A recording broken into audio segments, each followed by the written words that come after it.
Hello everybody. Just about ready to get started. So let's go into Let's Chat. I think next time we go to play PSO, I'm gonna have to reset some things since second day in a row it's been weird. Oh no, BS side, not PSO side. So while people trickle in, the topic of the stream is Anguish discussion, a quest I just found recently. It's not a new quest, but it's one that I don't think I've done before off stream or on stream prior to this week. And just general games to help people out. Unfortunately, I think we're at the tail end of the XP week, so I think we're moving into something else. I'll just double check what it is that we're moving into. In fact, by the time I boot it up, it's probably already switched, if I had to guess. But yeah, there's been a couple changes to Anguish, and I wanted to bring this up, especially for people that were interested in playing it, since sadly, I don't think it was really documented anywhere. It's just one of those things that was like, oh, it changed. So, for people that don't know what I'm talking about, in one of the latest maintenance patches, they brought back the movement speed increase to enemies. I have very mixed feelings about it. Generally speaking, I know where they were going with it. I don't like it, but I understand they're trying to find a way to make it quote-unquote more challenging. I'm going to assume their perception, and I'm more than welcome to be corrected on this if I'm wrong, is that the mode was too easy after the DMC patch. So they wanted to have some way to up it other than stats again, but it's a bit more targeted than just applying to every enemy. So for me, does this impact my low Anguish runs? Turns out not really. I was worried it was going to have a much larger impact than it did. I think higher Anguish is borderline unplayable solo, to be honest. Unless you're... No, not even unless you're playing Force. I think it is just borderline unplayable at the moment. There are enemies that aren't affected by it, and the people that do the runs, like your Fake and Yellows or your Ruins runs, aren't impacted by that specifically. Very much, if at all, since the way you play it doesn't really matter what their movement speed is. But I think if you were to try to play it as a group like we did last time, I'm just gonna call it what it is. It's like borderline unplayable mess. So I'm not a fan of... I want to say if I had to give a number, either Anguish 5 or 6 movement speed. I think 1 through 4, it's barely noticeable. 4 is like borderline. I see some enemies walking in circles, and sometimes they dodge shots that they definitely will not dodge normally. And we'll try to showcase a little bit of that before we get started. But as people trickle in, we'll hop over to having a nice group game of something else. But in the meantime, enjoy the Sengoku Basara soundtrack, this time more complete than before. Let's give an example by booting into the game. I want to showcase a few particular rooms where the Anguish does make a difference, and showcase the behavior where it can be kind of annoying for some quests, but not necessarily a showstopper. So let's switch over to PSO. Yeah, as I said before, I believe I have said this the last time we talked about Anguish, but it's been a while. But I was absolutely not a fan of the Hyper Zoomer monsters. Never a fan, never liked it. So to see it return, albeit in a slightly reduced fashion, I'm still not a fan. I mean, you're not really going to win me over. It's an opinion versus... I don't know what the alternative would be to make it harder and still enjoyable, quote unquote. So it's one of those things I think I'll just have to deal with and see where we go from there. I forget if Tenkus has the item I need. I actually need to check here, and then we'll get started. So I've been doing a lot of Endless lately. Also, Block 3, what happened to Block 3? Rip Block 3. I don't remember that in any of the patch notes. Anyway, I just want to check to see if I have one item here, since I do not want to do this without a V502, and it is in my inventory. So I'm glad we checked. But anyway, I've been enjoying a lot of Endless off stream. It is one of my favorite quests, as I mentioned a few times on stream. But I need V502 to showcase some things. So I want to showcase the beginning rooms of PW3. I was kind of laughing because it is in the RBR, or the Roggle Boost Road, for the week.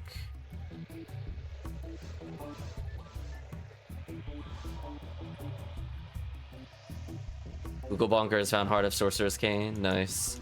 I see them in the lobby for Block 2 every now and then. In fact, I think we passed by one of the Google Bonkers earlier. I swear there's more than one. Also, I've capped out on HP materials, apparently, in my bag.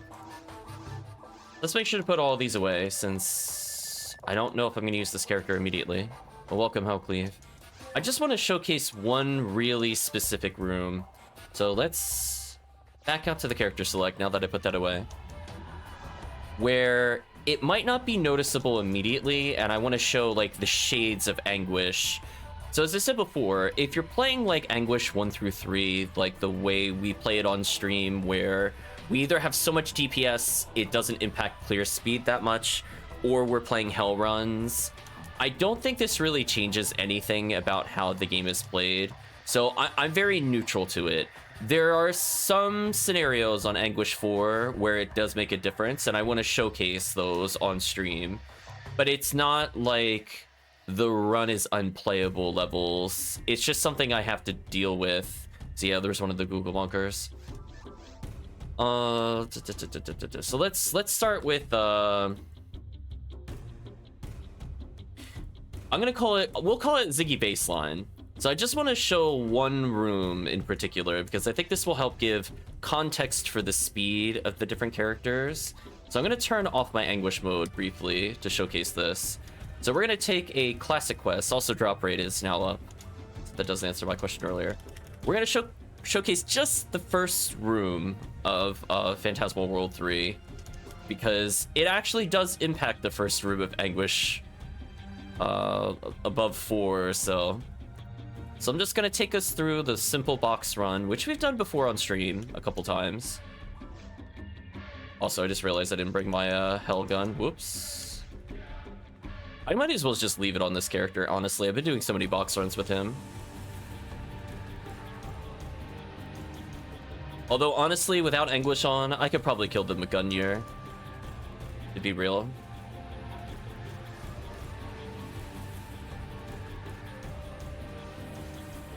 Oh, actually, small correction for on-stream stuff that I mentioned before. So I mentioned that I had a Hell handgun that had the equivalency of 51 hit. I was wrong. It has the equivalency of 56 hit on a gun. So it's like slightly better than a 50 hit handgun, which is kind of nice. Anyway, let's showcase some things. So just the first room. As I said before, not every enemy is impacted. If you want to think of it as a simplified list, I'm sure HellCleave can also probably find the list that was mentioned somewhere in the forums at some point. But it's basically just like the Buddha type enemies. A lot of the mini bosses haven't been updated to do that. So I want to show you this speed right here. This right here. When they rotate, if I do special, I'm able to hit the enemy. I want you to be aware of this. So that's all I'm going to do. I'm just going to showcase that first room to give you an idea of why I'm saying it's starting to become an issue at higher Anguish. So we're going to go to the one where I feel like it's still playable, but it does sometimes give you issues, and I'll show what I've been doing to try to counteract it. So we're going to do the same room, the same quest, the same character, the same loadout. The only difference is I pumped Anguish. So unfortunately, for some of the AI, when they go into search mode, they can actually go just fast enough that your shots don't hit properly anymore, which I find really annoying. And that's why I said before, I don't like it for those kinds of reasons. So same quest, same enemy, same everything. Watch what happens when I try to special.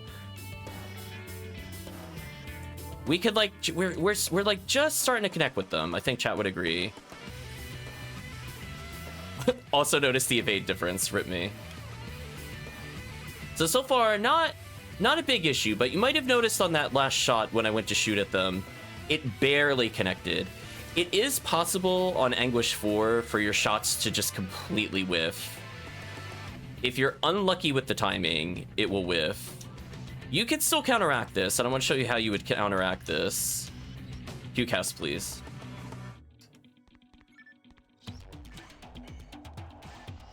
Freeze trap first. So if you're a certain distance from them, let's say about here, because they're moving pretty quickly. If I shoot my shots, you might notice not all my shots are connecting, even though he's in range. And some of that has to deal with distance. But you might notice that even though he's targetable the whole way around, my shot does not connect most of the time. So one thing I've been trying to do to counteract that is I do a normal first into the combo, and then it works as intended. There's something about the delay of the shots that if you find you're in a bad rhythm with them, you will just legitimately never hit the enemy on Anguish 4. So like if I were to deal with these enemies, for example, which is another room that's impacted by the change, like you want to make sure to just hit that leading shot just to stop them from moving. Because again, it's not RNG. There's a rhythm to it. Like if you shoot at them when they're a certain distance from you in their rotations, for example, you're still going to be able to tag them. It's just that you will just randomly miss where that wasn't really a thing before. And then I'm going to showcase if we go to higher levels. Also rip that 45 arms. That one's for HellCleave. 45 arms, no special. So I'm just going to showcase just up to this point on a higher level of Anguish. So I think up to Anguish 4 is still playable. So I just wanted to skip 1 through 3, not worth demoing. The impact is very small, except for when they do the rotating things. The shots can act a little weird, but I want to showcase what happens. We're not even going to go to 10. We're going to go to just like, let's say 8. We'll say 8, so we'll acknowledge it'll go faster. We can also showcase the vroom vroom if chat really wants for the max Anguish 10. But yeah, it's kind of insane how fast they move now. So we're just going to collect this money. So same quest yet again. We're gonna apply higher levels of Anguish.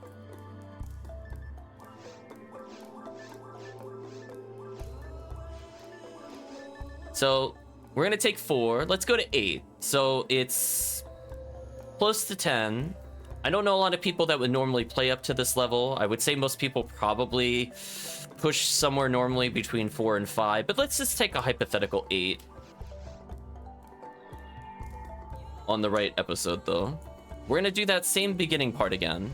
Now granted, I'm not gonna land special, but I think the same issue should still be visible.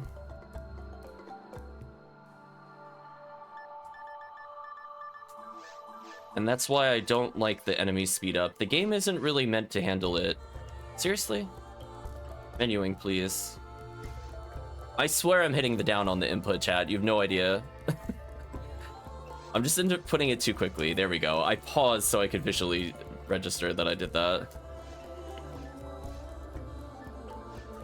So again, Anguish 8. We're gonna start seeing some issues here.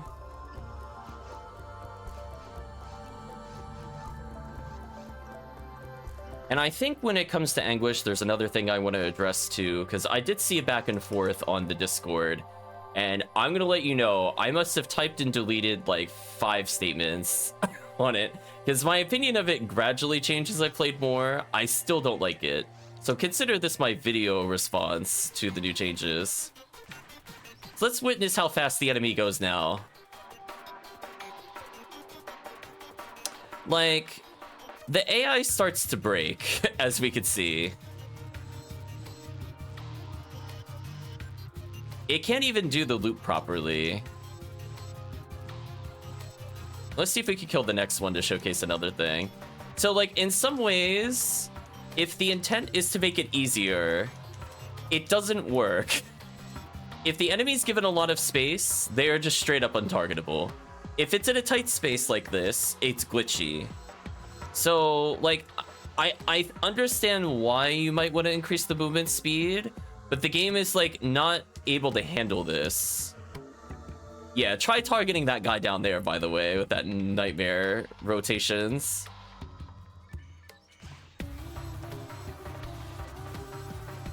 Yeah, good luck shooting that guy, by the way, down there. Look at his movement. Can I even hit him with anything once he starts moving? I don't think so. So pardon for the slow kill here. But just showcases, like, how much more annoying it is. So, like, if the intent is to add challenge to it, all it really did was add more door camping. Where, like, before at least I was playing the game, I just don't really find this particularly enjoyable.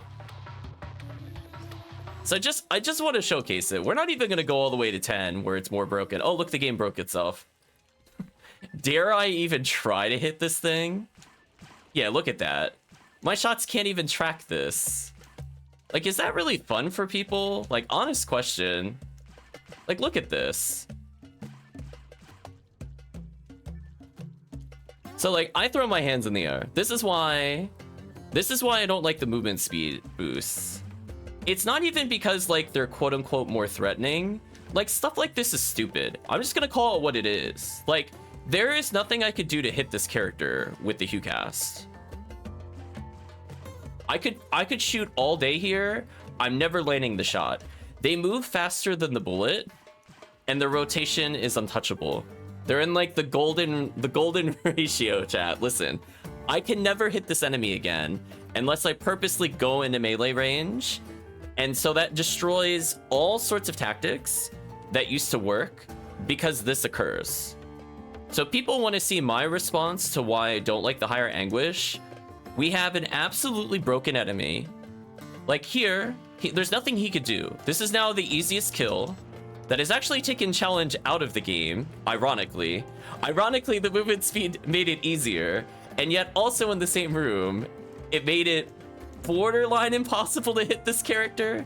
So notice in the upper right, I also just want to showcase this for people that are like, oh no, it's just their evasion, you can't hit them. I have a 113% chance to hit them with my normals. I have Smart Link on. I'm at max ATA for the character. Why?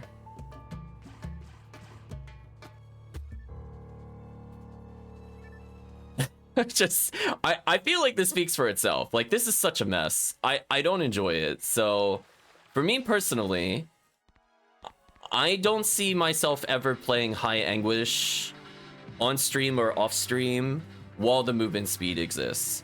I understand that there is a need to, you know, add challenge into the game, in particular since bosses die so easy with the DMC on. Like, I understand if that was the reason. I'm not going to disagree with it.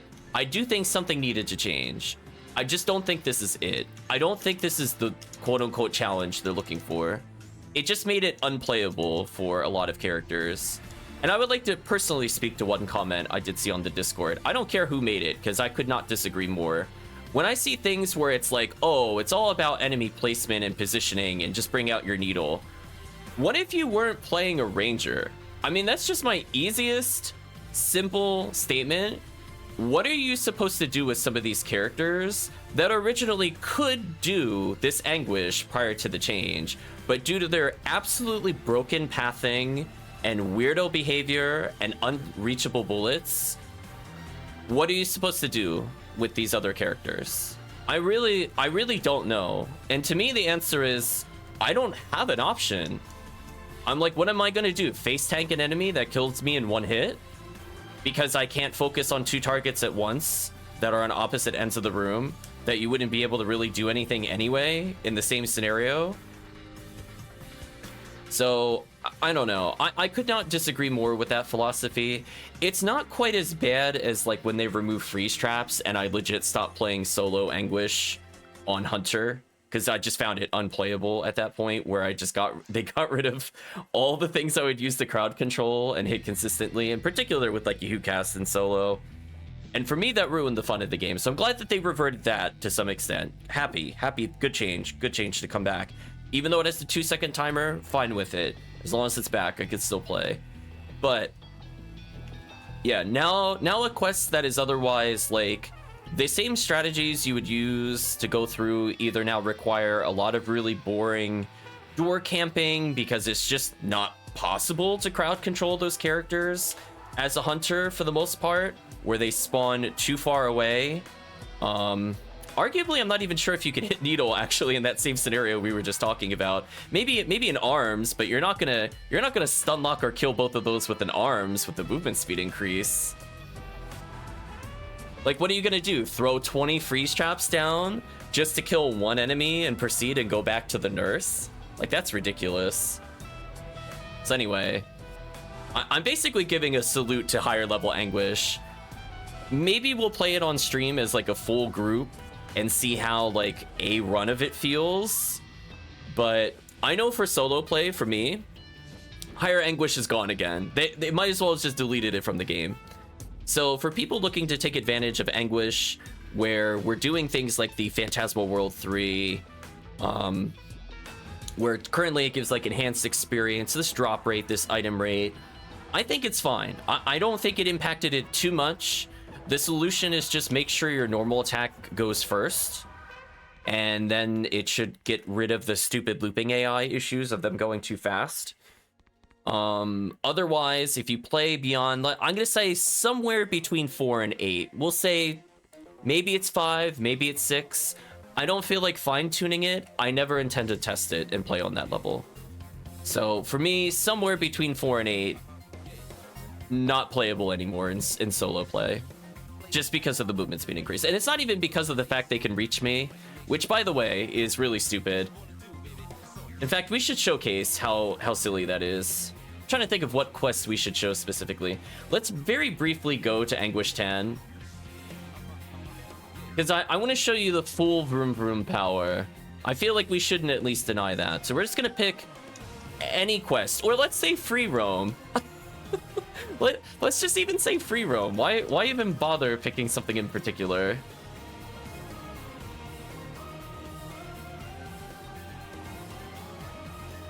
And this will be the last time we talk about Anguish for a while. We'll still play it. I just don't think we'll play high level Anguish. You know what? Let's see what the previous Phantasmal World is like briefly. I'm ready to get slapped out of existence, and then I'll put away my gun.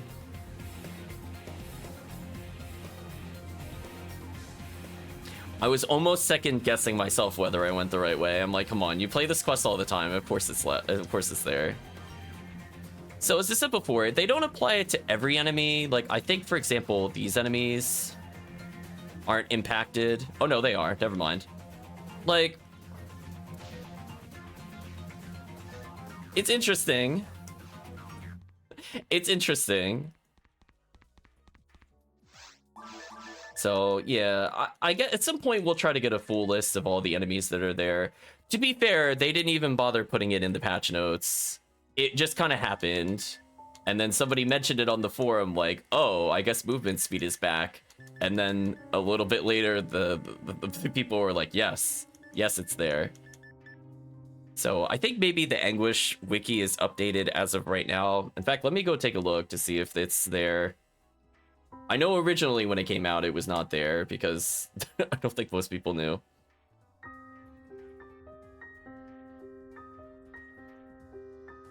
I'm not seeing anything when I go through here, to be honest. So as I mentioned before, it's not every enemy type, but it's enough of them. And because of the hyper speed, I just don't find it enjoyable after a certain Anguish.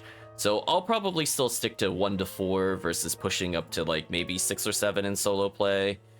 6 and 7 solo play for me is dead. I don't think I'm touching it.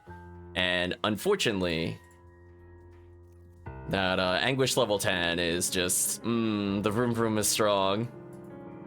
We're gonna say no to that. Okay, I did put away my items. I didn't see my handgun in there. Good. So, if more people are here, I think we'll transition to another topic and other quests. But for me personally, Audio's high-level Anguish, I don't really find it fun anymore because of what they did.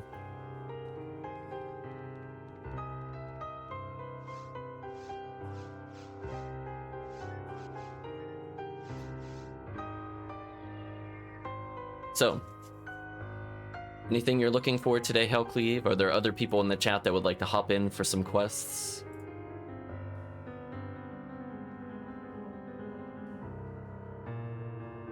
Let's see. Otherwise, while we wait, I could box run. I don't want to. It's still the RBR, so I could still get a good amount of XP. Oh, actually, that's one thing I forgot to mention. So while people are still trickling in, one more thing with Anguish. HoopWheat says it can hop in whatever y'all want. Okay. So it sounds like we have at least one player. If we get one more, I think we'll do a nice little quest afterwards. But one last thing I want to say for Anguish. People are talking about when to use Anguish mode. I don't think you should do it for every quest, just for clarity. It's really strong when all you have to do is kill with Hell. Very low level Anguishes barely impact the run at all because they're going to be normal specialed anyway, or even normal special depending on the accuracy.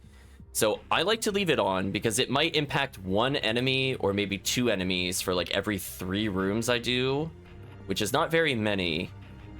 And the flip side is I get more accuracy, more XP, or not more accuracy. I get more XP, I get more rare rate, I get more drop rate. So in very specific scenarios, it's better. I like it like 1 to 2 with Terrells or like early forest area, mostly just for the XP. I feel like Anguish, if people are looking at it for items specifically, generally it's not as helpful unless it's Hell, because Hell is so consistent and overpowered that it usually makes almost no impact in single player play. The way I like to view it is that Anguish 3 is roughly on par with playing a multiplayer game of Hell. So like if you already do it in multiplayer, it's not really that different to go up to Anguish 3 or 4, to be honest.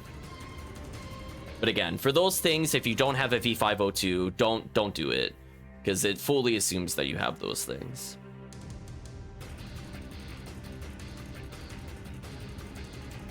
Anguish is basically negligible for hunting speed unless you're exploiting enemies like claws.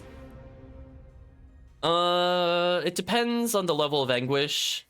I would say for Forest, you can crank it up to like 2 in multiplayer, and honestly, they still die at almost the same speed if you have like really geared team, because they're going to be dying in like, if everybody normal specials or normal specials, the kill speed is still pretty much the same because you're just overkilling them so much originally. But again, if you're not geared for it, if you're noticing that, you know, rooms are taking twice as long, don't do it. It means like you're not geared for it. And again, there's some levels of Anguish where it doesn't matter what your gear is, it will be slower, whether that cutoff for you is 2, 3, 4, 5, or 6. And at that point, it's more about XP than the drops themselves. So it's just kind of a shrug thing. I think Anguish 1 is pretty easy to slip in for just free PD, to be honest, in most runs. Unless you're doing like some really crazy late game area, then maybe not, but we'll see. Because where you have to really rely on things like demons, your runtime will suffer. And there's a lot of runs that don't need that, for example, or don't need 10-second freezes. And those are the ones where you want to potentially do it. So anyway, I think that's my final statement on Anguish. I will still play it. I'm not happy about it. I'll still play low-level Anguish both on stream and off stream. But yeah, I'm not gonna bother pushing higher at this point, just because of the fact that the AI gets so broken moving around. And I hope that one quest in particular showcased how ridiculously like silly it is that they just get stuck in random places.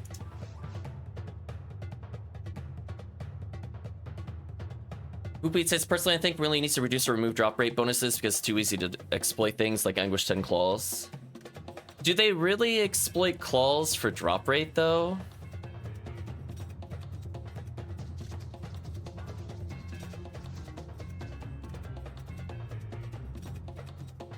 I thought people more did that for XP than drop rate.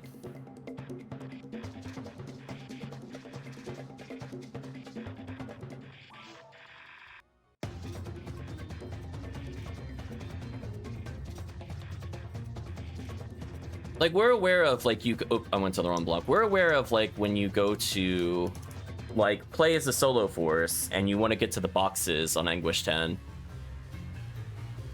Interesting. Yeah, I thought it was more just the fact that you are messing with the pattern on that. And also you could get XP that way, which is really dumb. Then we have like the fake and yellow where you hit the Rappy and drop rate doesn't really matter there. It's more about rare rate and things like that, where enemy health also doesn't matter. There's like always those edge cases that don't play by the normal rules. Oh, claws have a weapon as their set drop. Oh, I wasn't aware of that. That would make sense. Interesting.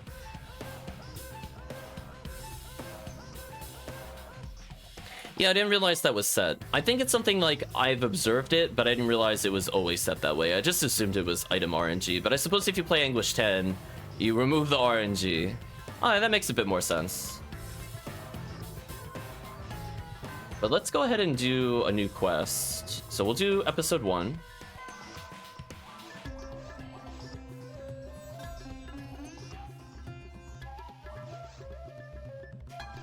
So for people that would like to join, I don't think I put a password.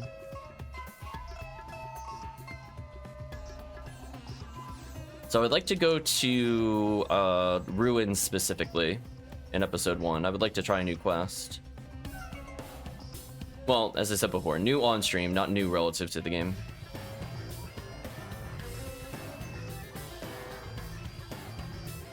I guess I'll HellCleave running around. Yeah, people aren't here. We'll just hold it for later. There is something that I want from here. It might be my Yashmanikovs, yeah.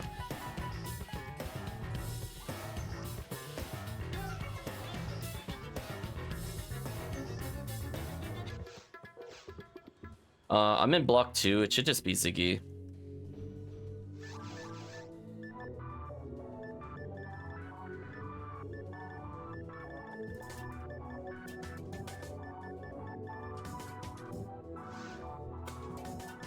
Yeah, I don't like to take up block 1.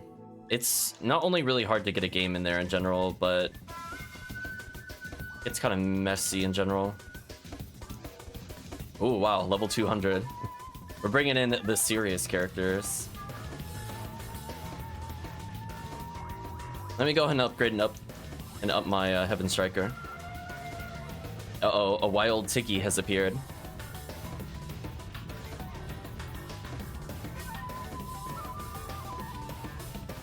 Yeah, we'll be doing Ruins, we'll be doing Falls. Sadly, Yellow ID Falls is terrible, but I want to showcase the road there because there are so many... Uh-oh, I'm being told, here, take these.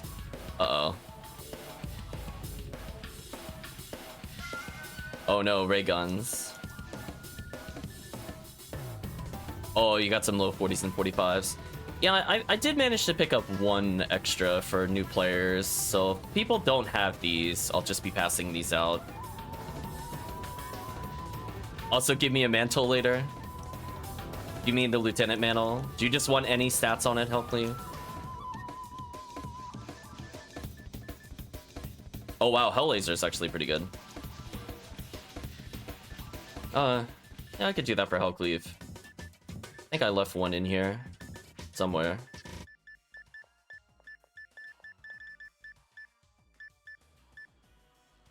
Wait, is that my super one? I can't tell. Ooh, what happened to my other one? Yeah, let me compare. I want to make sure I'm not giving away my 18 defense one. There's one I just found. But one on the other character. Yeah, let me check after. You don't care about the stats? Nice. Do you have any Hilda Blue heads? Probably. I was doing a lot of pink ID runs earlier on Very Hard when I was playing Fomoro.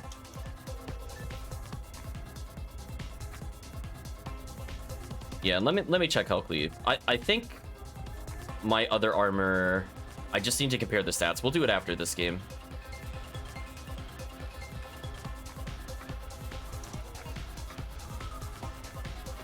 There we go.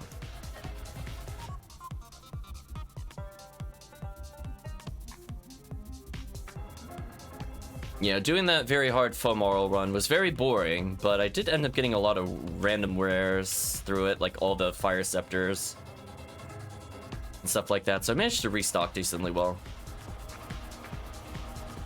Okay, what was it under? Was it Retrieval?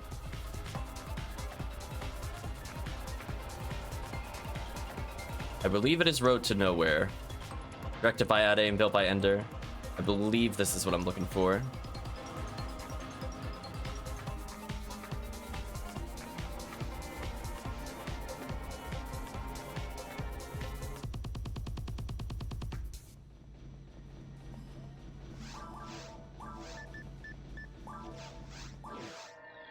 Yeah, I do apologize, Shan. I still feel a little sick, unfortunately. I'm taking medicine for it, so if I seem a little out of it, I am. But it's okay. We can believe in the PSO. Yeah, I think this is the right quest. So let's talk about it for people that haven't seen the quest before. So I was playing a quest the other day, off stream, that had a bazillion enemies. And I like the placement of healing circles throughout. I think there were a couple gimmicks, but they were like manageable gimmicks. Like, for example, there's like a giant button that's up on the ceiling of one of the areas, and you can shoot it to disable the gimmick of the room. I think enemy placement is mostly fair and fun. I don't remember like, oh, you went into a room and suddenly like quintuple sorcerer or some nonsense. But the raw enemy count of this quest is actually kind of crazy. When we're done with it, I'm going to go through the full list. But just be aware, there are going to be a lot of Del Sabers. There's going to be lots of Bull Claws. All sorts of things that are fun to hunt for, in particular in Ruins. So this might be one of the go-tos I go to as long as people are decently leveled. I do think this quest is a little too hard if you don't have a solid team, like if you don't have your V5 O2s ready and stuff like that. It could be a bit of a nightmare. So most of the side paths in this area are just boxes. I was about to say, I was checking the map again. So we don't really have to worry too much about getting lost. If it feels like we're making progress going room to room, more often than not, it means you skipped items versus going to like some dead end that doesn't go anywhere. So most of the detours are worth it. As I mentioned before too, I think there's a good amount of healing circles throughout the quest. So if people were playing just like solo cast with like one other person, which is how I did it originally, I managed to just have enough traps throughout due to very good healing circle placement. So it starts off a little slower, but again, it just ramps up to just so many raw enemies. And things like freeze traps are your friend here. Oh, we're just seeing the obliterate going on with the Baran's launcher. Definitely for top tier gear like that. It is just absolutely brutal.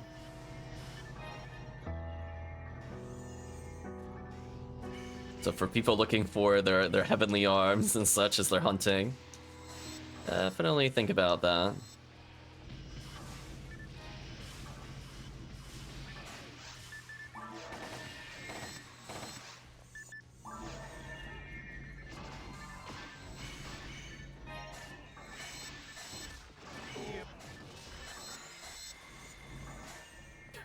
The music make a small sound and then die. That was interesting. And just keep in mind, chat, every single one of those Bull Claws that we're fighting is a Psycho Wand chance. Actually, I should go back for that Scape Doll, to be honest.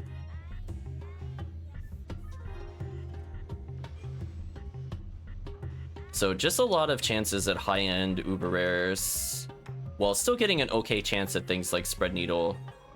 Like, it's not that there's not a lack of those, it's just there's so many potential enemies that it might take a while before we get to some of the purples. I'm gonna take that Tri-Fluid for the chat. What a goofy song. So again, more items. Lots of claws. There is one dark room that has all claws. I think that room is a little annoying, but it's like, that's about as bad as it gets, to be honest. As long as you have somebody with a gun and traps, it's manageable. Just like the expectation of most quests, to be honest. So to have like a fully geared party like this should showcase the better clear speed of this particular run.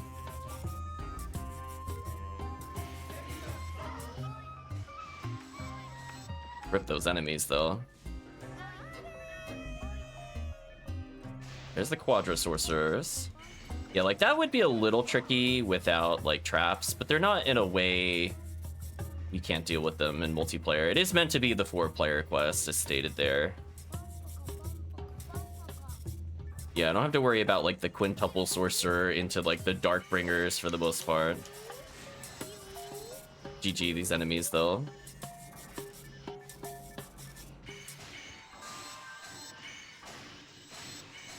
I will state it was still doable with 2 players. It felt mostly fun. Was this items? Might have been. Yeah. Yeah, when in doubt, we'll just do a quick box check and move forward.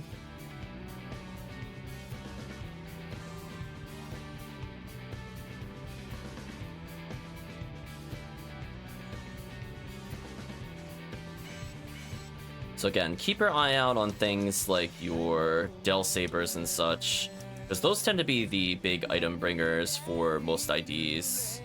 And just look how mixed in they are with like Indie Belras for people still looking for Heavenly Arms. Lots of potentially really good items.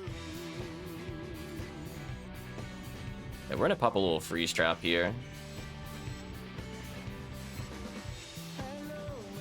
Goodbye, Grand Sorcerers.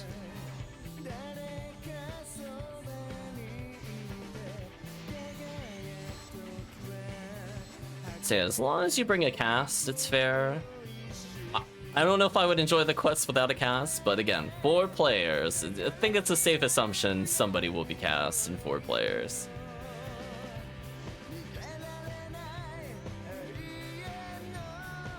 So let's see, we'll go over here. Get ambushed by Volclaw, get out of my face. I'm just gonna normal them.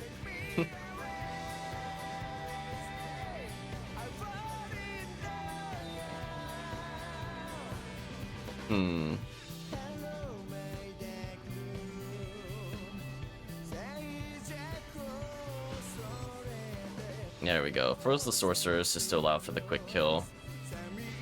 Oops. Getting bullied a little. This is the only room I don't super remember how to clear. I think at some point we have to go up there because there's going to be claws or whatever.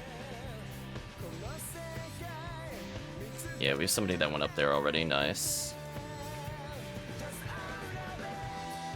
I think all the warps essentially just bring you to the same place. So if we want to take the hallway above us, we'll get to where the ranger is currently. As soon as that claw dies, I believe the lasers will go down. So now we should be able to proceed to go this way. I'm just double checking there was no other doors. I don't think there was.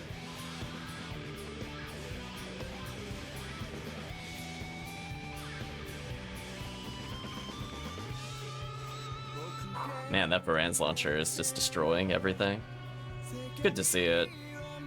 Okay, we're gonna go ahead and just freeze trap into this groove to make life easy.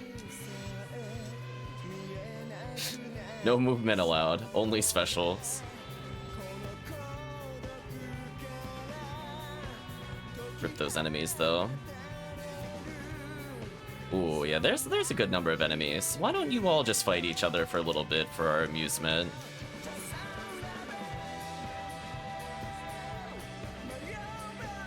I'm assuming they're gonna get a little closer. Let's freeze as many as we can.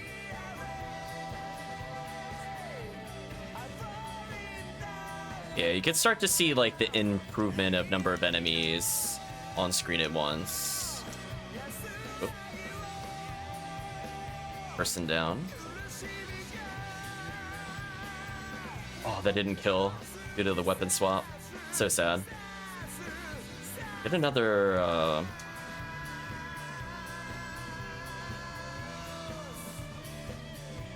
Oh, they teleported. That's unfortunate. Get another Tri-Fluid, so I'll be able to stock up HellCleave in a little bit. Speaking of which...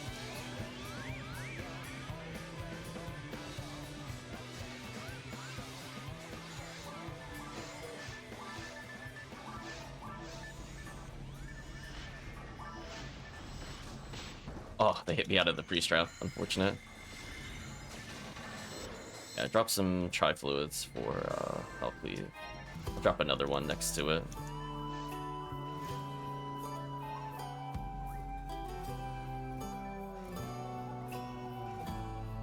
Okay, hopefully picked up one. I'll pick up the other two then.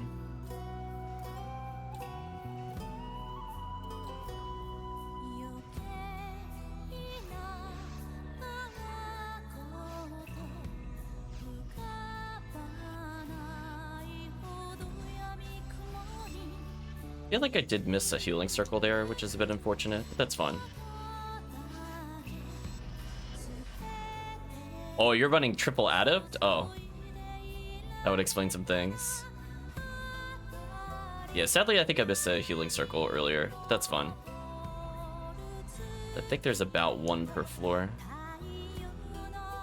But I could be corrected as needed. Well, here's our spread needle chances. They walk willingly to die. Thank you, enemies. There's our Psycho 1 chances. Rip these poor enemies. Might have to skip this song, because this is another song with lyrics. Oh, I heard the sound effect plop there. Sorry, shedding tears. Next song.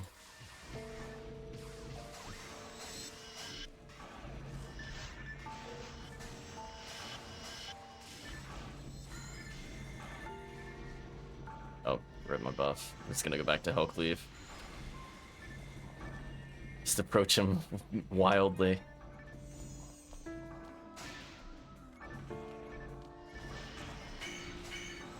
Okay, let's get a freeze going.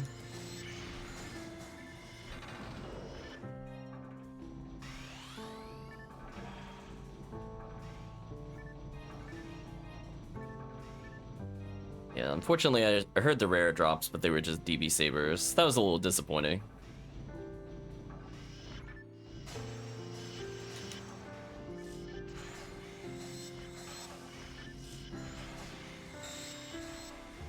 Nice, just got PB.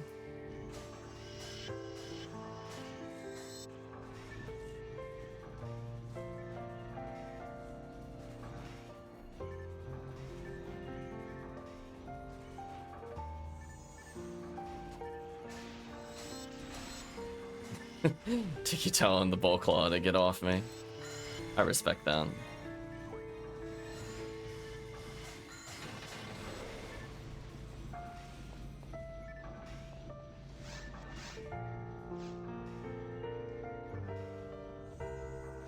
Del Saber, huh?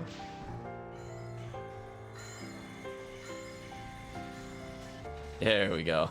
I had a feeling a freeze trap near a dark flow would shut down that encounter pretty fast. Rip the Del Sabers though.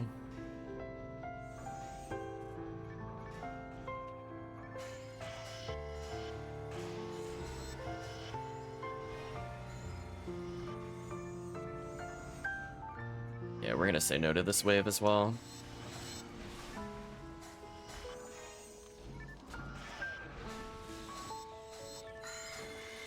Tell that enemy to leave HellCleave alone. Oh, I thought that was gonna stun. Oh well. Alright, so... if I remember correctly, there's a healing circle to the south. So if we want to restock, I think we should go south at some point.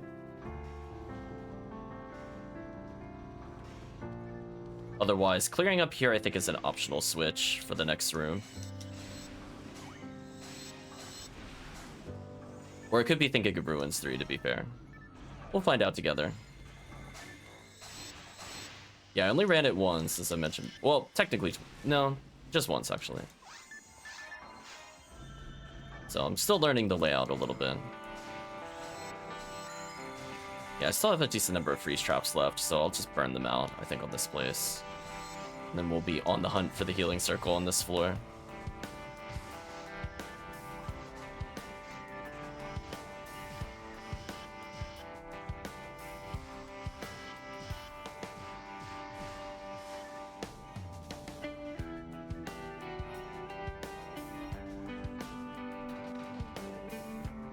Yeah, a lot of the times where it looks like there's a lot of paths, they usually just require you to go backwards. Yes, this will open up, I think, the item chests in the long room. So that just gives us more chests from what I recall. So if we're at where I think we are, then dead south should be Healing Circle. So let's fight our way there, get our traps back. Then it should be an absolute massacre.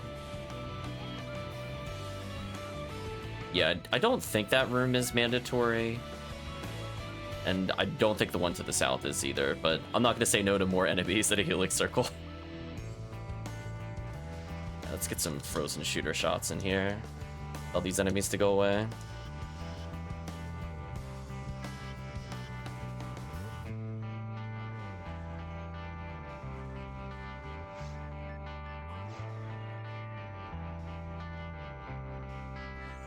Hello, Triple Del Saber.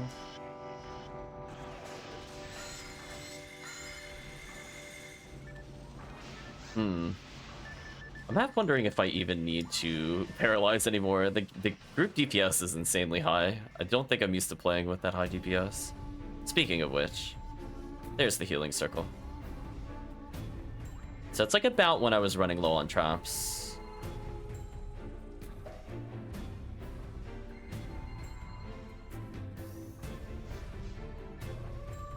Nothing of interest here.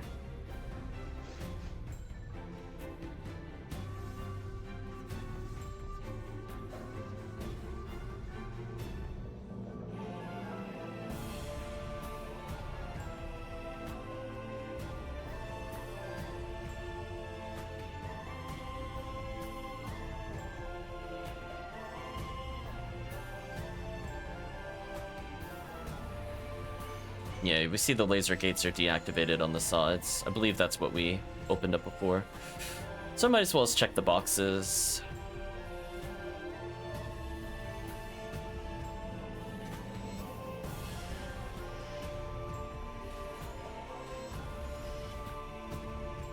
There we go. I'm switching to a more aggressive charge arm since our DPS is so high.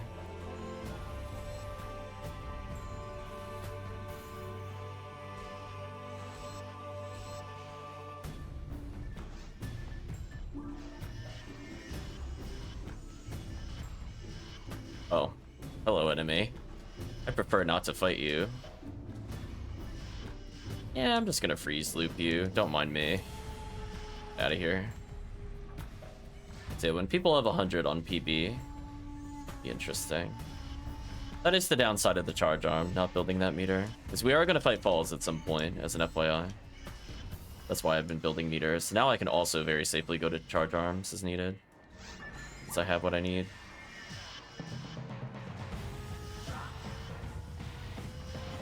That enemy died.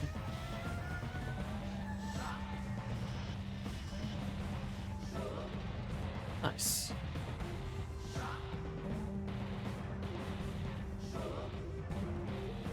Photon drop, nice.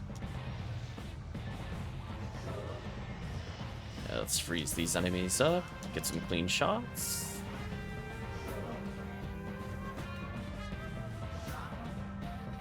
There we go. Room cleared.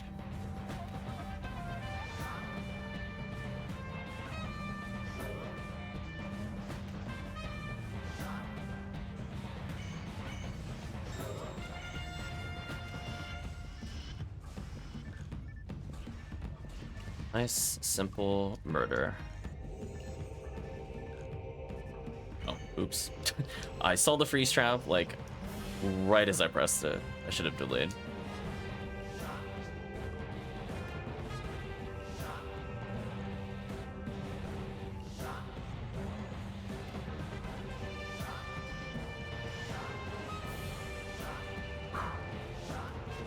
Charge arm OP. I'm basically just looking for the treasure room. There's items that way. What was the other way? Was it just items? Ooh, both lead to different areas. I don't remember this choice. Oh, this might be the dark room. This is the optional room. Okay. I was like, I don't remember a choice here. And then I'm like, oh, right. Yeah, so this just leads to boxes. This is technically a skippable room. But why not? We want boxes. It's only claws, fortunately.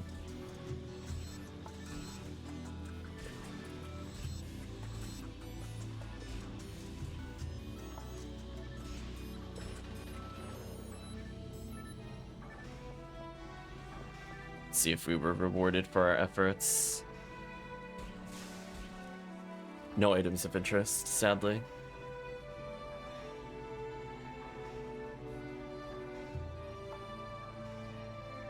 So let's continue to the north then.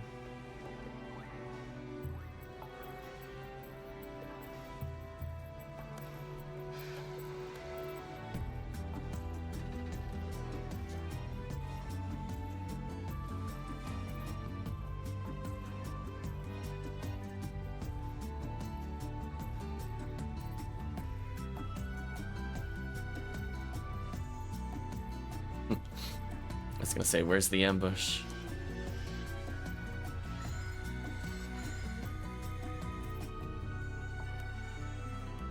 Hello, Dill Sabers.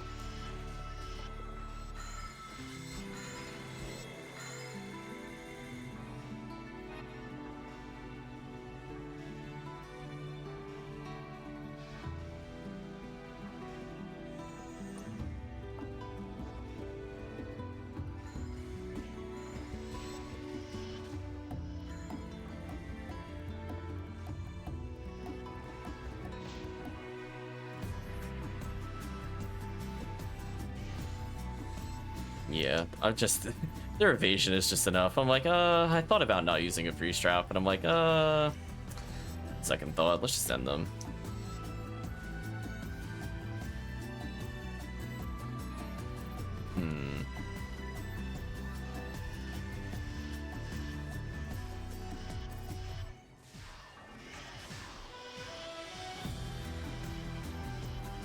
Nice.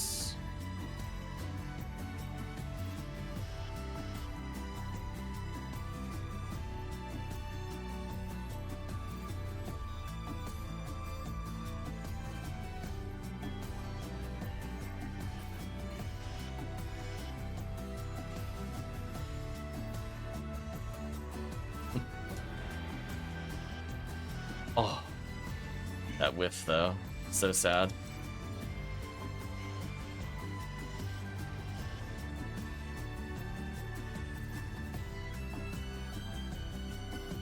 There's a breakable wall. What's the other path? Oh, just boxes. Just want to make sure we weren't missing another healing circle or something. Yeah, I forgot there were breakable walls in episode 1. It's like, oh. Anyway, Chad has destroyed the way through here.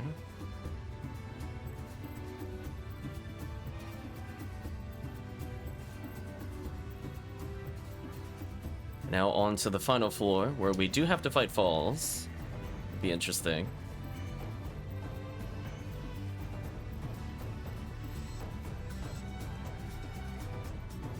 Then I'm thinking after this, if chat wants to do another run of this, or if you want to switch over to Endless, I'll leave it up to the chat. But we got some big DPS for sure here. Most of it not from me. Team is very strong.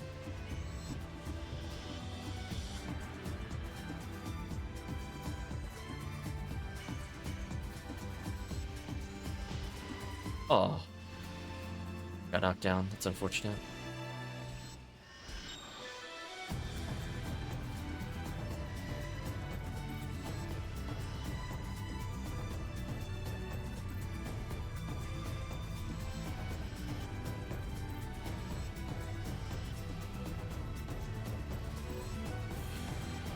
Yeah, I had a feeling it wasn't worth weapon swapping because somebody else would single target DPS. It was a good call. Didn't feel like swapping anyway.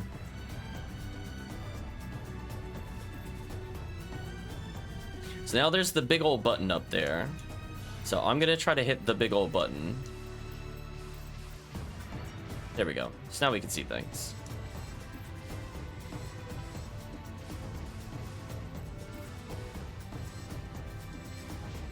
Oh, I got hit even though I didn't move. Rest in peace, me.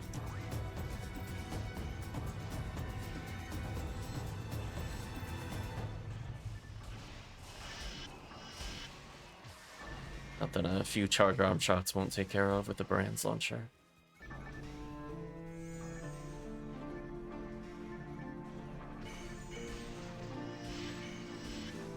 It just exploded. Froze another target, froze another target.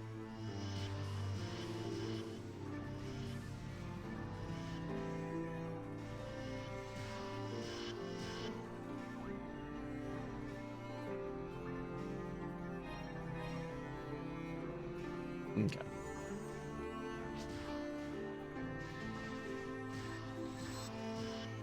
Game, please. Ah! I donated. That's unfortunate. I was trying to item to Moon Atomizer. Ooh,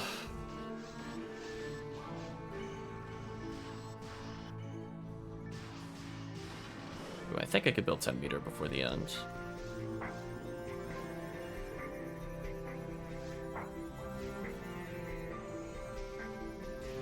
Yeah, so I'm gonna have to be more mindful of freeze trap usage here. Try to pop them off as much as possible. I would like to not deal with the room.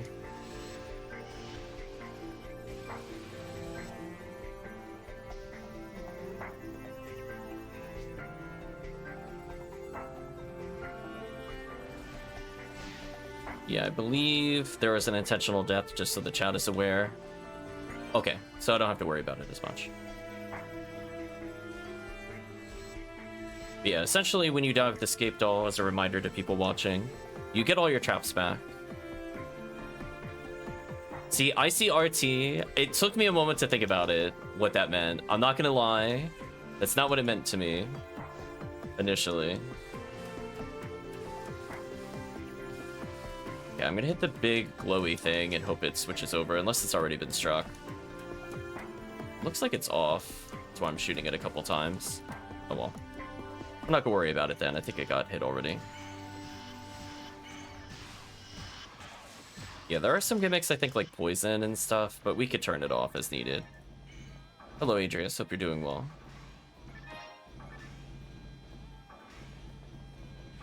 Okay, so it was struck enough times, finally. How's it going this even? It's going okay.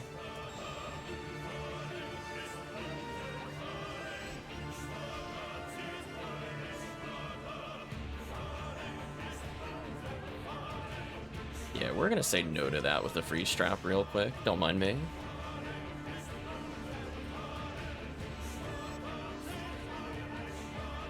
Oh, that one was an oops, so that time I'll Moon Atomizer.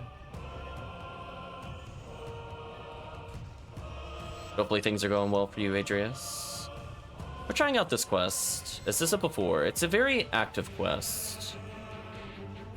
I'm not going to call it the most XP ever, but I feel like if people are looking for a longer quest rather than doing a lot of reset runs, because I do feel the fatigue of doing like a million resets on like a 5-minute run. I get tired of that after like 30 minutes.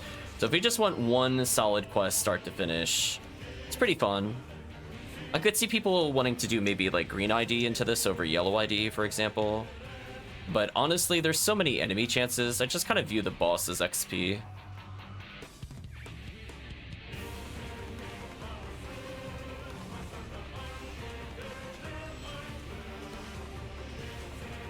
Couple charge shots there.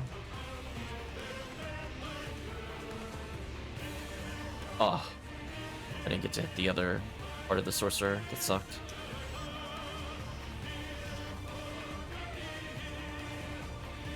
I'm gonna try to freeze trap in the middle here, roughly.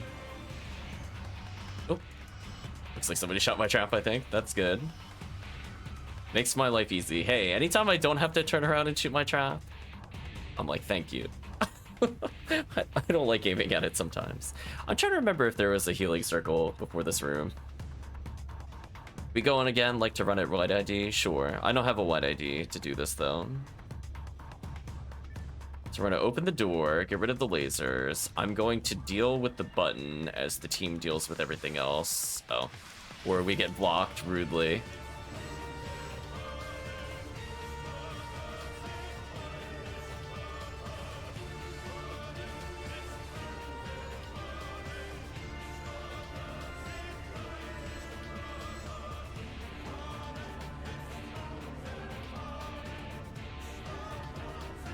Yeah, I have a 1 ID character, but she would just die here, I think. Unless team wants to hard carry for her, then I don't care. if team wants to hard carry, I technically have a 1 ID Romarl where I could play Force. But either way, I'm not going to be trapping or doing anything useful.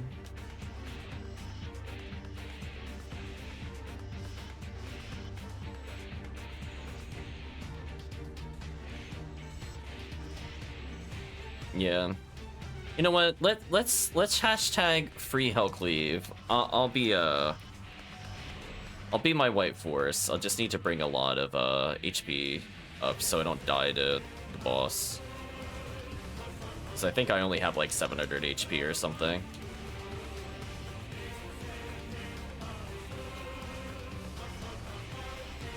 So I still have a handful of freezes left. Yeah, like I'm not gonna freeze this group.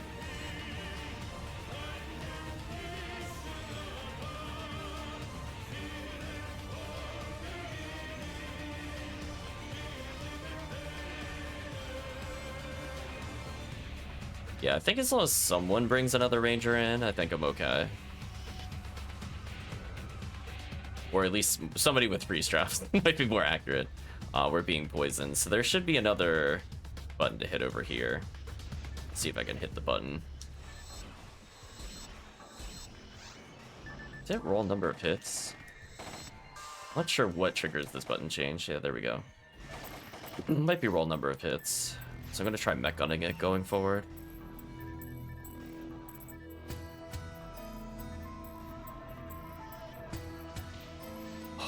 Got knocked down.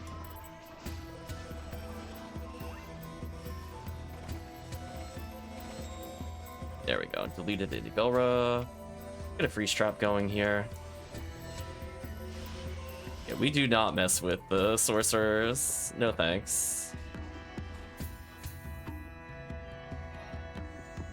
So yeah, it sounds like the team is interested in doing it again. So I'll play White ID. Probably Force. That way it'll free up HellCleave to just bring in better, more sphered gear, etc. Like, I'll acknowledge that, you know, this character's fine. They can handle themselves in solo, but they're not like Baran's launcher delete button either. At least I have charge arm. I'm out of here. Okay, let's put another freeze trap down.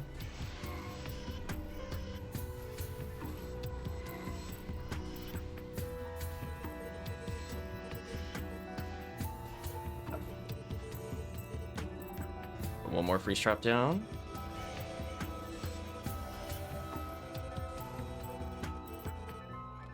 This might be the final wave. I'm gonna put a safety freeze trap there.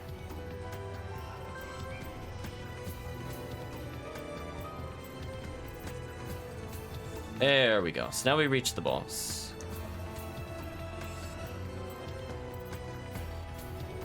Heaven Striker time for sure. What's everybody's PB at? Or did you want to wait for the boss to do it? I guess it doesn't matter. Whatever. Do whatever the tab wants.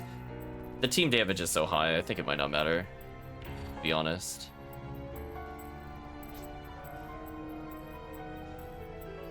Yeah, so this will level me. So I'm happy that at least, you know, I get to play characters other than my pure, quote-unquote, TTF characters.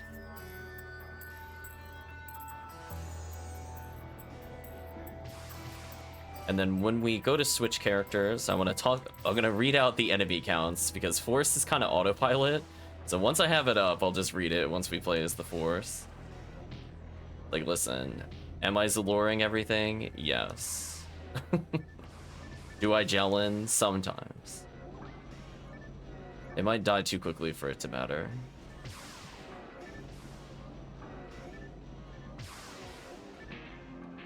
I want to be on the upper portion of the map.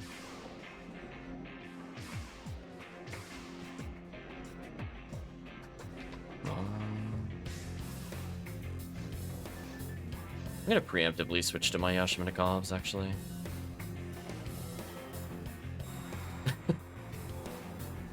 That was a good call. I felt it. We were close. Welcome, Chaosmania. We're enjoying the Sengoku Basara soundtrack.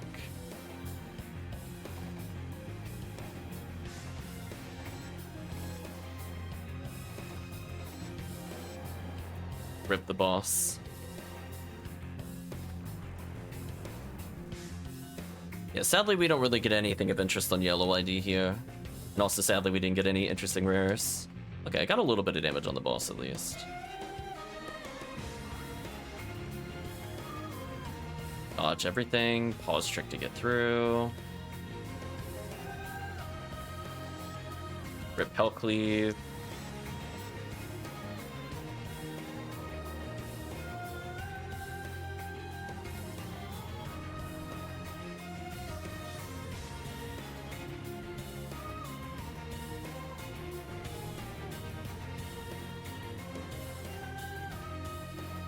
I'm just gonna take a few steps forward because my accuracy is not the best. Try to land Yashiminikov strikes on this thing.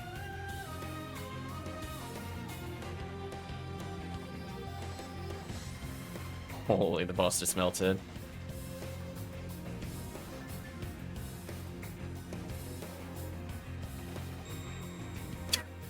GG to falls. Yeah, we didn't need to Mag Blast. DMC, you're too powerful.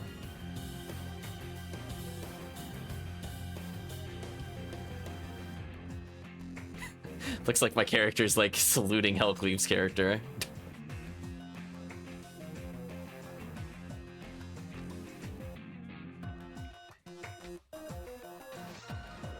Nice level up.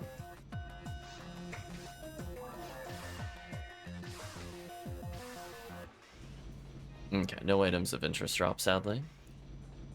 Yeah, I'll bring my White ID Force in. I'm just gonna need to switch into probably 2 Heavenly HPs. Adept and then V801 or something.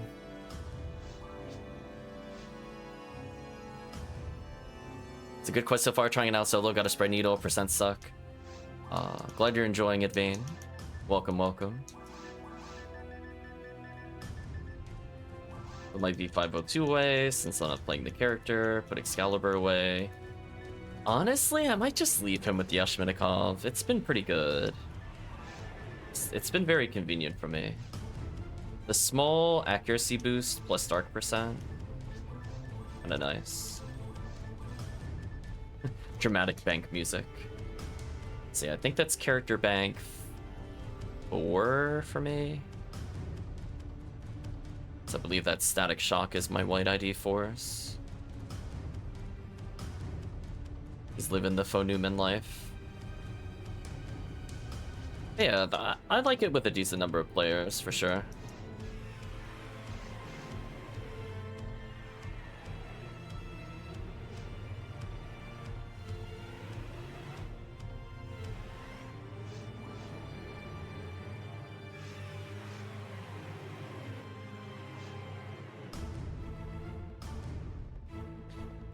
Yes, there... I don't know if that is... Oh, it does have the totals. So, there are 78 Demians, 73 Law Demians, and 67 So Demians. So, either way you look at it, if any of them drop, the basic shark monsters drop anything of interest, there are just so many of them. There's 127 Claws, which is ridiculous, 49 Bull Claws, 48 Bell Sabers, 55 Dark Belras, 53 Dark Gunners, 44 Chaos Sorcerers, and 39 Chaos Bringers. There are quite a lot of enemies there. Oh, I already have double Heavenly HP on him. Well, that's convenient. I'll get rid of Heavenly Body and put V801 on him if I have it. And if I don't, it's not a big deal. I'm not damaged anyway. So I'll just name the game Tiggy. I mean, I could do Anguish 1. We'll leave it off for now. Wish it had more sorcerers. Yeah, I could kind of see that. They kind of tapered off at certain points. Personally, I thought it was closer to 55 myself versus 44 with those. And I thought the Bolt Claws were also closer to 55, but that's not too far off. For Bolt Claws, it's more off with the Chaos Sorcerers. Okay, so I believe, there we go. There's my V801, take double Adept.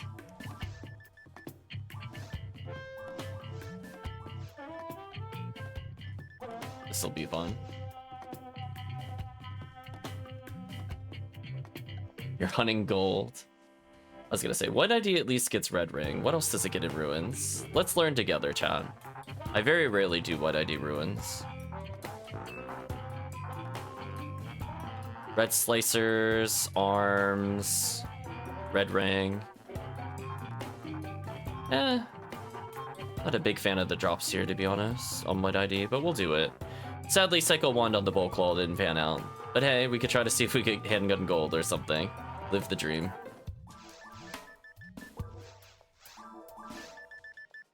Yeah, I'm still looking for more generic rares.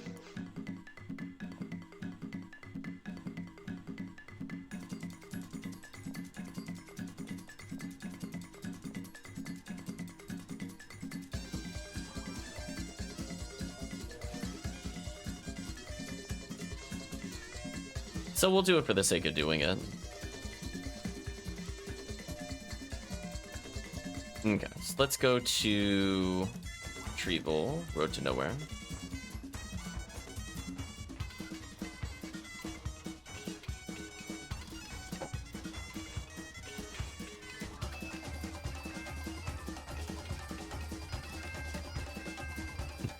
The army of robots and Tiggy.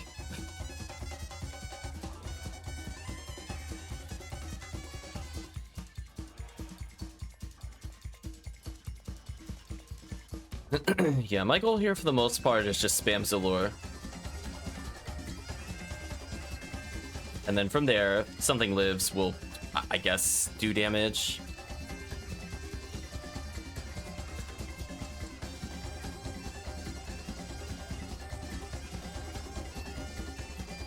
Okay, let me click there, so I'm having trouble seeing chat. There we go.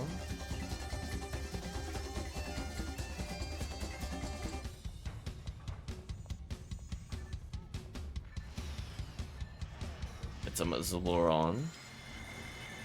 And honestly, since... Oh, I just realized. Is my button not on the... Oh, it is on the right one. I was just getting trolled. Ah, I see what I did with this setup now. That makes sense. Yeah, if I feel like I'm surprised by something, I'll gel in.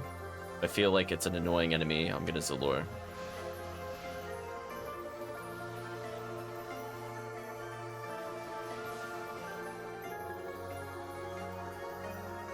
I think downward was boxes. I'm just gonna check the boxes. Oh no, oh no. No, not the stupid stealth game one. Oh no. That one was terrible.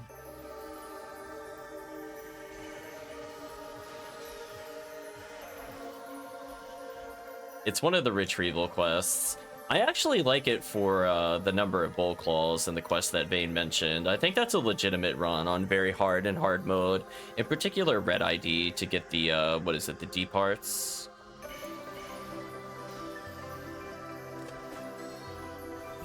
They die so fast. All we gotta do is believe in this, in the damage. Whatever. Defense downs. Can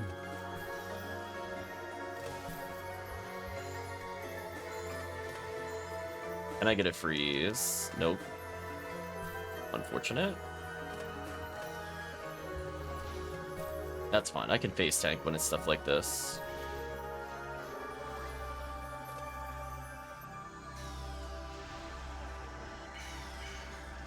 Back to free spam.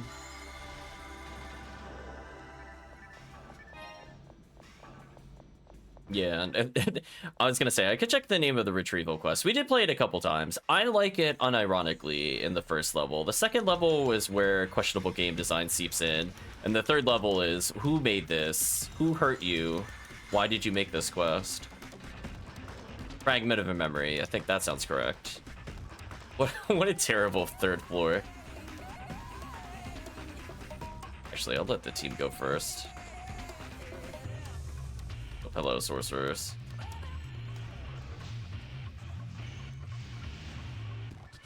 I will heal while I'm out of range of the party. Come on, freeze. There we go.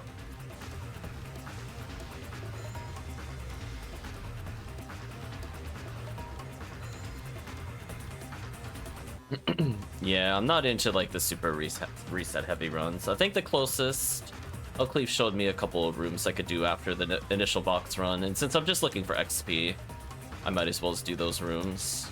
I've been enjoying that for what it is.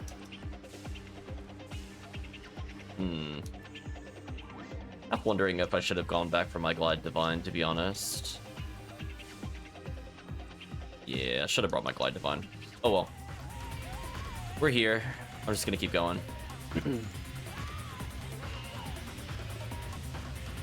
Goodbye, the room.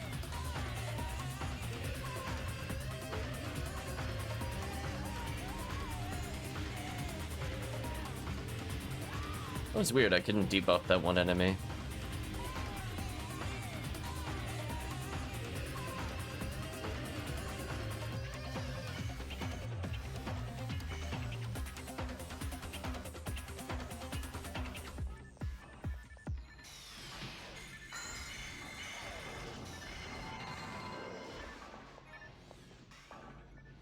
I think side room is boxes. I'm just gonna check it real quick.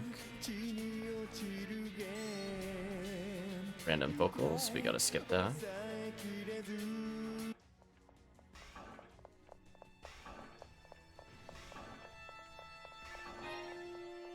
Song is crushing defeat.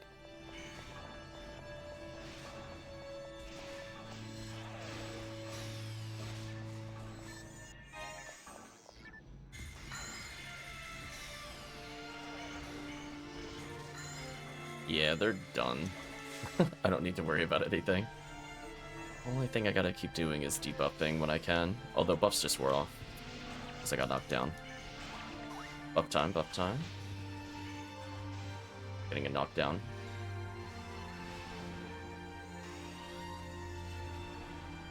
There we go. It was a little unfortunate to get tagged by that when I was retreating.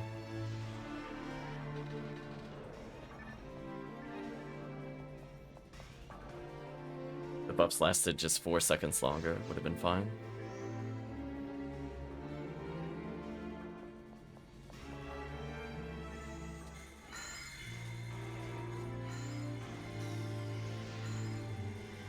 Honestly, since I don't even need to do damage in this run, I might just only use Rabarda. I'm gonna be real. Random freeze, I think, is just more useful than my DPS at this point. And debuff for the team. Wow, that one shot was real.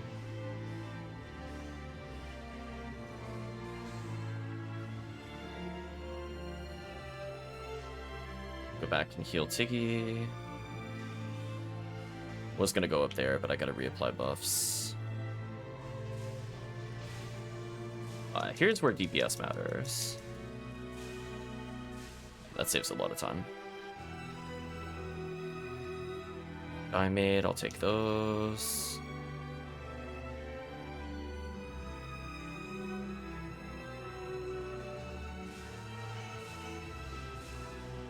Oh my gosh.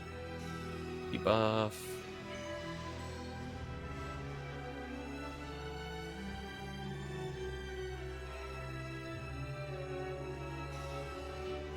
Make sure they do minimal damage.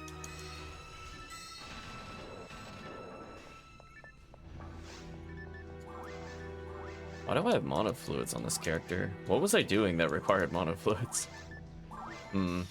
Always a mystery when you come back to a character for a while.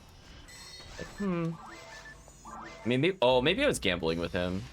Because I'm like, I don't normally ever buy mono fluids at this point. It's basically only tries and sometimes die, depending on the run.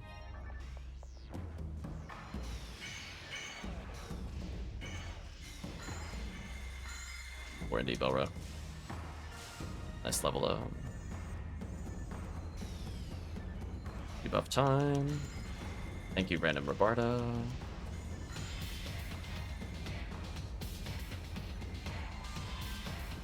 If I walk out of range, I can't accidentally heal Tiggy. Ooh. Rabarda freeze. Thank you. Get them away from me.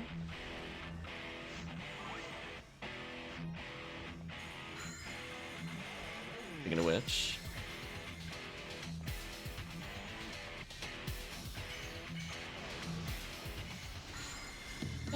contribute a little damage to Del Saber.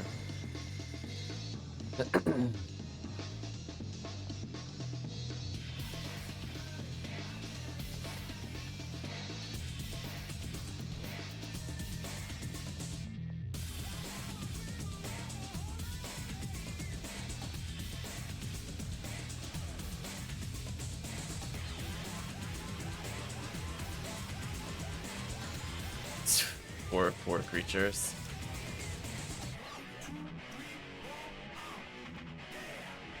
Some boxes. Nothing of interest.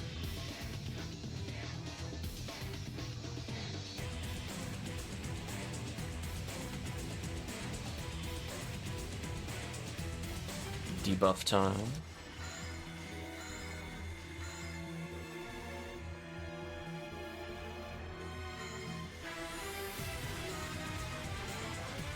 I'm gonna say, I'm just gonna go for the low chance freeze, just because it makes it more easy.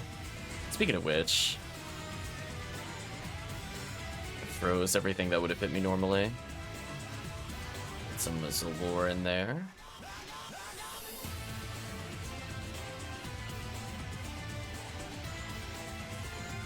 Nice. Yeah, I figure I'll still go for Rabarda versus the Death Gunners on the off chance it freezes. As long as it's not like super disruptive to the team.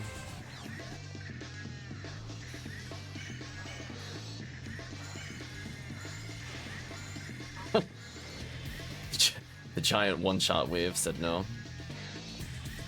Actually, I should go back for that power material, to be honest.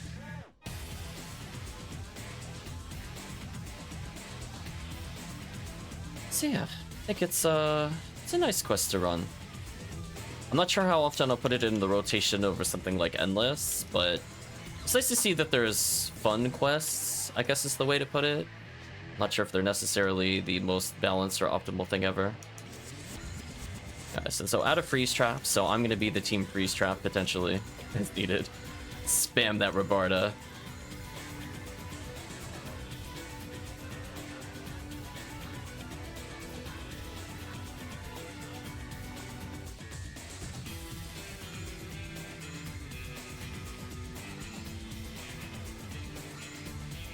Come on, Rabarda.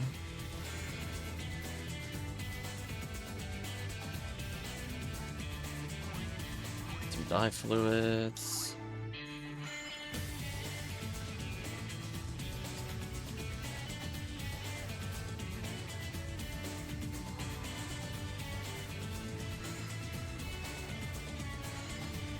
Okay, got the freeze down.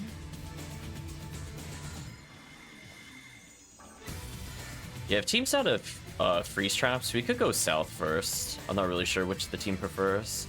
Rico's earring. Do people even want that item for anything? I'm gonna say, both the casts went to the south, so I think that answers that question.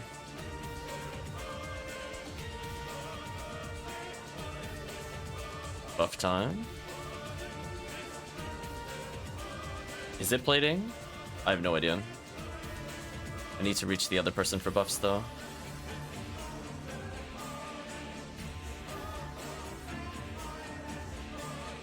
I mean, like, it rolled decent. It's just that it exists. I mean, I guess it's... Is it technically better than Glasses? Because Glasses has no stats, but technically does something. Versus a shield I'll never use. I guess if I want to be the Fomarl with Trap Vision, I could technically do that. I don't see why I would, but it's technically an option. Nice Photon Draw. Pop the boxes ahead of time. Nothing dropped over there. I'll just enter the healing circle mostly.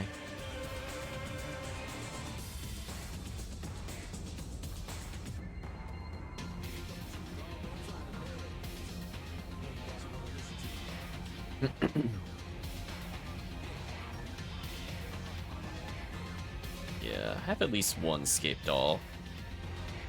Three total, looks like. I'm gonna need them for falls. That's what I'm getting down to. The mighty swing will delete me.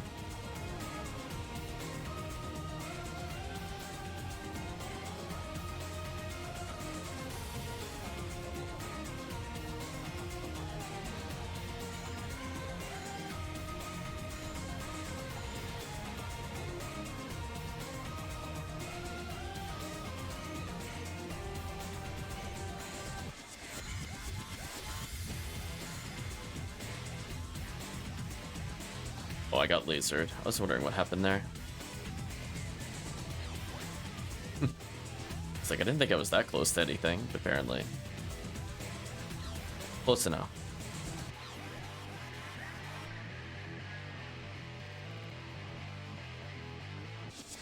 There we go. Looks like HellCleave started the other room. Now we can open the treasure. And I got a Trifluid back.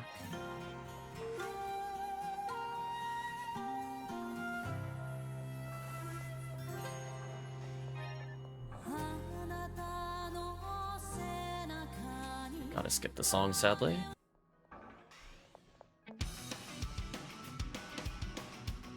This one's borderline. I'm not sure if this would trigger it. I guess we'll see, chat. That'll be a fun little game later to see what hits copyright. Because this one does have lyrics from what I remember. But we'll listen to a little bit of it anyway.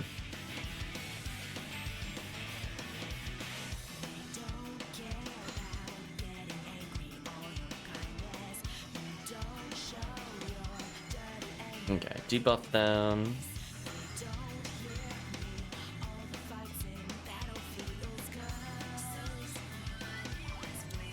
Got HellCleave.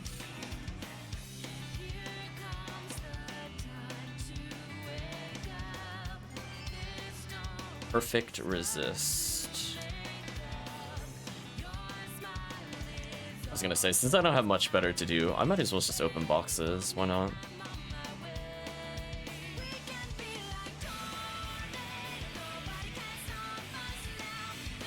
Nothing of interest, so we'll move on.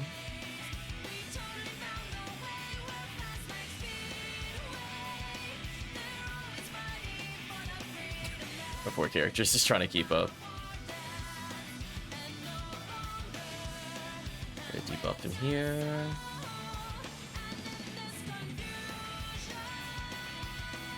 Debuff, debuff. Yeah, while priest traps are here, I'll still try to default to Zalor, unless they're too close to me and I need to live.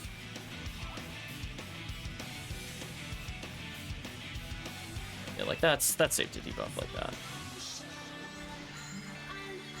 Come on, Rabarda. Nope. I think to the right was the optional room. I'll do the optional room.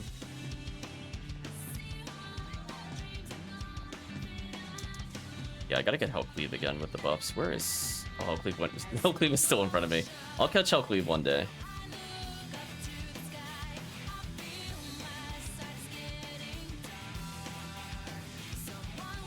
Yeah, I went back for boxes. I'm just like running after the team like, I'll get you eventually. Rip these things.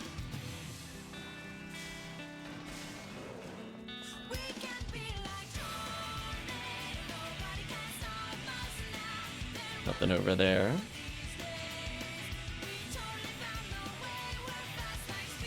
At least this time I get to move forward.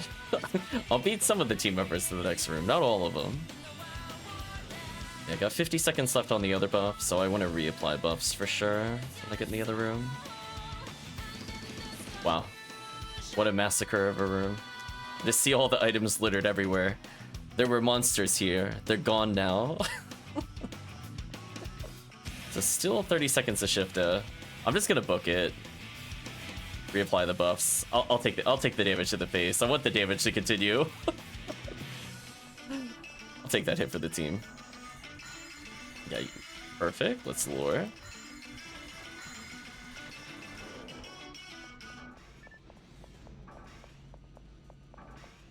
So I'll have to remember my buffs are a little staggered.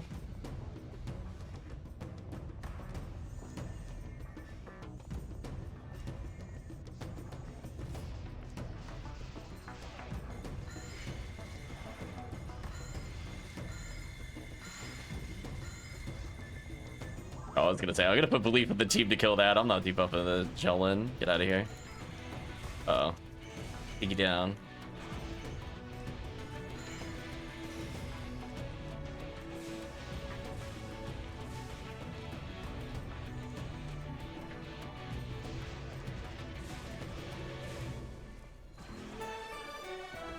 Give the team a moment to freeze trap. Yeah, we gotta recognize the character tags. Like, I could have immediately rebarded, but then we just scatter everything. So I gotta resist the urge to spam. There we go. Come on, Rebarda. Nope.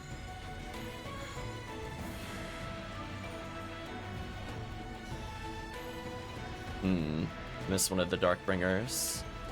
Let's debuff them this time. Well, chat deleted that group.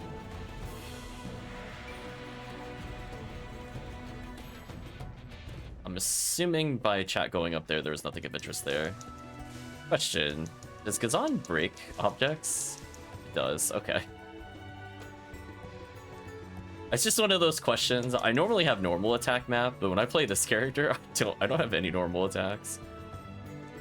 Like, I could punch it, it would be funny.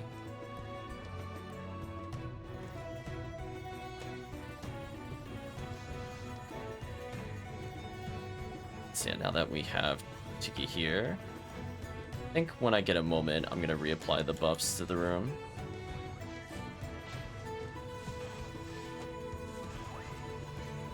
Reapply time. Okay, everybody's in sync again at last.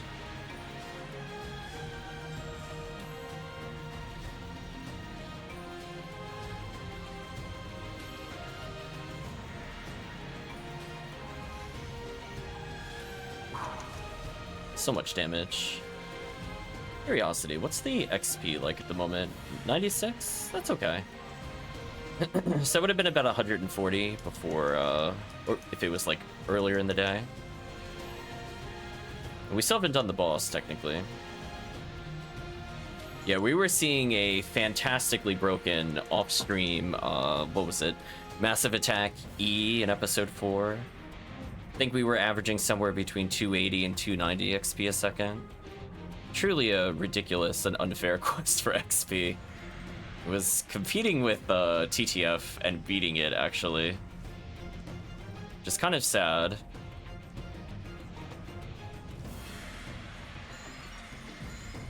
The fact it only really needs Pew Pew Laser is very silly.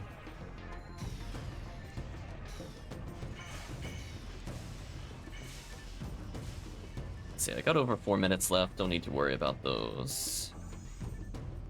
Let them spawn in, debuff. Let them spawn in again. Get my Tri-Fluid. Try to freeze. Didn't get the freeze.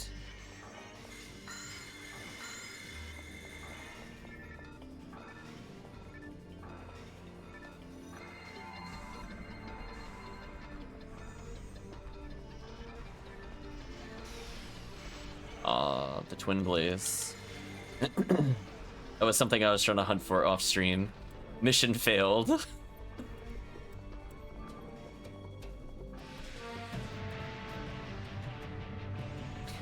I should use that little odds tracker on the Ephinea site. I'll have to plug in what is at 3 chances per 150 total attempts, which I think is rounded down. Honestly, I feel like I did more than that on Sky ID.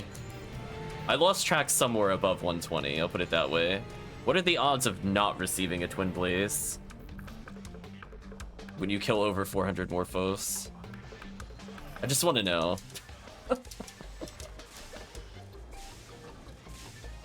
Rip Claw.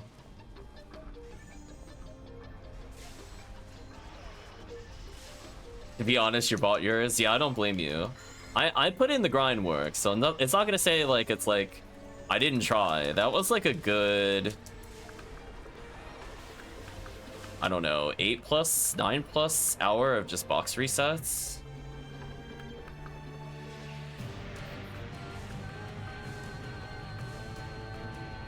Level up, nice. So that little 2-3 minute run for 3 Morphos over and over and over again. Oh well. Yeah, I don't blame chat for just buying it. On the plus side, I did restock most of my techniques.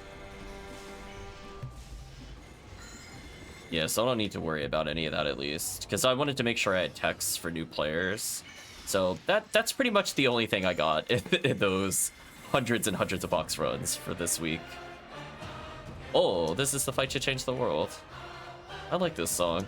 I'll let it play even though it has lyrics. Can't say no to Hideyoshi theme, it's too good.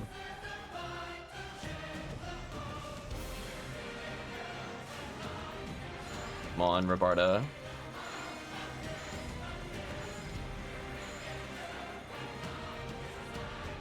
Your team is looking not at the right health for Dark Flow, so I might as well heal. And reapply buffs since we're waiting.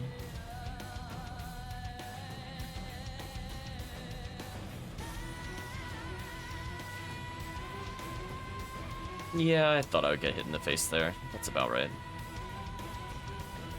Let the team go first.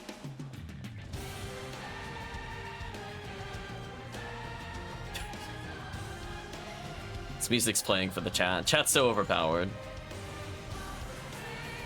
Please nerf chat.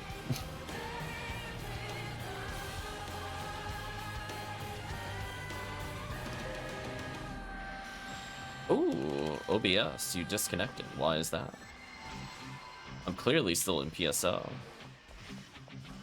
think they've been having issues with their server. Because it's not like I'm disconnected from the thing. We'll give it a minute. Yeah, I think that's purely Twitch side. Because if it was my internet, I would have been booted from the game. So hopefully it'll come back up in the next couple minutes. RIP.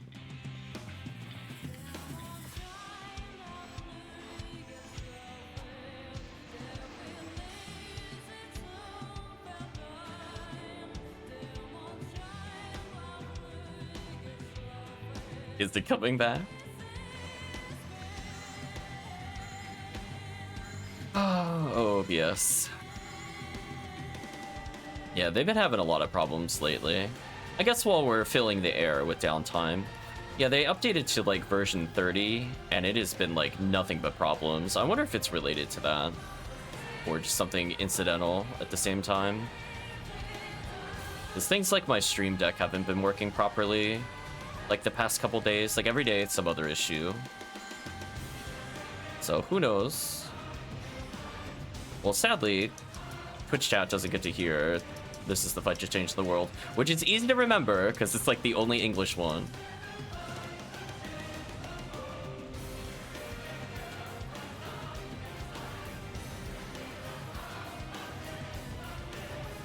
So we'll see what happens.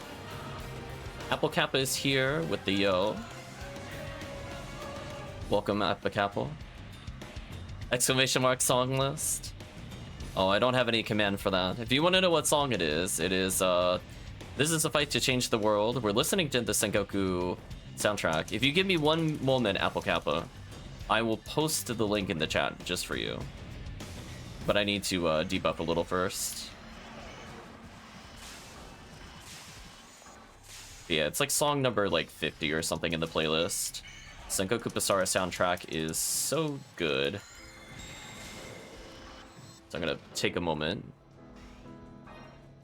I'm gonna copy it specifically from the song that you just heard and put it in OBS. So sorry, chat, as I deal with this. So enjoy the playlist. We rotate it too much to have like one song list. But for those looking to go specifically to "This is the fight to change the world," that is the moment. Gotta do Rune Atomizer. Oh, I got crit. RIP. Crit too strong. Wow, that killed me through Jellin. That's interesting. Sengoku Basara was fun to watch. It is quite a ridiculous show.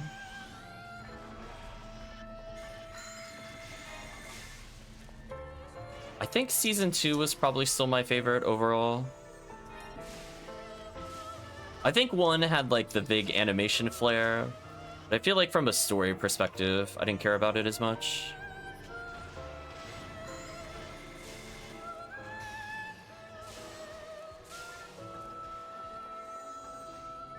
Then I watched a little bit of, what was it, Judge End? Oh, you meant the game itself. Oh, the game is amazing to play. It's one of my favorites. Yeah, this is the anime for said game, just for clarity. We were listening to the game soundtrack, I think, on the other stream. Yeah, music is like, I'm not gonna say 10 out of 10, but it's up there. Yeah, we played a little bit of it on stream. Sadly, I lost my data for it. I might bring it back on stream at some point. I think it's one of my favorite games of all time, period. It's probably my favorite co-op game of all time. Sorry, PSO. I play a lot of PSO, but I'm like, I'm sorry, Sengoku all day. If they had another version of it, I'd be playing that right now. I'll speak blasphemy on PSO stream. Welcome, Crmzntears. Hope you're doing well. Okay, let's reapply some buffs.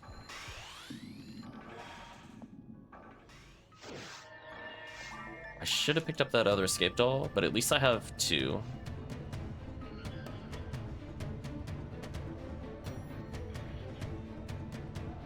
Yeah, it's very over the top. The season 2 show, I think, has my favorite plot. Plus, Hideyoshi was the best villain. Sorry, Nobunaga. And every scene in season 2 involving Hideyoshi was like one of the best of moments of the whole anime.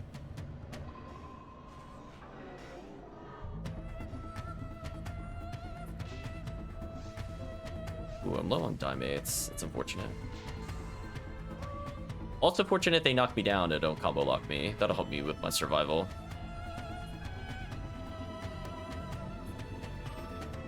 Yeah, those games are very notoriously broken. They're very fun, especially if you know how to do infinites. There are some characters where you could, like, even if you've never played the game before, you could probably infinite in your sleep. I'm looking at you, Kenshin, in particular.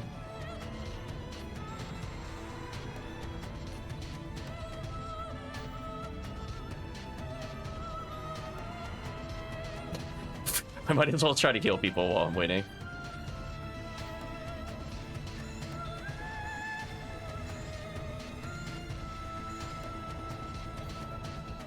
Was I ever into Samurai Warriors as well? Yes. And the moment I played Sengoku Basara 3's expansion, I could never go back to those games. Sengoku ruined those Koei games for me.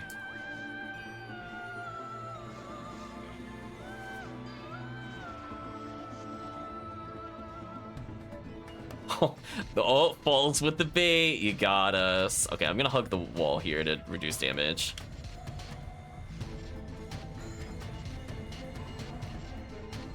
Get some heals in. I'm gonna hug the wall again to reduce damage.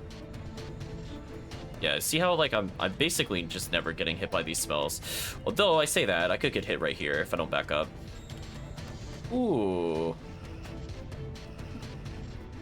I'm gonna have to back up again slightly to take less damage. Oh, I felt targeted there. That was rude. Oh, they killed me out of my Daimate. Oh, I tried frame 1 healing. So close. If it didn't hit me the 3rd time, if it just hit me twice, I would have lived that. Rip my HP. Yeah, I think the problem with the Samurai Warrior games is just, I'm gonna call it out. Like, they were definitely really fun for what they were, but they never really evolved in a way, in quite the same way that Sengoku evolved. Like, originally when Sengoku Basara came out, it was very basic, and it didn't really have a lot going on for it. I think they released it, for example, under the title Devil Kings in the US, where it's just very mediocre. It had like a tagging system for combos. 2 made it a little more lively. 3 is where they brought in like the big name voice actors. They came up with the hero time, which is like one of my favorite modes, where everything goes in slow-mo. It rewards you for combos a lot easier. There's more buttons. And then every game after that was just refinement. So you already had things that were missing in a lot of the Dynasty Warriors and Samurai Warriors around the same time, with like parrying. You can get out of supers, so you don't just like instantly die to like random like Mushus and those kinds of games. So for me, it was just kind of like what I was looking for, where the difficulty was more in handling an enemy with real combos and the ability to stop you from just wailing on them. And it had its own like combo infinite prevention system, which was fun to figure out. So I feel like I had to actually learn the character rather than just like square, square, triangle loops for days.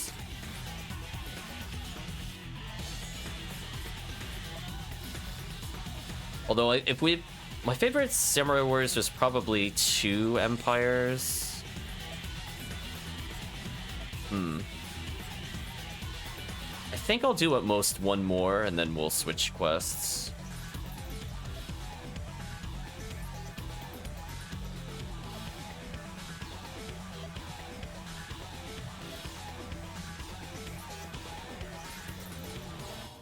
But yeah, Samurai Now, don't get it twisted. The Samurai Warriors and Dynasty Warriors soundtracks, some of my favorite of all time. I think those soundtracks carried that game series so hard. We might listen to the Warriors Orochi 3 soundtrack at some point. It really is just like almost every single best song possible in like one soundtrack. You're done for now, says HoopWheat. Would anybody would like to take HoopWheat's place? Thank you again for the hard carry with the Baran's launcher.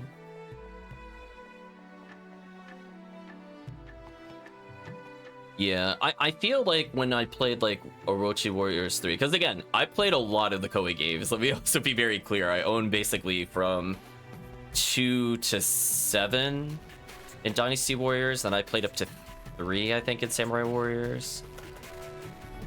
So yeah, we have 1 open slot for people looking to join. I feel like they were trying to emulate what Sengoku Basara had in Orochi Warriors with like the freeze time tag system, because Sengoku Basara also had a tag system on top of that, so it's just like so complete. Ranmaru and Orochi Warrior. I think I played some Ranmaru and Orochi Warrior. I remember playing, depending on which Orochi Warrior it was, I think Zheng Jiao with the unblockable God Stomp was very cheesy. Although, if we're talking about Orochi 3, Orochi X is the most broken character in the game. What a busted character. What were they thinking? Okay, HellCleave needs a moment. So again, if Crmzntears would like to join, or anybody else, we have 1 slot open in Ultimate. Or Vayne, I think Vayne was here earlier. I'm trying to remember who else I played, because honestly, like, once you get Orochi X and Warriors Orochi 3, which I think is... I'm trying to think if the numbering system is correct. I think it's technically 2 in Japan, because I played the Japanese version. I want you to know the commitment. I played the Japanese version of 3 because I wanted it on PS3 at the time that it came out, and I got the soundtrack as part of getting the game. So I have, like, the hard discs for the game. So let's be real clear. I really liked it, and then I played Sengoku Basara, and I'm like, oh. Just, it did everything Orochi 3 was trying to do, but so much better.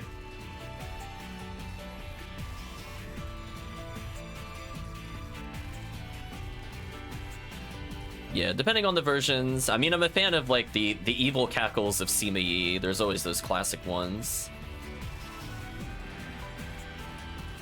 Okay, I don't see anybody saying that they're looking to join, so I think we'll start the quest in just a moment.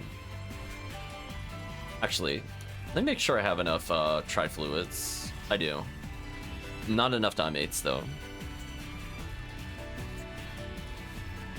Yeah, I'm just trying to think who I used to play. I mean, the answer is I played every character because I wanted to unlock everything, but who I preferred is kind of a question mark.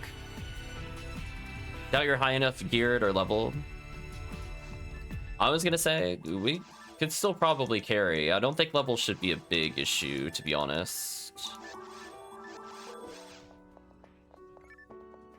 I mean, if you're level 80, 90, it's just XP. I think depending on... Ooh, it's even beat. Yeah.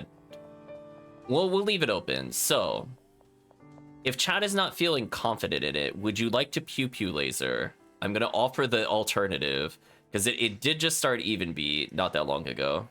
Pew pew laser is OP. Yeah, let's play some pew pew laser. Yeah, I was gonna say, I think everybody, I don't think people will generally turn down the pew pew laser. I have one pew pew laser mag and a spare pew pew laser gun in order to do it. So I'm gonna make the game on, I guess white ID is okay. Yeah, let's do that. So let me put away these items just so I could get them back, and then we'll be pew pewing while it's even beat. Because that, as I said before, the XP is so good. So if your concern is over XP, then this will be the quest for you. Don't need these. Oh, I have a Tempest Cloak, but no slots. Almost living up to the dream. Tiggy's right now sleepy. That's fair. See, I'll bring in white raw marl with pew pew laser, and then let's quit out then.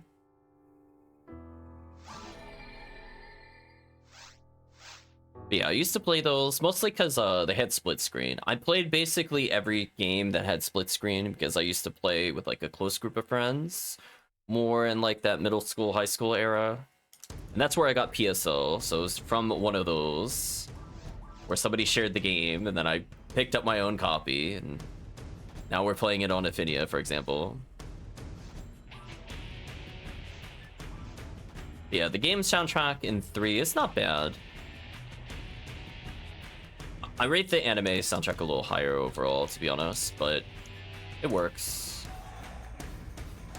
So I'm gonna just name the game Ziggy. I'm gonna play on Ultimate. I'm gonna bring in a character that's like 120-ish.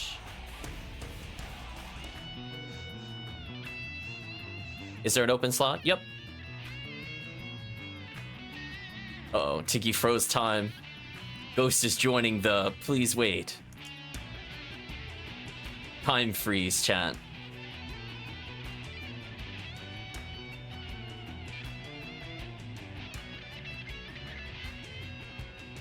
Chat is too powerful. I got murdered.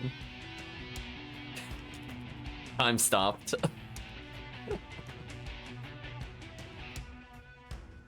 Yeah, this hasn't happened to me in a while, but then again, they just did an emergency update. I might have to do it. Zawarudo, indeed. Toki Tomore. There's Radreus, so we'll wait for Tiggy.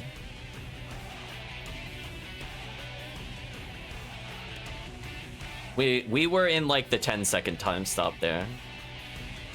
The road roller was about to destroy me.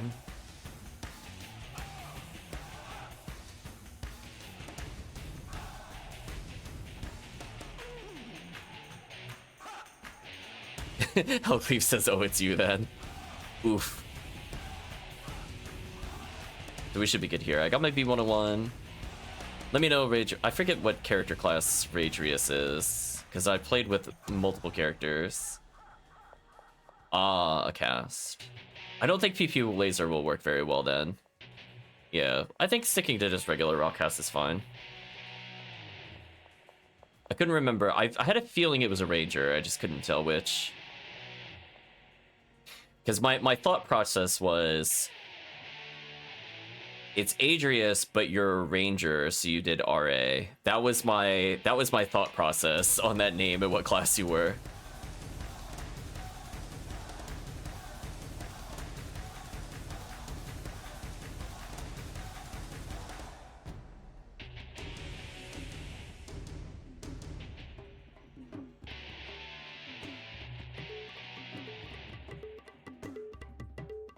Yeah, if my red was a little more faded, I would match a bit better. Uh-oh, Tiggy might have crashed again. Rip Tiggy.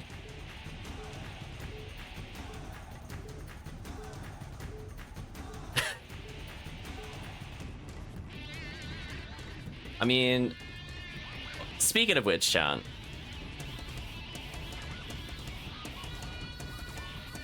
It hung on the loading screen. Sorry to hear, Tiggy. We were joking before about the ridiculous names of songs in the Sengoku Basara soundtrack. We're gonna keep up the tradition, chat. I'm going to show you the title of this song.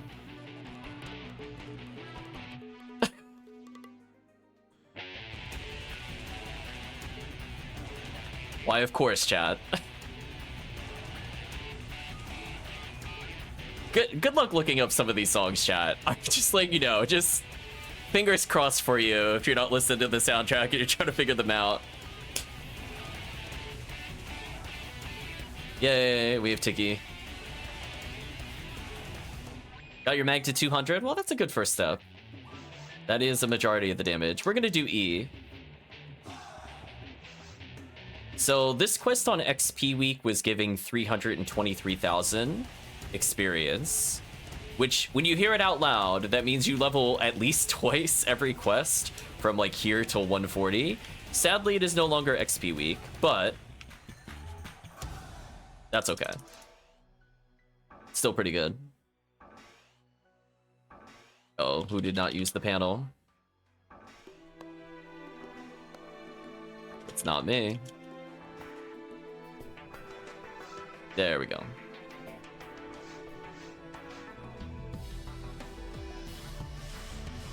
Let the pew pew begin.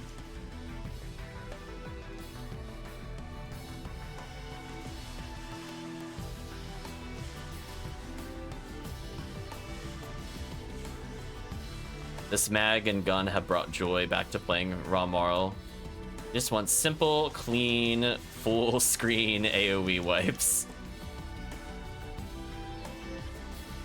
No. The damage is based off of MST.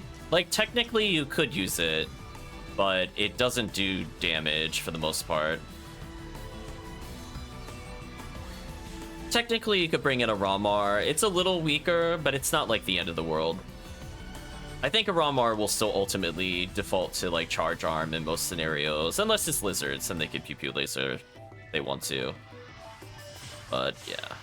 For Ramarl, it's like what a brain dead clear, and I love it. Yeah, I don't have a demon, so I'm gonna believe in the chat or the paralysis. One of the above will troll this Dwarfon. Rip Dwarfon.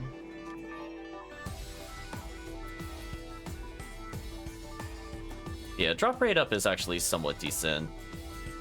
The Blade ID gets things like, I believe Slicer Fanatic. They usually have access to the Crimson Code either through boxes or through normal kills. You got your things like your limiter from the boss. If we do the normal boss, which is what we're doing here, Saint Million, it is a Heart of item. So for people looking to cash in on a cosmetic potentially, it is presumably worth a decent amount of PD because cosmetics are usually all the rave, as it were. I don't know if it's like 10, 20, 30, since it's a newer item, and I haven't looked at the price guide for it.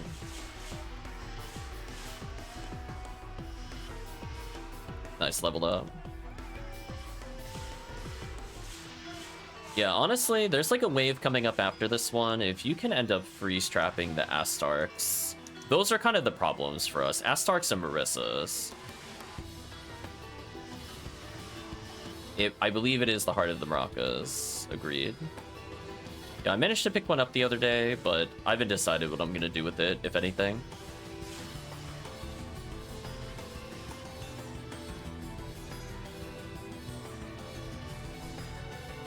Apparently the party wipe came in.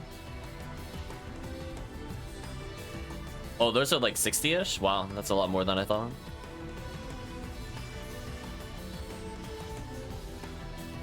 Uh-oh. How is HellCleave getting killed? I'm gonna run out of moon atomizers.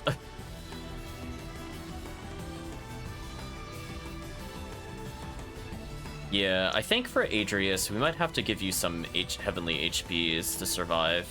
Because you need a lot to survive the Dorphon. Once we're past this phase, it's not as bad, since we should be stun locking everything else.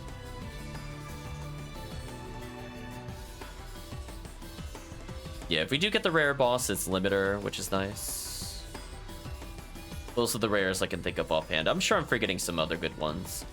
But ID is mostly solid. There's always Disco Brave Man. That's just one that I don't feel like mentioning. It's like, when do they not have a run that has Disco Brave Man? But you wouldn't do that. You wouldn't do the run just for that, I'll put it that way.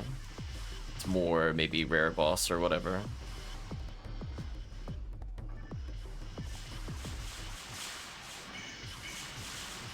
Goodbye, the enemies.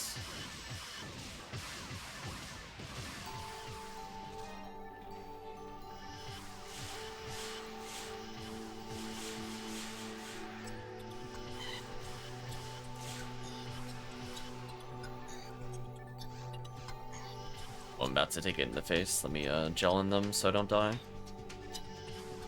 Nice hell. Heal the team.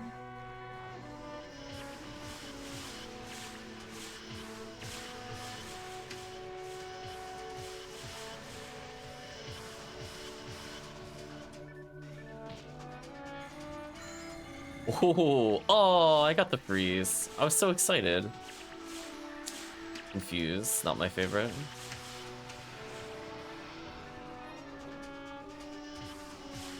I believed in the freeze. Normally it's fine. I have the target frozen, so it'll undo the freeze. Because I don't feel like dealing with the Astarks. Yeah, I'm gonna run out of moons for sure. I'm gonna have to go back at some point. I'm already at 5. There we go. Pick up some items here. Let's see.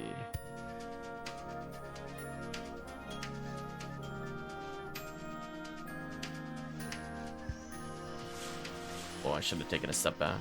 Misplay.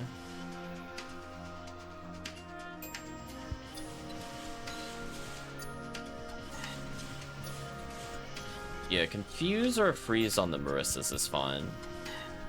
I would say when in doubt, if you feel like you're close to leveling, I would just burn all your freeze traps. Because again, this XP comes really fast due to the lasers. Like, even with our current team, we're averaging, let's take a look, 130 XP a second.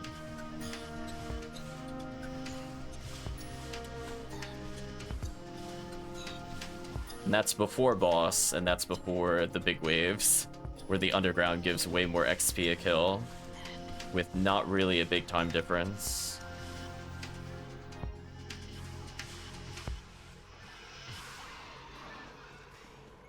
So at some point, as a reminder, roughly where HellCleave is now, we're going to go huddle there as a group, and we're going to use that to deal with the Dorphon.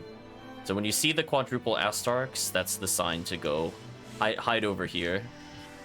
Yeah.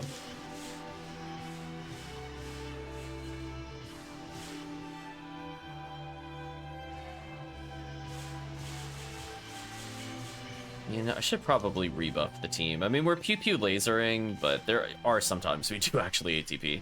I thought about not buffing. I have gone through whole pew-pew laser runs and never bothered buffing, because it just doesn't usually matter. But if we have split damage, I probably should. So team, just make sure to come over here a bit more. Double photon draw.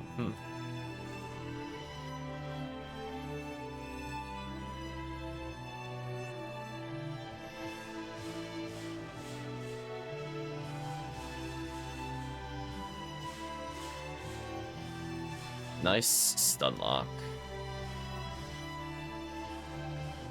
Good job, team. Pick these up.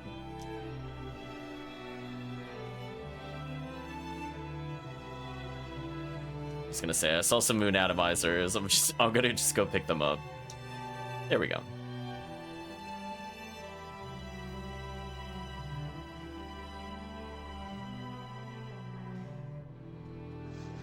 And this is where the XP starts to climb and climb and climb.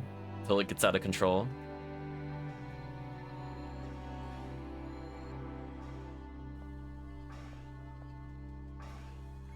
We lost HellCleave.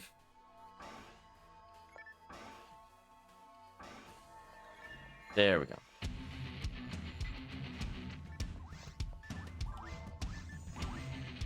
Yeah, we have to be a little careful.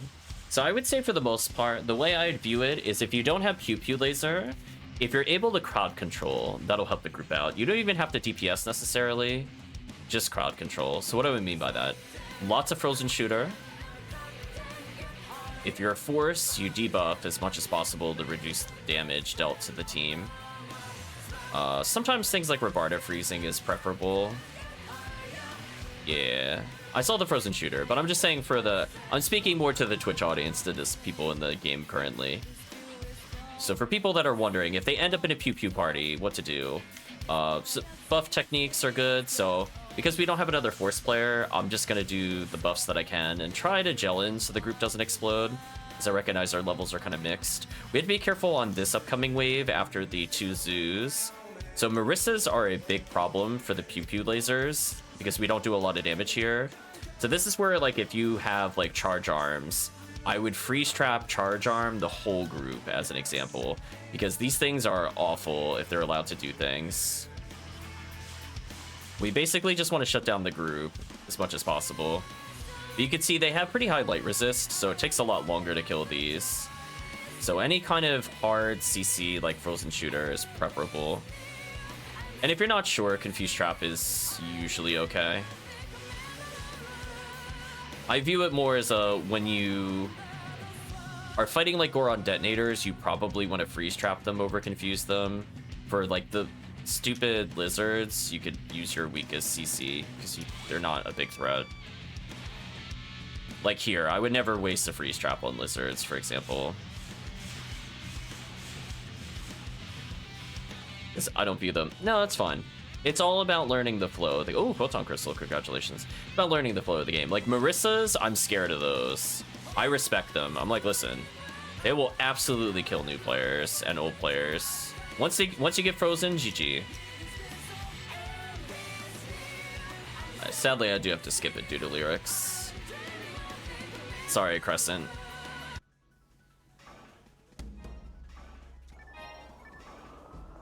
If it's more used as like a sound effect, it's less likely to trigger it, but straight on lyrics, not likely.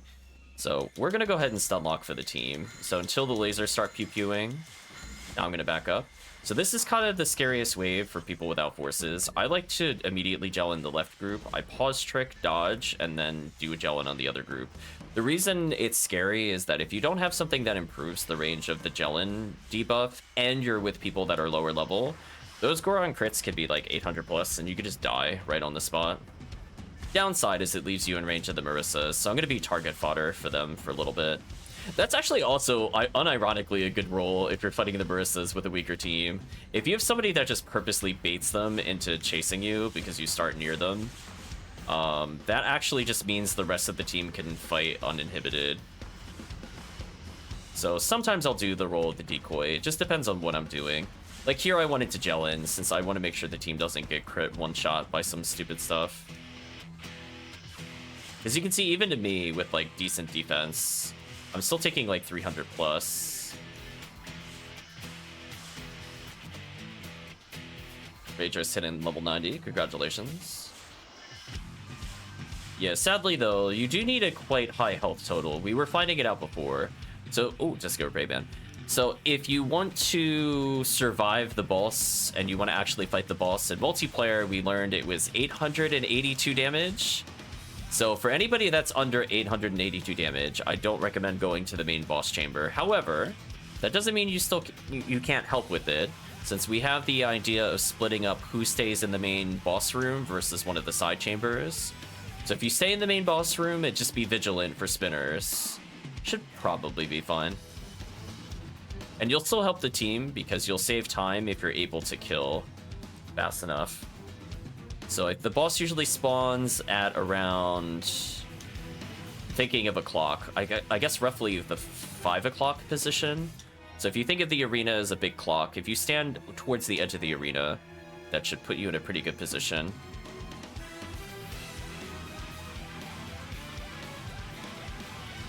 Heaven Door version 2, it sounds like. Yeah, Goron detonators are probably the biggest threat, especially to like bone rules. Fastest way is to only have one go in the side chamber.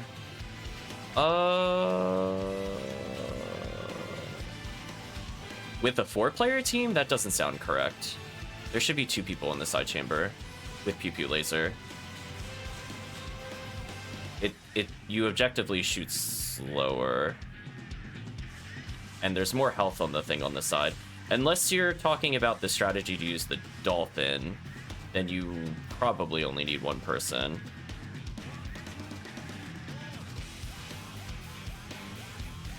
Yeah, but Pew Pew Laser doesn't care about desync.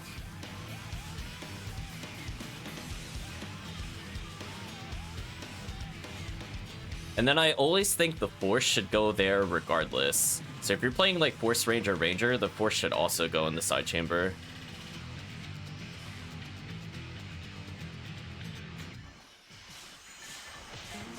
Does it 1 cycle every time? If you're playing 4-player, you can make it 1 shot if everybody's PB.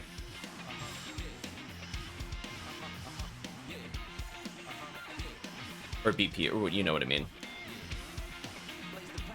Yeah, Dolphin does like 8k. Yeah. Oh, Divine Punishment. Yeah, Divine Punishment can hit all phases of the boss. It's pretty strong. But the thing is like, it's not hard to keep it synced. It's more on the player. It's not about like accidentally desyncing. It's just get good.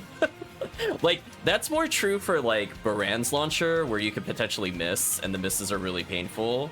But like Laser can't miss. It's only player error.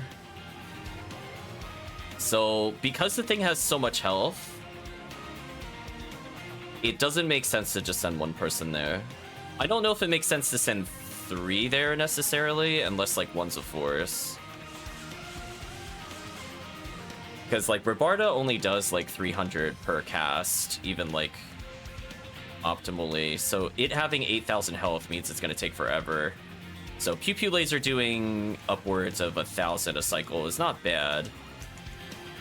Oops, let's heal.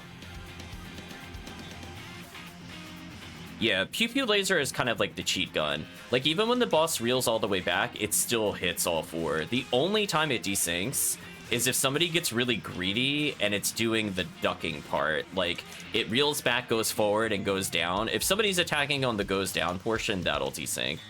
Otherwise, it's really, really easy to sync. It's probably the easiest thing to sync in the game.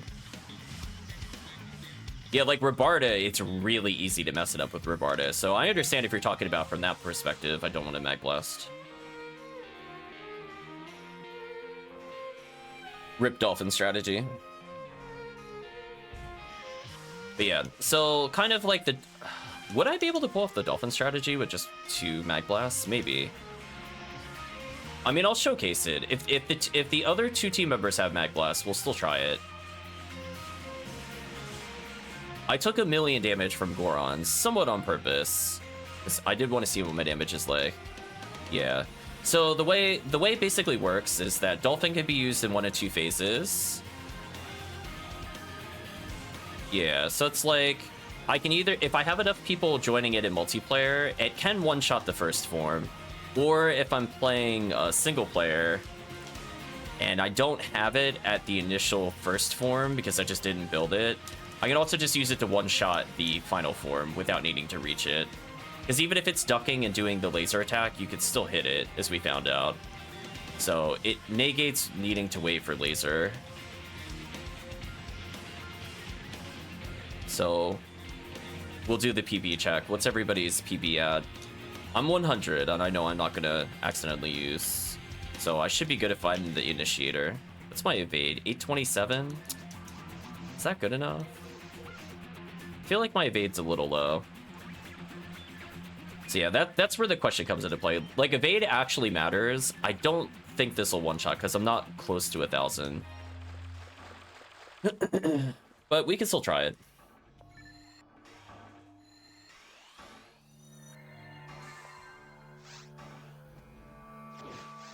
So I will probably walk up in Dolphin disrespectfully. Chat can pick one of things. Probably someone does Twin, someone does Angel or something. And then if you have any leftover points, just try to donate by holding the control and using what was normally the quick chat. For me, it's Y on the controller, but whatever the top button is. Ooh, I didn't spawn near anything. That's unfortunate. I have this thing, though.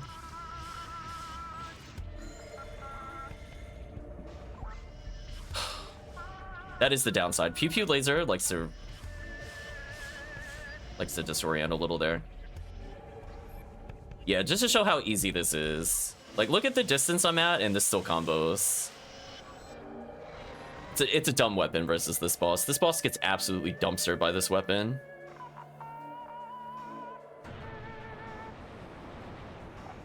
Yeah, there's more phases. It's not quite over, Radreus. So what I would recommend, as I said before, think of the map as a giant clock. Stand roughly near 5 o'clock against the wall.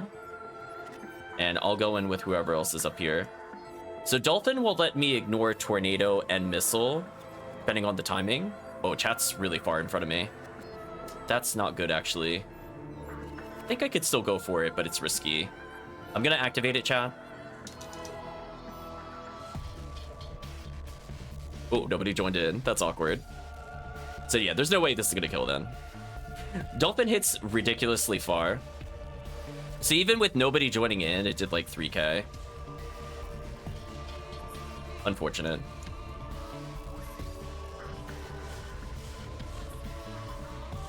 Yeah, the downside is if somebody goes in like really far in the room, it does get a little desync, sadly. So my bad. I deserve that death. But at least we could see without having like a 2-person merge, it was doing 3k. So if we did like a 3 or 4 player merge, just at about at 2,000 per, so it would have one shot. So I unfortunately had to pop it a bit early since the missiles were coming in early.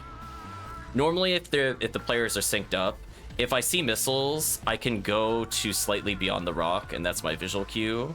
I wasn't sure if I was far enough, and the answer was no. So yeah, that wasn't my bad on that one. I should have just taken the missile and not worried about it. That's fine, we'll course correct.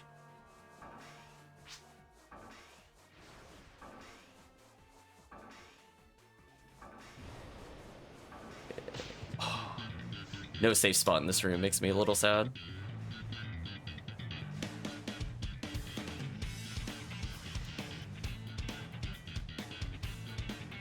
So I should be able to donate. So if chat does do the Dolphin, you saw like my Dolphin by itself will do 2,000, what, 800-ish? So even if the team doesn't have strong evade, this should kill. If team has it. And that's the backup strat. Otherwise, PP laser is fine. We'll donate. I like the big laser. The Photon Blast canceling laser is also pretty funny. Yeah, goodbye, boss. Oh, Chad almost got the glitch. I respect the Photon Blast trying to desync the boss death. I respect that. GG. Yeah, so that's usually why I don't usually stack a lot of people in the final room when we play. Just because, as I said before, like one Dolphin is enough to one-shot the phase. It almost doesn't even matter what your stats are. But yeah, I'll do a little better next time. So that way the first Dolphin hits. I'll take the L if I get hit by missile. It's a little risky to run it down the middle, as I said before, because you could get hit by Tornado. But again, if you go a certain distance, it doesn't matter. And then you can use the Dolphin to ignore the missiles. So, it's fine. We get to practice it a little bit.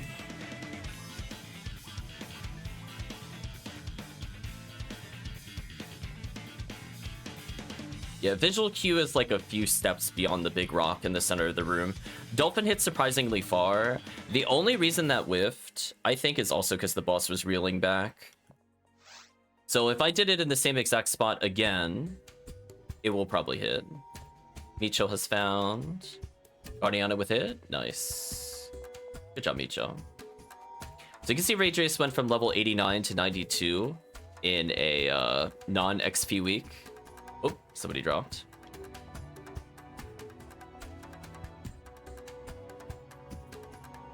So this quest is worth a bajillion XP, as I said before. I should have checked it last time, but that's fine.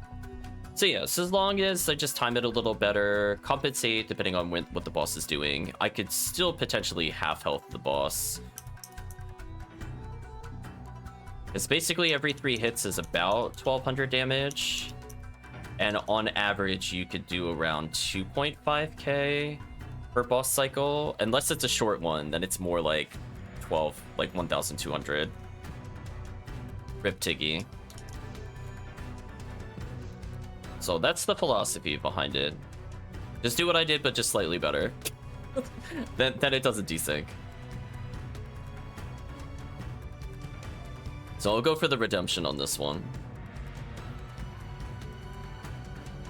It's also fairly easy to build meter, especially if you're getting hit by the lasers or donation, as I said before. So even if people were charge arming the whole way there, the donation strat still works. How do you contribute again? It's when you hold control, there's the quick chat that pops up this normally, or your item menu, that donates to the damage. Ooh, Tiggy's crashing again. Rip Tiggy.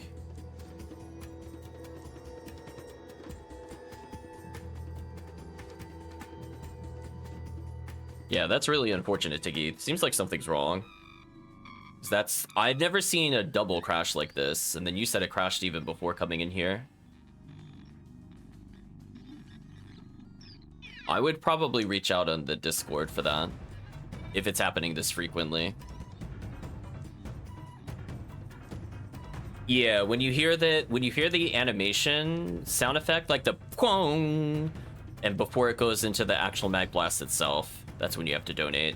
You'll see people donating because you'll see the trails of light leaving a player's name, and it'll go to the player doing it. And that little bit of damage actually matters. Like, potentially a donation is like several hundred damage per 10. So if you have 30, I think you add about 900 just from a donation. Like, that's not an insignificant number, especially if we're only doing like a 2-person mag blast.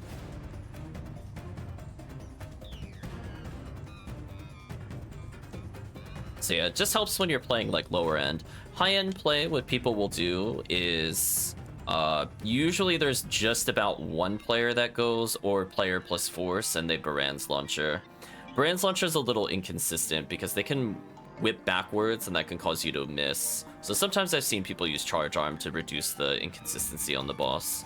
Or pew pew laser doesn't miss usually, unless you're like really, really greedy with it. And that is 1000% player error, because it's so much more forgiving than any other weapon type, including shotgun. Yeah, I've seen people do it with Barans, but it's like you gotta believe. If it whips backwards, if you shoot, then it's GG. So it's kind of like a very different mindset with it. I don't like it. If I do it, I usually do charge arm, because I just want the reach. So I'll play it safe. So I'll like normal heavy special. I won't like try to normal special because I don't want to accidentally desync them. So those are things I have to think about when I play not pew pew laser. But when I play pew pew laser, it's like step 1, walk forward. Step 2, the light rains down from the heavens. So it just allows for a very easy clear. And I feel kind of sad because the Romarl just completely outspeeds the Force at the similar situations. Or Force.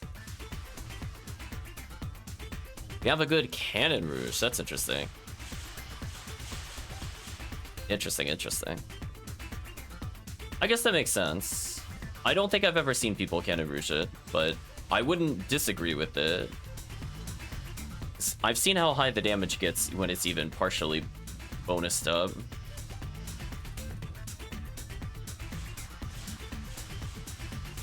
Yeah, and then and the backup strat, as I said before, is when we do Dolphin, if somebody twins on top of that, then it's just like GG.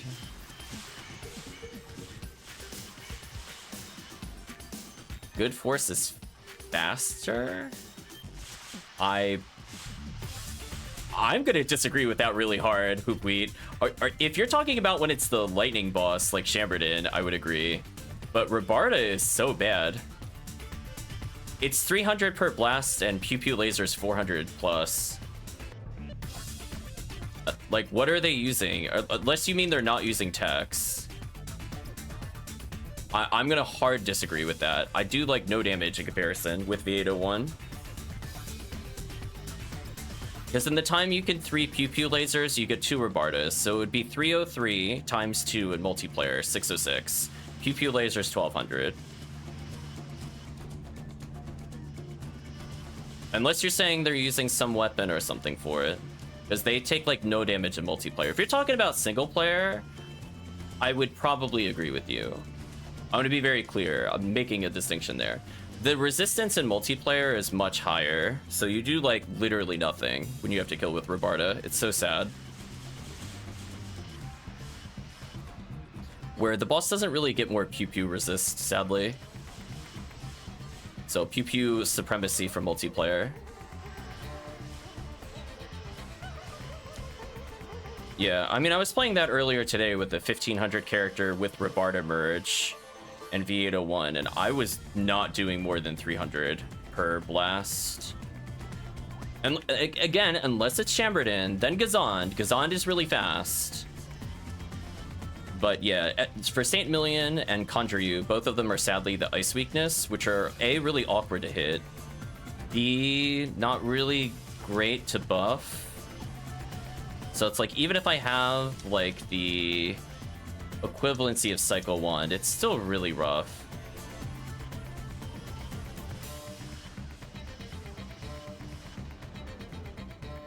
Yeah, the only downside to the Pew Pew Laser is that Zulord doesn't impact the damage.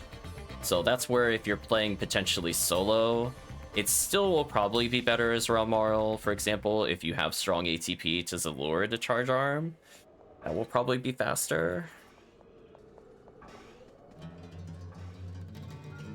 Yeah, Rabarda does like almost nothing. In single player, it's more like 450 and the boss has half health, so it's a lot more comparable. So that's where I'm making that distinction. Because the boss, I think it's like 20 or 30 ice resist, and it is brutal. It just makes you do like nothing.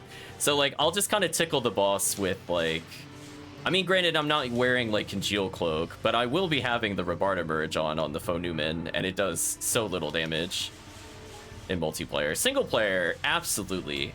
I love killing that boss in single player. Its resistances are much more generous. It's also easier to Gafoe spam on the first phase. You can still do that in multiplayer. It just takes a little more time and relies more on the invincibility mag trigger, so you don't get punished. But yeah, when I'm playing single player, it's like, what an absolute joke. Then it's really fast. Or if it's Chamberlain. Because Chamberlain's the only boss that has Gazond weakness on the final form. And Gazond is really fast, and I haven't timed it, but I'm assuming it's on par with, if not faster, than Pew Pew Laser. So putting on like a Gazond merge plus potentially like the Lightning Wand, I think would probably out DPS. I would agree with that statement. I haven't tested, but it feels like that would be right, given the damage bonuses and the lack of resist.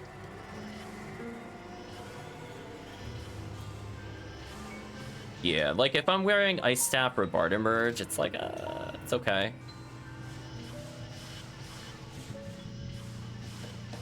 $500 in multi or single player? I would believe in single player.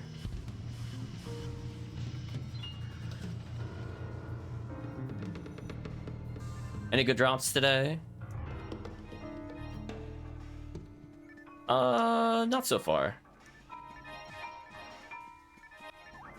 Where are you getting the 500 from? Are they equipped with Cycle Wand or something, plus Rabarda Merge?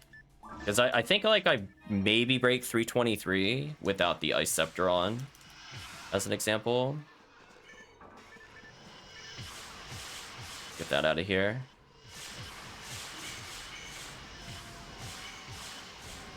Oh, yeah, that might be it.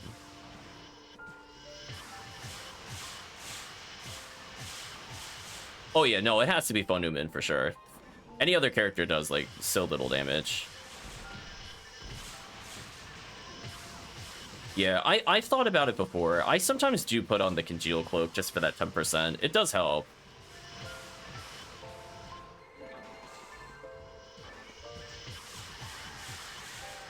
Yeah. It's just kind of sad the Force has to stack all of these ice buffs, and then the Ranger is like, tee-hee, I have a gun. And it just clears like everything. Poor Force. They're sitting there swapping spells, swapping merges for optimal damage. Romaro's like, gun go pew pew. Yeah, the barrier of entry is pretty low.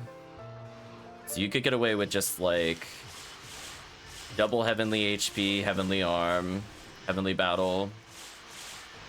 You could be in there at a super low level. Just enough HP to not die to random crits. Oop, 4 enemies. Let's go over here.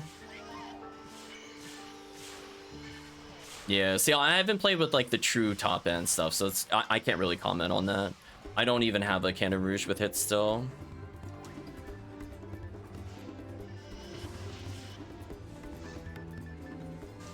Revive. I need to set up my toolbar again to match my other characters. I have it so that things like Moon Atomizers are on my quick bar, but they're not on this character specifically, or the other character that I was playing, because they're using the old layout. Team getting party wiped. Yeah, like, again, Dolphin will cover for sure. We'll agree. So it's like, as long as you have at least, let's say 3 people join in on Dolphin, and then 1 person single player joins in on Dolphin, I'll probably just do all the boss's health on both phases without needing to actually hit the boss. Yeah. So what I would do when I'm playing with like other people to make sure that I got it, so let's say people are killing too quickly, as an example, and they're not necessarily doing pew pew laser, I'll sometimes actually bring in the PB crate on a force just so that I can make sure I'm at 30 to donate. Because a lot of the times I won't get that much in like a really solid comp. Like I might get maybe 8 or 12 prior to the boss.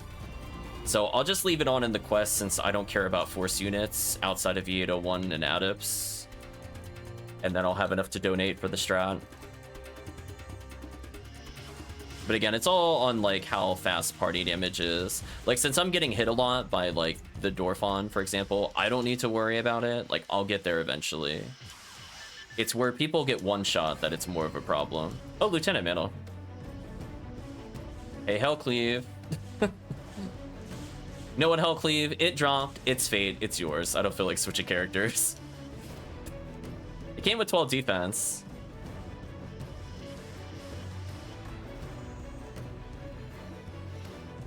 And 1 slot, so you save 1 ad slot.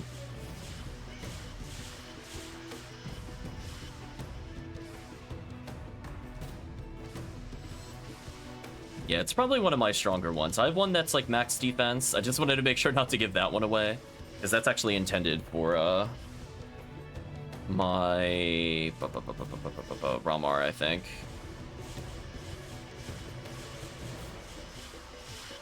PP lasers. Yeah, at some point I want to try Desert without, not gonna say without forces. I don't know if I want to do that.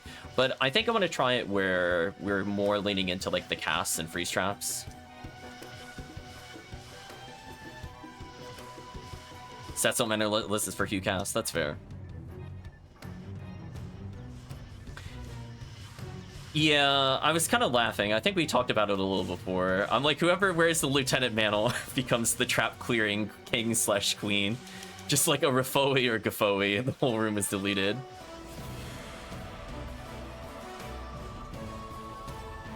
Sometimes there are very silly chains of traps.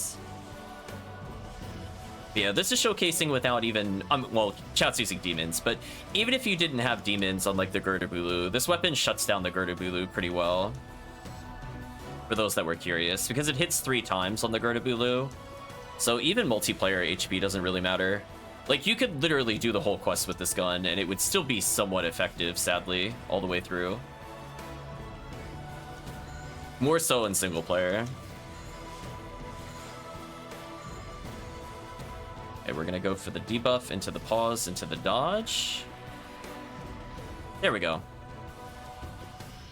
Yeah, make sure I pause there, because I don't want to accidentally target them, because that will cause me to get hit. It's like the only trick I've learned. Also, I've not learned to not stand here, because I'm about to get Marissa. One day I'll learn. I'll be the human bait as I dodge lasers and Marissas. Come towards me. Yeah, there we go. They only thought they had me cornered. Ooh, is that a freeze trap? Nice.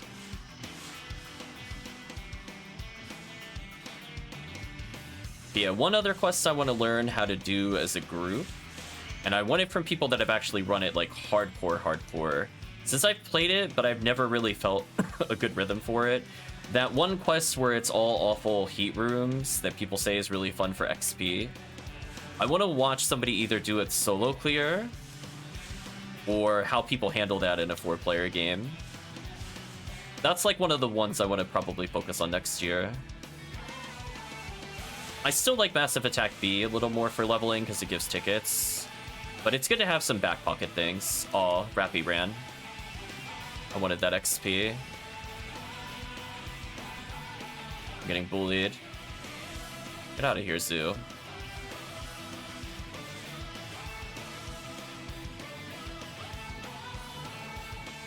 Because I see people recommend it, and I'm like, B so far has just been more consistent.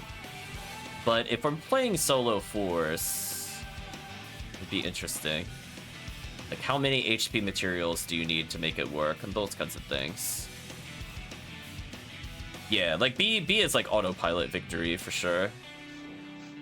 And I like it more just because if I'm bringing people that don't know the quest, it's good. But for people that like really know the quest, I want to be able to get to the point where I can either, probably not teach it, I don't know if I'll get to that level with it, but at least guide where to stand in some areas. Oof, what's a drop? Because it's nice to mix it up a little. We're just looking for a lot of underground rares as well. I don't know why I didn't go left there. I should have moved left. We'll call that player error. I'm gonna die mate so I don't get looped. And then Moon Atomizer. Yeah, like I like Beyond the Horizon for raw XP. I like Massive Attack B for drops plus free tickets. But if we're talking about pure XP, having another harder alternative would still be interesting. You know, maybe not for everybody, but it's good to have that in like the back pocket kind of deal.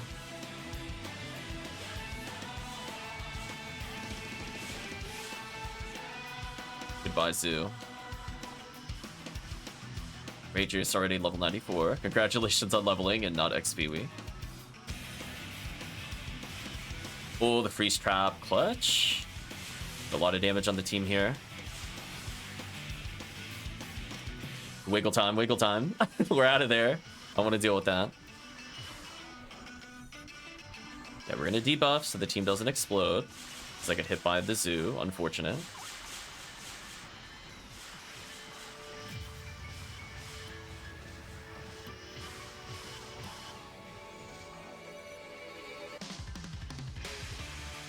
Ooh, slapped in the face.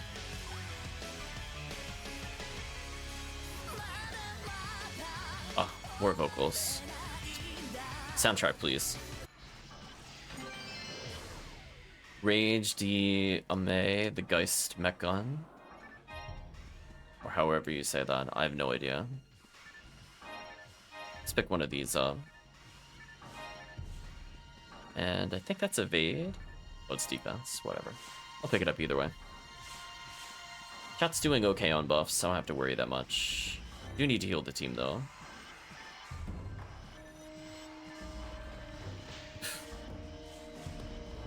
I thought they already swung. I should have been paying attention. Because if I had realized they didn't, I would have dodged left instead of casting. Whoops. That's fine though. So I think for the most part, you know, I have some comfort runs that I do. There's some runs where I feel, you know, I have my own strats for like mini minips. I've learned to do like TTF a whole bunch of ways, for example. So it's always nice to just revisit and see where improvements can be made. That was officially my last moon atomizer. So you're on your own team if you die again. I can't revive you. None has dropped in the past like 4 rooms for me.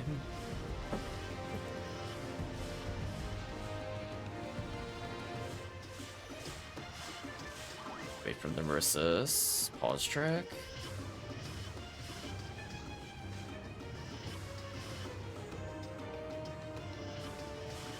Drop 2. Okay, I see them now. He's up.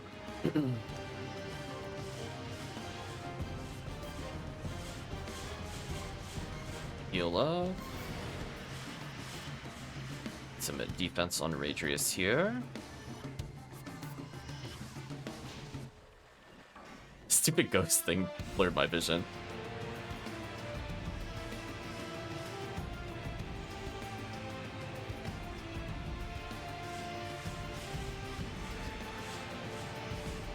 Downside of pew pew laser.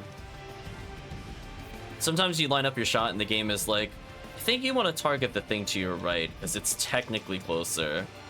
I'm like, no, or it could target ahead and hit the thing on my right anyway.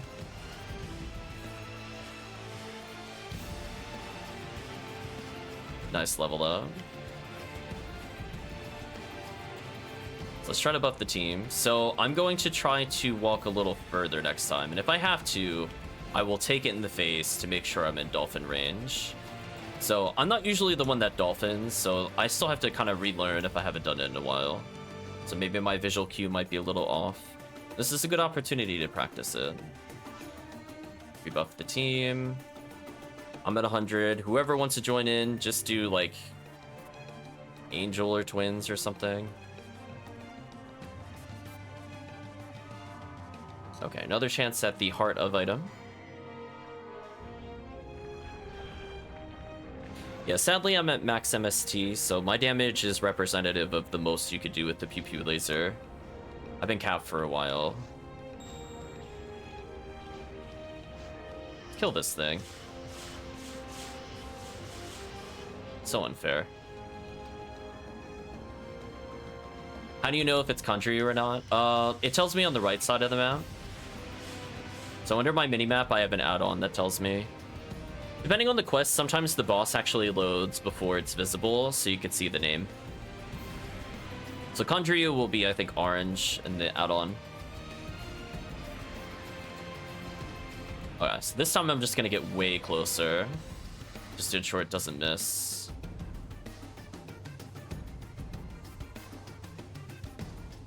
And I like using Dolphin here because no matter what it does, I could just react to it and try to Dolphin whatever it's doing. As long as it doesn't reel back and laser, it's good. Like right here, I could just activate and this will hit for big damage. Dice donations. And because the boss is not doing the big laser animation, this should... I don't know if it'll one-shot. Let's see. With my level, is this good enough? Oh, so close. Yeah, that's what I was thinking. But again, just a few lasers and it's all over. So that was better. Dolphin OP. So yeah, a lot of that is... You can blame me on that one. My evade is too low. I just need more levels. So in like probably about 30, 40 levels, that should kill every time with the same setup.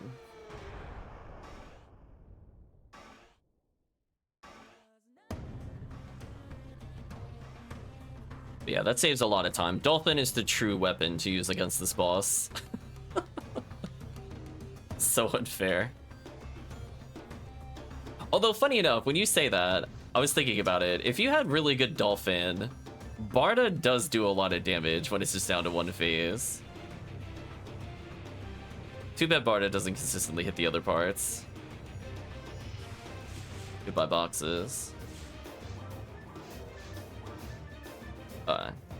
So we'll give this Lieutenant Mantle to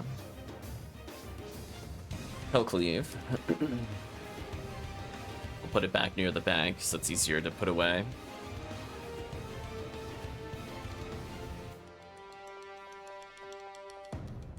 Radreus already level 95. Slowly climbing.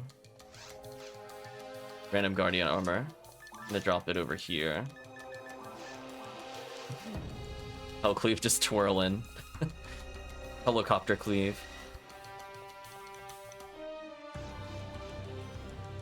Why am I even identifying this? I think it was just trash, right? Yeah. Doesn't even have hit percentage. I don't really care about this gun.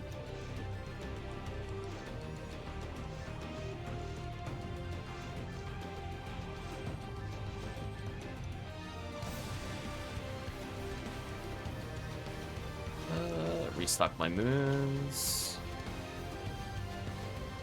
So how much XP was that? With going to the shop, it was a little over 160. Actually, we can estimate by how fast it's ticking down.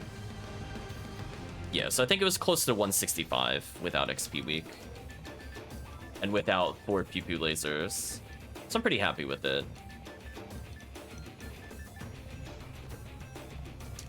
Collect my tickets. Repeat. We'll do one more of these. And then if we want to transition into like a TTF, we'll do that. I don't want to stay up super late since I'm still not feeling all that well, sadly. But hopefully the team has been enjoying what we've done so far.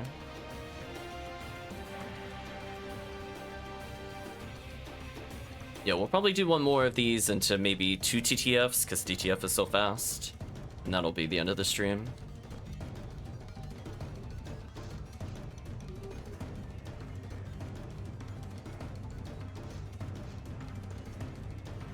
Yeah, it's nice to slowly put some levels on the character.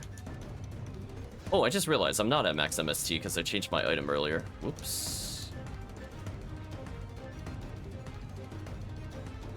I'm just thinking about something. Does that mean I want to check my mag real quick? Oh no, I have that on. Interesting. Yeah, max MST is 1035, so I'm off by 7. Oh, you know what it is? It's because I'm wielding double Heavenlies. I had a, what was it called? A Centurion ability on earlier. Forgot I swapped that out. I think at this point, if I level 2 more times, I can get rid of the Heavenly HP for the Centurion again, which will give me slightly better defense, which is sadly relevant because Goron Detonator crit is high. And I'll still be at the 882 to survive the boss. But it's not like a big difference. I could just leave the Heavenly HP on, because it's more generically useful. But if I want to be able to actually switch to my Power Mag version of this one at some point, I probably want to fix her luck score.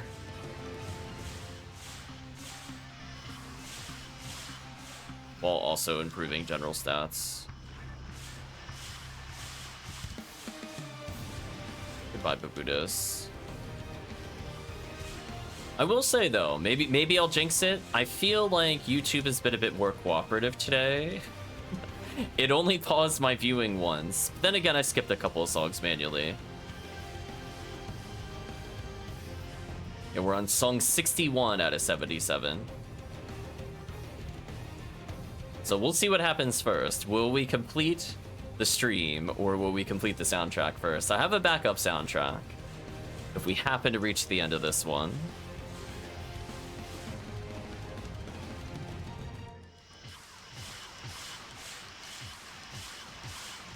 I came slightly prepared. Ooh, photon drop.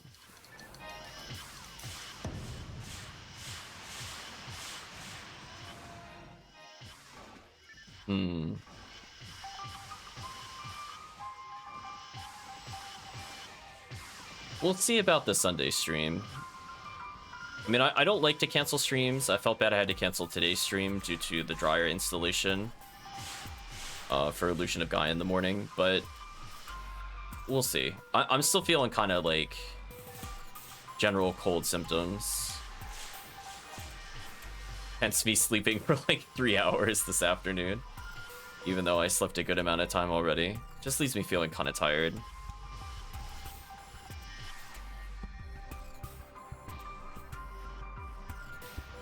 Oops, as I get wrecked. But fortunately, most of the congestion is gone. It's just more other things that are not managed by the medicine.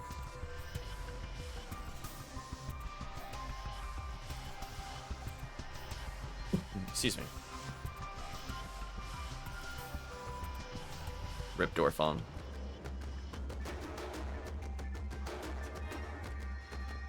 A 45 hit Vulcan of some kind that I can't read on my item reader. Should I confuse those guys? No. I mean, you can. It won't really do that much, sadly. I mean, it's one of those things where it technically works. They might laser each other, maybe. But a lot of their attacks don't really impact the others, sadly. And or they'll just kind of stare at each other and not do damage. Whereas, like, confusing something like an Astark will butcher the Buddhas, for example. Or you just freeze them and insta-kill them, whatever you prefer. A lot of the game ends up being, like, if you can't freeze it, paralyze it. So for Rangers looking to up their game, in particular for episode 4, you don't need, like, a V502 for this episode. But a V501 goes a long way, I would say. But just being able to paralyze everything. Still learning names too. Yeah, there's a lot. PSO is a lot. So if you have any questions, Adrius, there's a lot of people in the chat. Several of them much more knowledgeable than I am. And we'll give some recommendations as needed. Ooh, do I want to pick up another shift to 20? Probably? Probably. There's enough people that make raw morals. I forgot my moons are at the bottom of the menu. Alright, so we're gonna go fix my character when we're done with this. I'm not gonna put it off anymore. So when I hold the control button down, you'll notice my icons along the bottom change. What I like to do is, instead of putting my buffs on the control portion, I like putting my basic healing. In fact, let's do that right now. So, for example, I mostly don't care about my fluids, I care about fast heals. So I can do... let's say... Trimate. Oh, that's not what I wanted. Forgot about that. I'm gonna do Trimate, which would be 1 into... Soul Atomizers, into Dimates, into Moons. And for this, I guess I could just make it my Dye Fluids if I want. I think it really matters. Or Tri Fluids, that's fine. Also, I forgot the Shifter. My bad. It's okay, I still have like 7 of those. Crmzntears says yes, please. Yeah, so now when I hold control... The reason it's... So for me, it's more meaningful. For team, it's like, why did you put them in slots 1 through 4? Well, that's easy, because I'm playing on controller. When I rotate the right stick, I could just full heal myself, cure all status ailments, and revive all teammates with 1 flick. So things are going really bad. I just twirl the stick in panic, and I could just revive everybody. The reason I think it's important to start using the number pad along the bottom in particular is I've been putting it off since I didn't like the fact that originally when you had Mag Blast, it would lock you out of the abilities. But they changed that several months ago. So some characters I just haven't touched as much don't have the new setup. But essentially what that will end up doing for you is that you have quick heals that allow you to potentially weave healing while still comboing. So you could do like attack, heal, for example, or you can move and do other complicated things. Soul Atomizers is probably the biggest time saver, because a lot of the times you have to think about, like, what are the big things you use Soul Atomizers on? Hildebear... Not Hildebears. Well, yeah, Hildebears / Hildetours. And your combinations of things like Girdabulu, where being shocked could be life or death, or if you're fighting, like... Oh, yeah, let's go over there. Oops. My bad. I realized too late how little health the Astarks had. Rip me. Had escape dolls. But anyway, so what that allows you to do is it saves you time in menuing. It means that you can also be doing other things as you walk along. So soul atomizers, for example, being able to get out of the shock quickly is good. I still think using the item menu to die-mate is still worth it for the most part, because it does like what I call the frame 1 heal. So I don't need to worry about timing the heal. So in some scenarios, I'll do that to save myself time so I can keep counterattacking, for example. But generally speaking, when we're surrounded by really awful things like Marissas or Gertabulus, the longer you're in the menu, the more likely you are to be recomboed again. So reducing the time that the enemy has to strike you again in order for you to get even just like a simple spread needle or something else like that out, I think ultimately just ends up being much better. Because there's a lot of menu optimizations you could do, like rearranging, for example, the text. Like if you have... try to give an example. So like you, instead of leaving it on the defaults, for example, if you want to be faster about it, you can move Ryuker at the top, or if you're somebody that uses Gazand repeatedly for other kinds of things, or Rafoi for quick box breaks, you can leave it in there if you're using the tech menu for that, or etc., just to speed things up. So for some characters, for example, I put Reverser at the top and Ryuker at the bottom, just because I want to be able to fast revive if I realize I'm out of moons, because maybe I forgot to bring them, or maybe I'm playing with a team that is not as geared as I am, for example. And being able to not have to menu through like this awful list in order to go through like rest and ante is kind of paramount. I do think there's enough number pads at the bottom that I don't usually heal and do stuff like that. Welcome, Chris. But it's just an option for people that are using it, because I know some people don't have access to... Oh, there's an example. So see how, because my items were out of sort, because I didn't sort there, it took a while. Next time, when somebody dies, I'm going to show the speed difference. So that was like a second and a half, because I had to go to the bottom of the menu. And again, there's all those scenarios where your fast menuing will get messed up, because you just forget to do a sort or something. It's pretty easy to be in that scenario. Also, soundtrack, please. We're just praising you. There we go. Hopefully you're feeling well, Chris. But yeah, those time saves actually matter, because that's the difference between being able to hit a zoo from lasering you. It's the difference between being able to attack a Gertabulu when it's being aggressive with you and reinitiating a loop. So just those little optimizations I think are big quality of life. I use the pause menu to do like the pause trick to walk around things. A lot of people just pop up the chat menu. Both are fine. I haven't decided if it's worth it not putting the attacks on the main control panel or not. For now, I'm too GameCube oriented. I can't envision attack anywhere else. Oh no, you caught a cold too? Sorry to hear, Chris. Hopefully you get more rest. So let's go buff Radreus.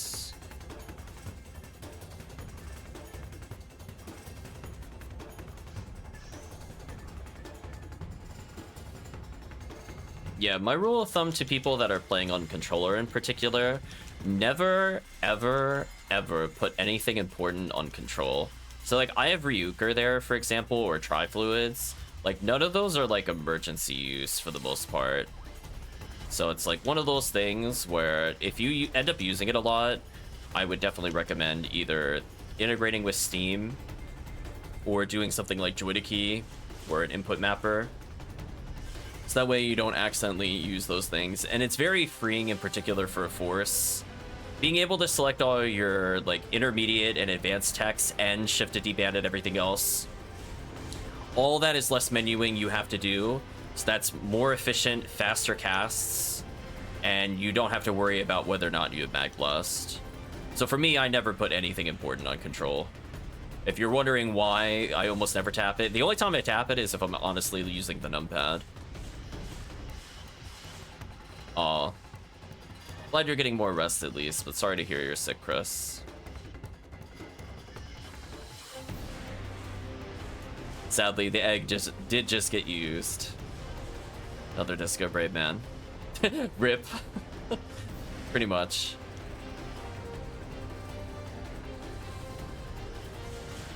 Nice, already level 97. That should make solo play much easier. Yeah, there's just a lot of things that you could do. I'm sure there's a lot of things I'm not remembering or I don't know about. I know, for example, let's give an example. So people use the tech menu, not the thing where you go through the quick menu there, but they go through, what is it, F3? They go through F3 to get the frame 1 loops, for example, with Gazond. Like, there's a lot of ways you can use those kinds of shortcuts. I like the equipment menu on my controller, so I could just quickly swap out for, like, merges. Because going through, like, the normal way is so horrendous, as an example. Do I want that 29 Rabarda? No. I think I have, like, 12 of those. So there's definitely a lot of, like, menus that can potentially speed it up. I know some people will use them. They're not in, like, my muscle memory, but I'm trying to relearn it to just be slowly more efficient every year that we play. So, like, this year was more on-stream, like, Disca, accuracy glitch / SN glitch, just to showcase it to people that haven't seen it before. Because most of the time I don't play with Disca. Rip Fomaro. But just things of that nature, just to step up my game a bit. Because I think we have to kind of go into it with an open mindset that there's usually always a better way to play the game for speed purposes. And some of it is very fast menuing.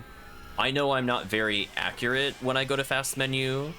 So learning the exact number of inputs for all my menu stuff is not something I will prefer to learn or do.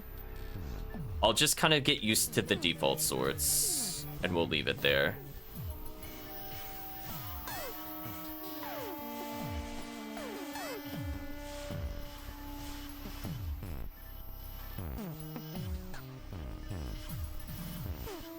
The plus side is if you learn to swap equipment with the equipment list versus going through and swapping the text, is that you can always leave your item menu open, so you don't have to remember in, like, the heat of the moment, did you fix the menu so that it's in the right menu again.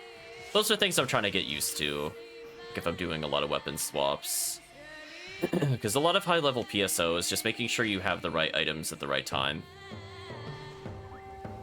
Yeah, like there I just revive HellCleave in, like, quarter of a second.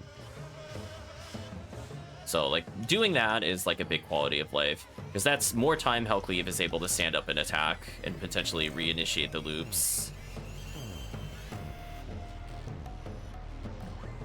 Like that.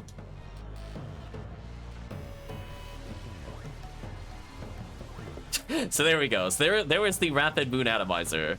That was the... Chat was just helping me prove the point. It's fine. So being able to do that at, like, a false fight is, like, a lifesaver in particular. So believe in the power of putting Moon Atomizer there. I don't so much believe in putting, like, things like Ryuker there. If I use it, like, once a run, I don't think it's worth it. But everything else, it's a thing of beauty. Like, you'll be using souls somewhat in runs, in particular if you're doing more annoying runs with Gertabulus, etc. Oh, I walked left slightly too early. Player fault. I thought they were all gonna rear back like the middle one did. Ooh, I would have died if not for my level ups. Thank you, level ups. The 2 levels today mattered. Still grinding the simple stuff still. Yeah, I mean, everybody starts somewhere. It's just, when you learn to... I think before you get super used to the game, I think taking a look at the controls is a good step. To see where you can optimize it. Like, learning to play like a Force, but you only have 6 buttons, to me sounds like a nightmare. I would never want to play GameCube Force again. Like, no, thank you. But having all quick access to things, like I use Rafoi somewhat frequently on this character, not for damage, but for like box clears. And having to menu just the box clear feels terrible. So there's things in there I don't mind, but things like Telepipe or Ryuker, I might maybe use once a run total. I'm like, whatever. I'm not gonna optimize the menu for something like that. But your go-to shift to D-bands Gel and Zalors, those have to be stuff you could get to quickly. Because again, sometimes you might not notice something is overlapped. In single player, it's probably less important if you take a little more time for it, because you're the one dedicating or dictating the pace. But for people that like separate from the group or they died, you're going to have to get it out of like your expected time interval. So recognizing that, you should adjust accordingly with the controls.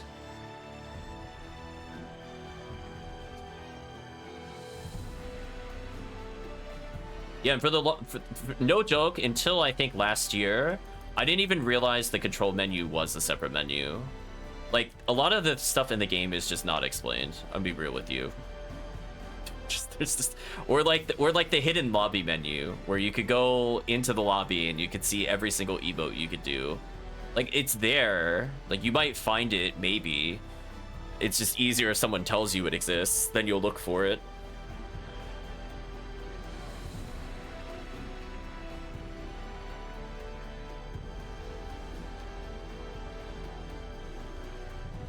Okay, so let's pause trick. Oh, I was trying to fight the one that HellCleave shot. Whatever, puts me in a better position for the boss anyway. Yeah, with Pew Pew Laser, hitting the yellow one does not matter. We do too much damage. Yeah, so this character is going to feel real good in solo play, even though they're only 120 going into the other area. Since I'm already able to kind of keep up in damage, and most enemy health will be half-half, or half of what they should be. So I'll try to initiate the dolphin. Let's get closer. So as long as it doesn't reel back in laser, we're good. So it could do whatever it wants. I'm going to punish with dolphin. Ooh. Oh, you almost got me. Almost. Sneaky, sneaky. I said there was almost nothing it could do, and it did the one thing. But joke's on you, I walk forward further.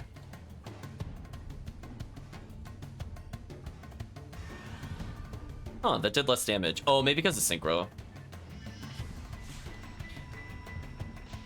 Synchro matters, sadly. Easy peasy. If I keep walking, I can outrun the missile. Just gotta believe, chat. GG to St. Million. You tried, St. Million.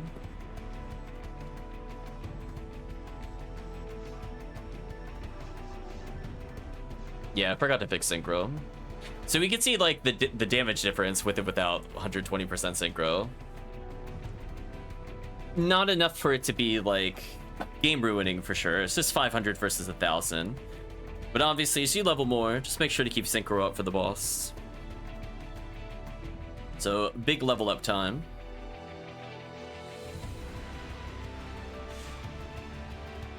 Nice, got another point of accuracy. So let's see. 172 XP a second. Pretty solid. Dead already? Dead already, indeed. Wow, there's still 11 songs left on the playlist.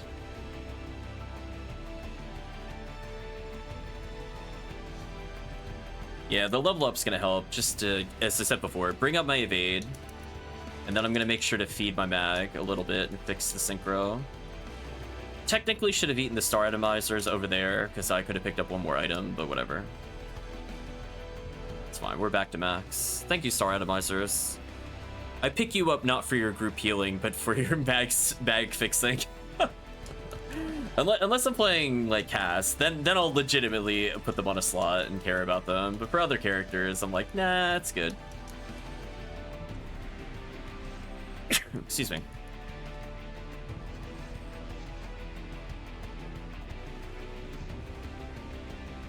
So yeah, let's end it off with some TTFs. Congratulations, Radreus. You went up, I think, 10 levels. And that should make solo play way easier, having like 40-something more ATP. And extra traps. So overall, 4 photon drops on this character. Kind of nice. Oh no. What am I capped on? Oh, HP material. That's fine. Oh no, I'm capped on power material too? Oh, that's annoying. I don't know if I have a character that can hold more. I'll have to check later. We'll call that late game PSO problems. I might need to give away some power materials at some point. You know what? I'm gonna leave her with the PP mag on. I'll remember that she has it, and I have a backup mag regardless. So I'm gonna hand in the quest because I want money and I'm greedy. So I will switch back to C-Bang 3.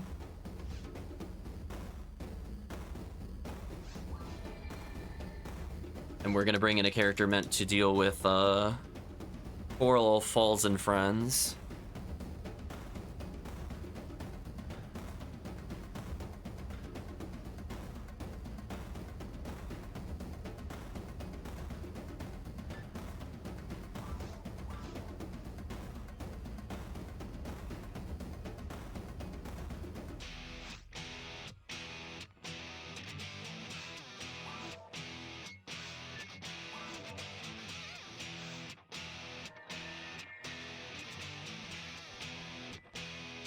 Okay, so I'll make the game.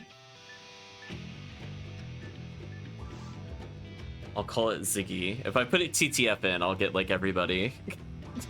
But it'll be a TTF game. Yeah, this character is basically fully decked out. Chatting with the music icons, yeah. I love I gave her an adept. I mean, to be fair, it's because I end up fighting a lot of things that do dark, and I want any kind of dark resist I can take. Adept slightly helps me to not get knocked down with grants, but I think she's got enough health it doesn't matter anymore. Radreus asks, am I able to come? Well, is there anybody looking to hop in that would like to join? I'm assuming HellCleave is coming in. I think we have room for Radreus. And somebody else. I don't remember who Puella is. You're gonna have to inform me.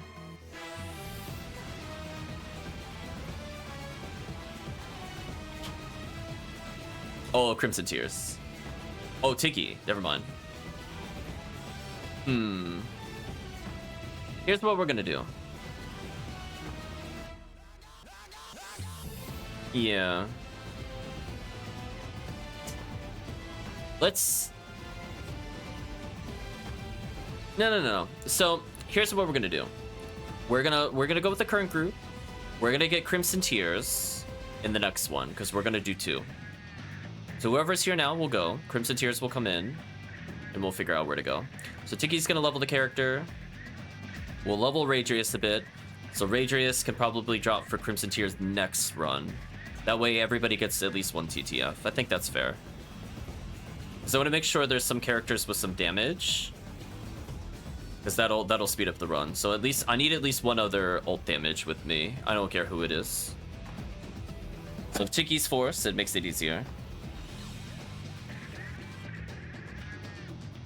Extron.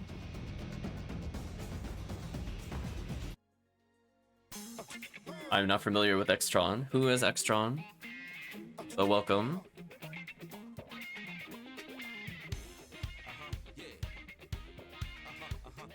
I was gonna say, if this is HellCleave's character, I'm not aware. I don't recognize the character, actually. I think this is a first for me.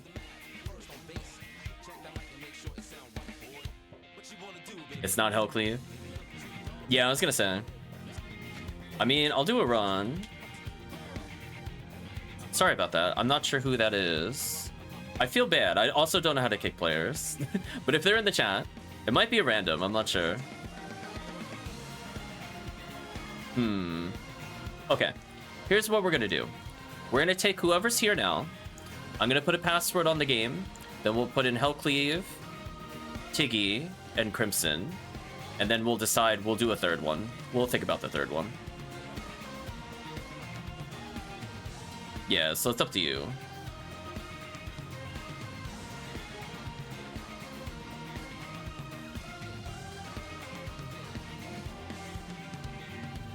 Yeah, I mean, if they're in the chat, I don't care. They could join in. I just need to know who it is. Next time, put a password, whatever.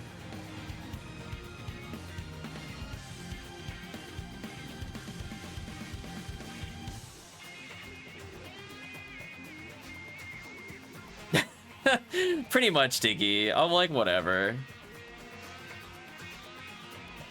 Yeah, they got it in like the 4 seconds HellCleave left. That was not really like a long time.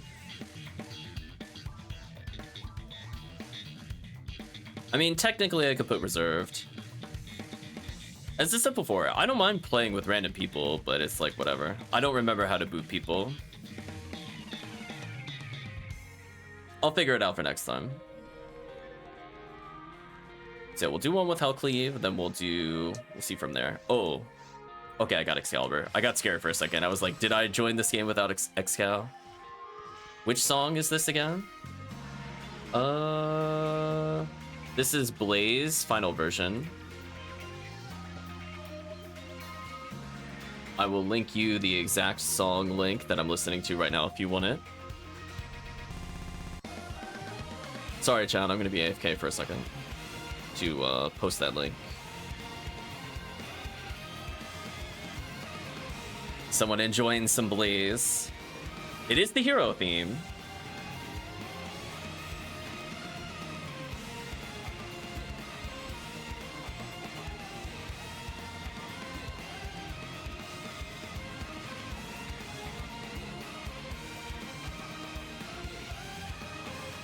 Glad chat is enjoying the soundtrack stuff.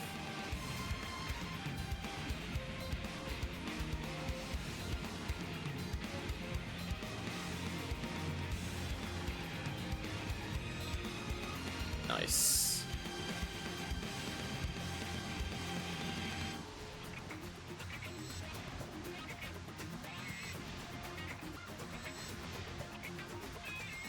Ooh, that damage. Even without like a solid Cannon Rouge, it's so good. Thank you, Cannon Rouge, for making Rock Seal easier. Boss died instantly. Wait, are these the Season 3 ones? Oh, they are. Oh, that's a problem. I didn't realize we were in, not Season... Yeah, it is Season 3. Last party. Whatever. I guess I don't have a backup soundtrack then, unless there's more on the other playlist. I'm like, wait a minute. It depends on what version of the song you're looking at. The last party ones are more normally named. I think they realize people can't look up whatever goofy spelling they put. There's one where it's like it's not an A, but it's like a symbol for A. There's like some goofy stuff in there. Just those technicalities when you go to look it up. Or like an upside down A, I think is one of the versions.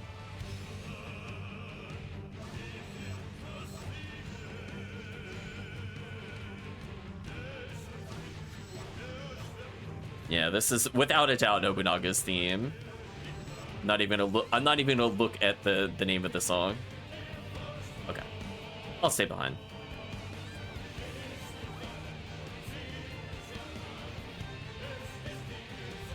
I'll keep Excalibur actually. Well, if I do it on the telepipe, it's technically faster.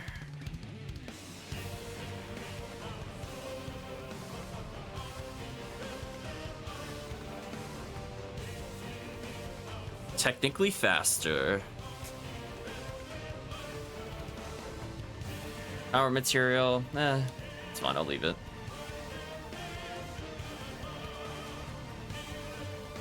Ooh, mag invincibility. Thank you, game. Okay, we don't have to learn the boss yet again.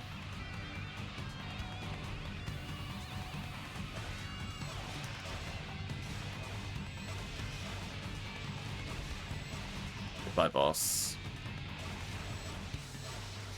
Love seeing that 2K Excal. That seems fair.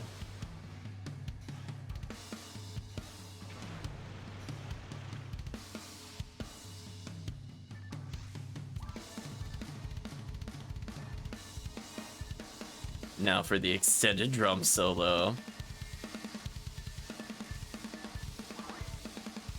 Fuse trap. I don't have my revive on my normal button. Oh, I missed the sacrifice.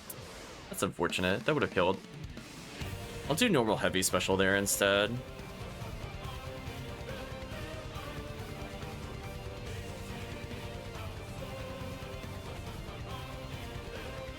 Wait for the team to line up with me a little more.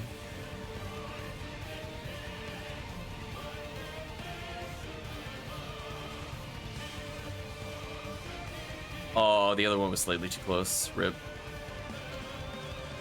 Okay, so I guess I'll let HellCleave do the diffuse trap strat. And I'm just gonna focus on charge arm damage. Oh no, he's got Jaya. Never mind. Never mind. He is Jaya. What am I talking about? I'm not gonna bother doing damage. It's HellCleave. Well, I'm gonna put a freeze trap down. Good luck, team. I was like, wait a minute. He is Jaya. I'm not out DPSing that. What am I talking about? Tomfoolery.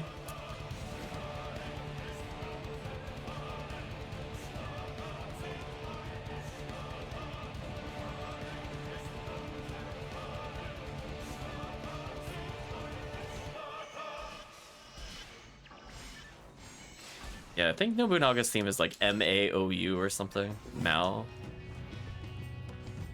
Oh, this might be my favorite version of Edge of the Sword.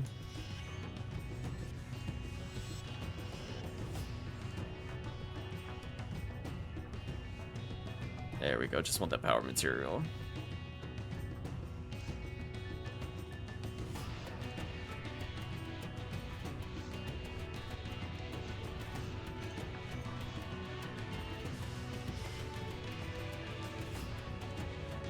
I'm just gonna spam freeze traps, and I'm assuming somebody else is gonna go get the other thing.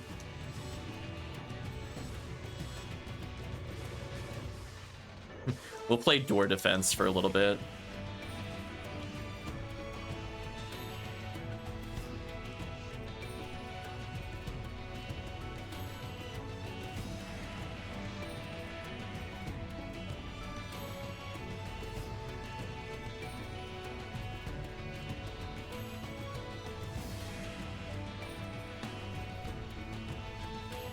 Love Tiggy with the little double wings.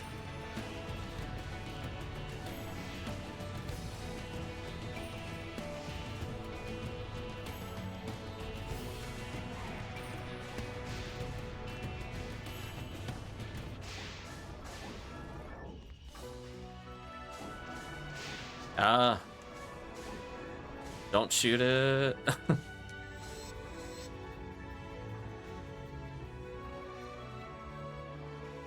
Flap, flap, flap. Tiggy's like, I worked hard to get the devil wings.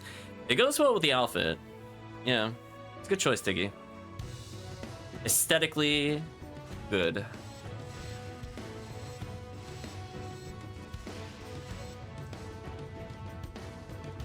I love that it flaps during the cutscenes too. Like you're trying to take off. Ruby bullet with hit. Yes. Or want that power material though.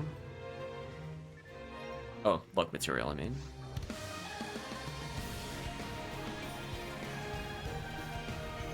Okay, I'm gonna go for the fast strat here. I think I'm close enough to first. It should still work. Ooh, there we go. Only works if you're first. The bob and weave is the one if I'm slightly slow. So I have like backup strats on backup strats for that particular walk. So whatever I'm more comfortable with, honestly.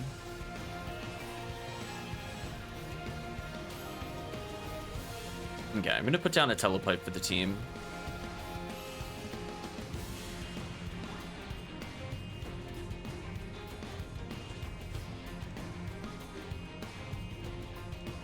Uh-oh, where's Radreus?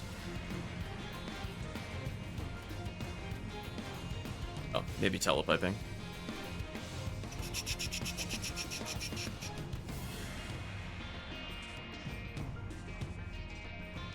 There we go.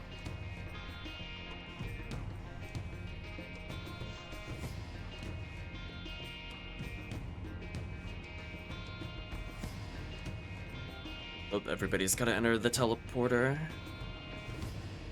Yeah, there we go. It's okay. Ooh, 6 songs left on the soundtrack. Will we complete the soundtrack or complete another TTF?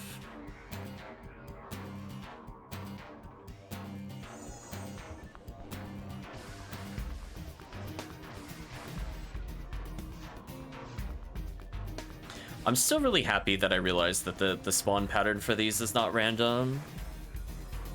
At least not on the first one. It saves me a lot of time, actually. I'm not even entirely convinced the second or third are random either. It's just the ones that are active next do move in a semi-random pattern based off of where the player movement is. So it's a little harder to tell, but I think overall it's the same. It might be actually consistent every time. Like they just spawn in like Group A, Group B, Group C, Group D, and it just toggles which ones are there versus like choosing each time. But yeah, that initial spawn where there's 3 lined up if you take 1 step to the right, or 2 steps to the right and then face forward. It's pretty nice. Uh-oh, rip Tiggy.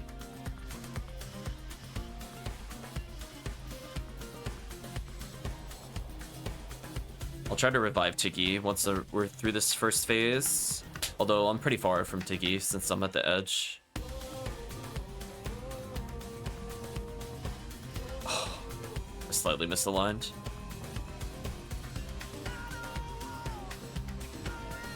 I'm gonna emergency dominate here. I'm assuming I'm about to take some damage.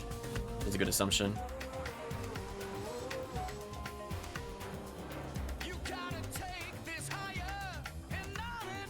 Sadly, if it's got lyrics, I do have to skip it. It's goes straight to sad music. Sounds about right.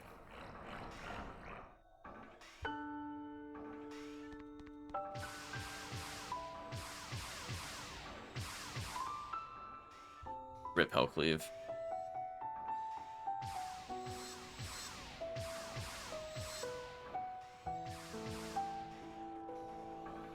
I was gonna say, I thought about doing more damage, and then I'm like, I think it's just gonna go up anyway. So I decided not to do damage there on purpose. Oh, especially when that happens. That would have been super bad if that had been the real phase. That would have been like instant soul link. Or at least now, you know, it's below 5,000-ish by the time it transforms again. Oh, it went full screen to me. There we go. Yeah, I think that's the big judgment call with falls. Do you feel you're gonna get short cycled? And if so, do you bother bursting the boss? Sometimes if you don't have the damage, the boss having like 6 to 7,000 on phase 2 will end up killing a lot of people. Come on, some XP. Oh, get some rest, Tiggy. So it sounds like we have room for Radreus, Crmzntears, HellCleave. I think it's the lineup. But we're down a force. Nice level up, Radreus. We cleared it at 1, 2, 3, 4.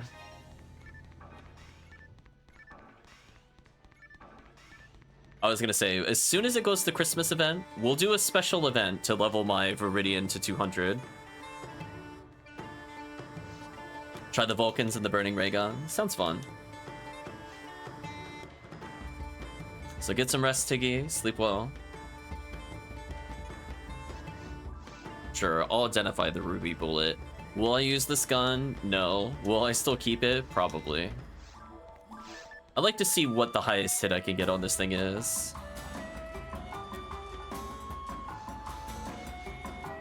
Goofy version of this song.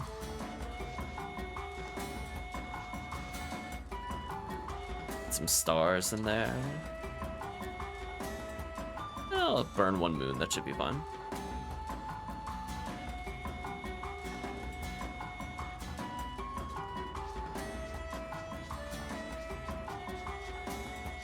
Ooh, too many mashes.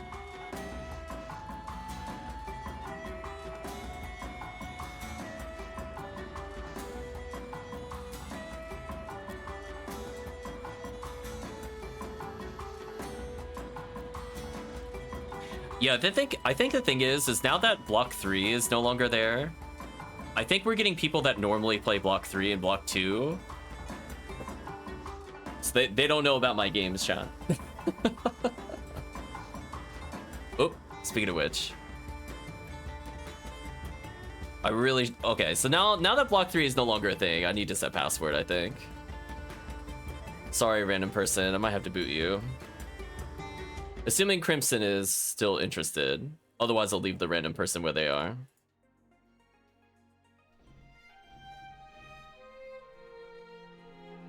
So just let me know, Crimson. Oh, that is your character? Oh, okay, that surprised me. I don't usually see people with the cool, got the name for the Japanese characters. I'm gonna say katakana or something. I guess that works.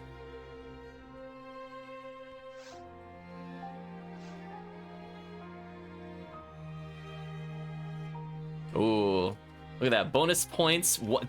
Past midnight, I remembered something. It says HellCleave. Interesting. Listen, Chad, all I remember is when I'm looking at it, I see the Running Man. I don't remember how that sound is pronounced, but I see Running Man and I'm like, okay. I think I know what character set it is. We're good.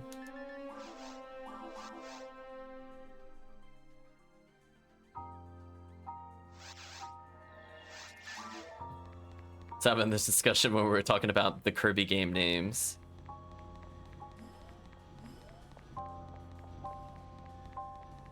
Ooh, 100, 150, 100. Interesting combo. So I'm gonna have to step it up in terms of DPS. So I'll have to put on my somewhat serious concentration, because I need to make sure that I actually land my shots.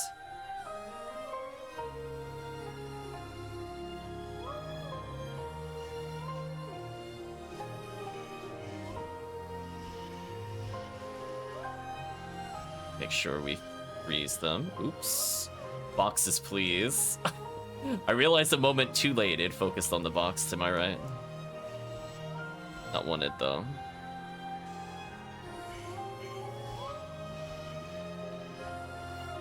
Oh, never mind, no boxes there normally. Just missed shot then. Have a good night, Vane. We're on one of the final TTFs of the night. Only 3 songs left. We're racing the soundtrack right now. Though to be fair, I did skip several songs.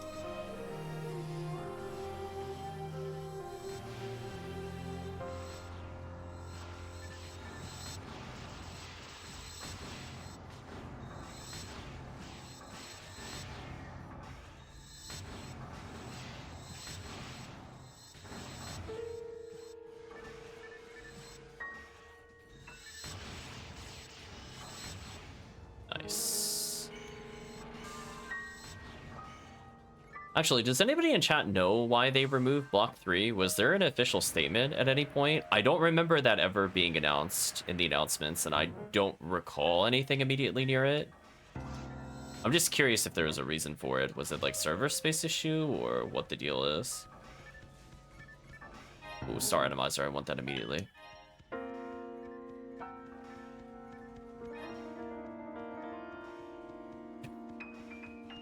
Just hearing them mess around on a piano. I don't remember this in the show at all. Unless this is like a credit sequence thing.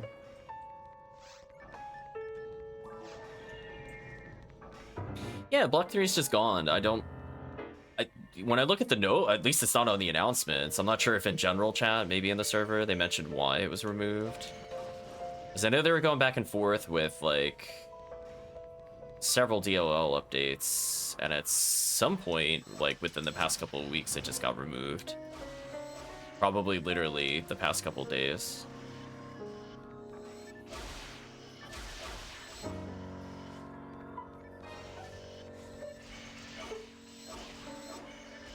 Rip these enemies. I'll stay behind. Well, no, I'm a cast. Ignore me. I'm assuming HellCleave has the damage. I'll just fire trap everything. Oh, speaking of which, see, I would have had to have come this way anyway. We call that fortuitous. I needed the photon drop anyway. A Gunyear with 40 hit. I keep getting those, but they never have a special. And it's so sad every time. Rip the Gunyear. It could be useful, it just won't be. So sad.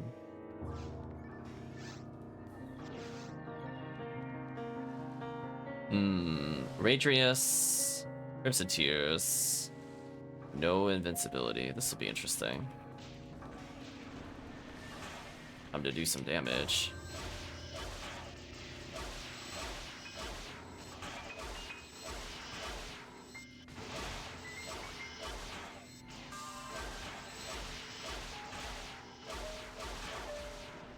Thank you, Sacrifice. You're so good. Ooh. Being spoiled with the mid cutscene Resta. Nice. Dramatic piano when I said that. Nice. Dung! Don't remember this song in the show at all, I'll be real with you. They were in my way.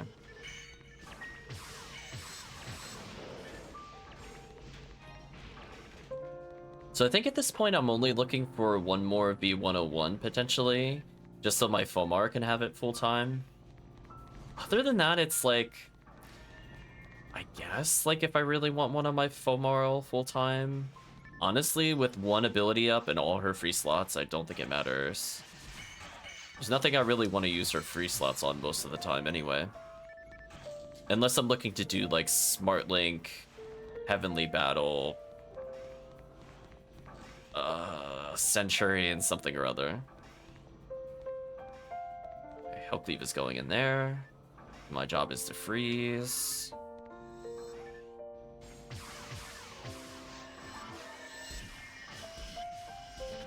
Okay, I'm gonna act as the DPS for this room.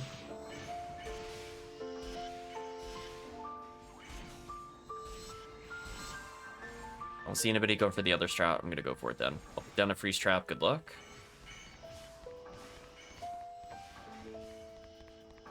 Use trap.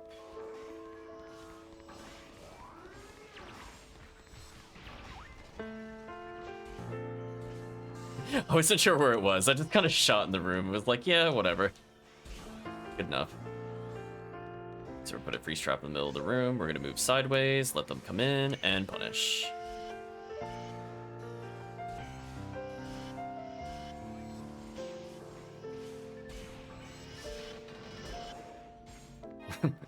I'm looking at the Sinnoh and I'm like, you're walking towards me. Welcome, Spidey. Hopefully you are doing well.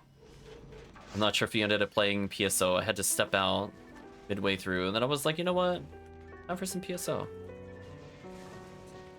So we're gonna put down some freeze traps for people. We gotta go back for a team member here. Man down. It is a raid. Welcome, raiders.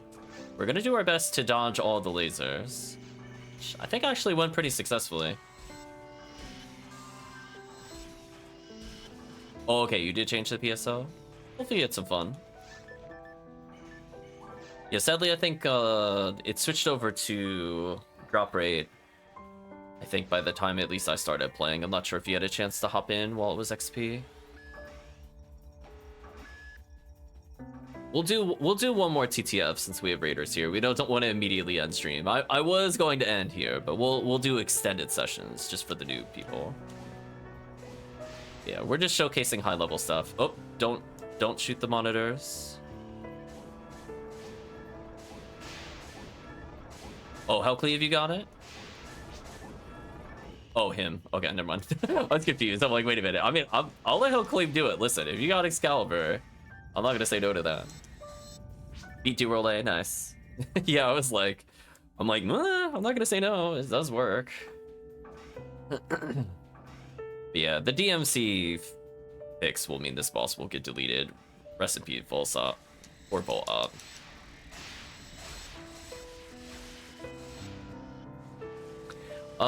So to explain why it's not good for multiple players to hit the screen, the boss, if you want to think about it this way, the boss is comprised of multiple components. The monitors can take damage rapidly. The boss has iframes. So you might notice when we shoot 5 monitors, there's 6 damage numbers, but not on every shot. And that's because the boss has lingering iframes. So it's possible to speed kill the monitors, but that doesn't help you because you're not damaging the boss.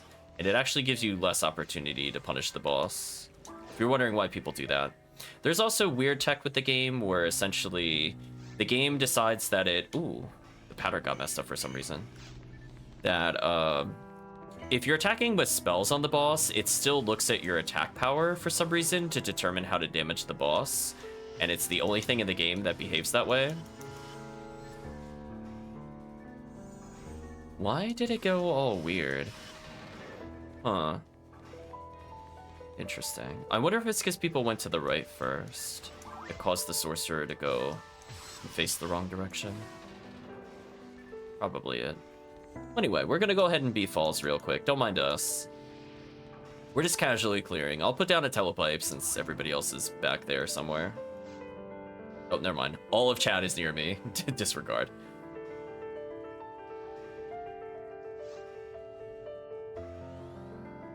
Yeah, so essentially what I was referring to earlier, there's a high damage saber that forces can use called Excalibur.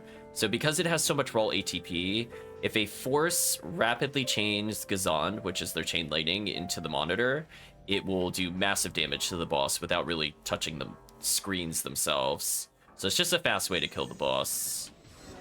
And unlike relying on how many monitors the boss will cycle through, it is guaranteed to kill on one monitor.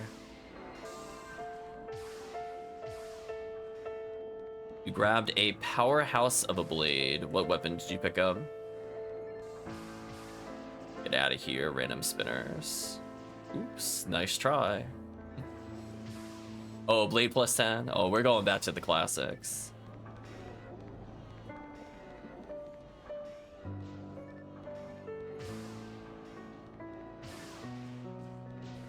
Ooh, the weaving, though. I'm going to use the pause trick here to make sure I don't target when I don't need to. Slowing down my movement here will actually get me hit by stuff. There we go. Yeah, that reminds me, Spidey, if you did want some starter equipment at some point, we have spare characters on this account.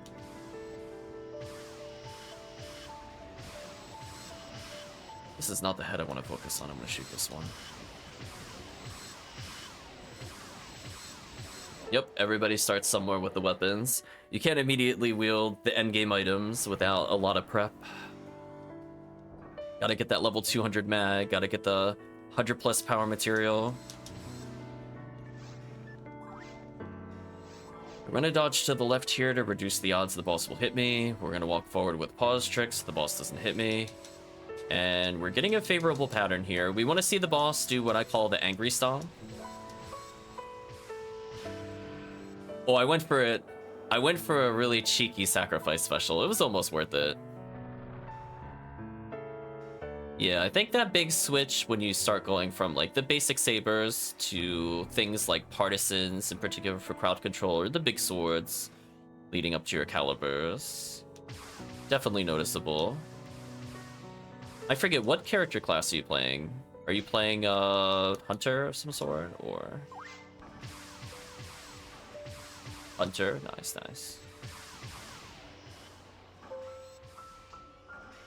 Eventually, pistol will be your best friend. You're gonna need it for bosses like this. Ooh, the Humar. Crimson died. Shouldn't have shot there. I should have been more respectful of that boss health total. My bad. Let's go and revive.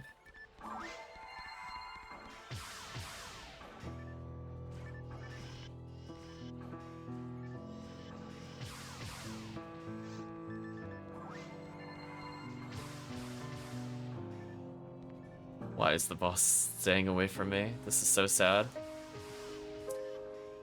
Unfortunate. I just need the boss to not be full screen for me, and then I could kill the boss.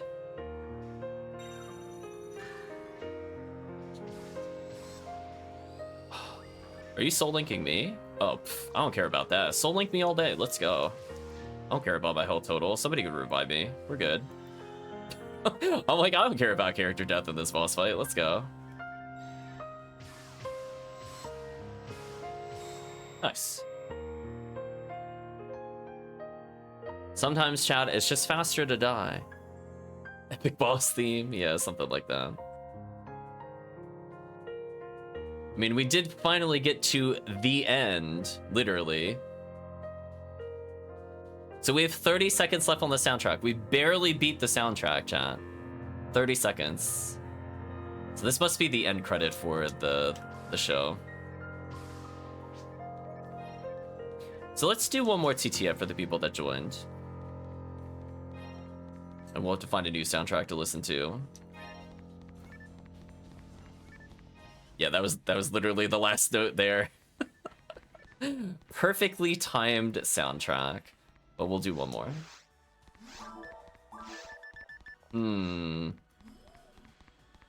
What am I in the mood for in terms of soundtracks? Need to think about this.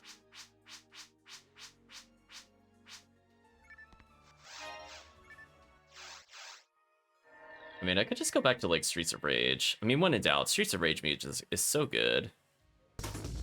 Go back to song 1.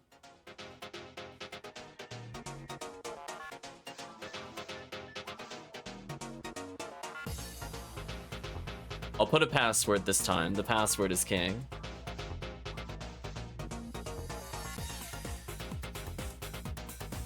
Just happy with the drops today? I wish I could say the same when I play. I just feel disappointed all the time. But, you know, that's ultimate mode for you.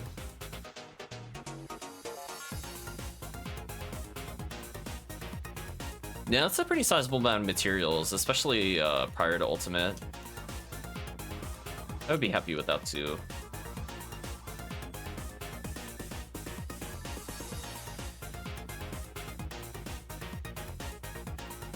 For those wondering, this is the Streets of Rage remake soundtrack. This game is technically no longer attainable, question mark. And they did remixes of all the classic songs. This one is Go Straight from Streets of Rage 2 remixed.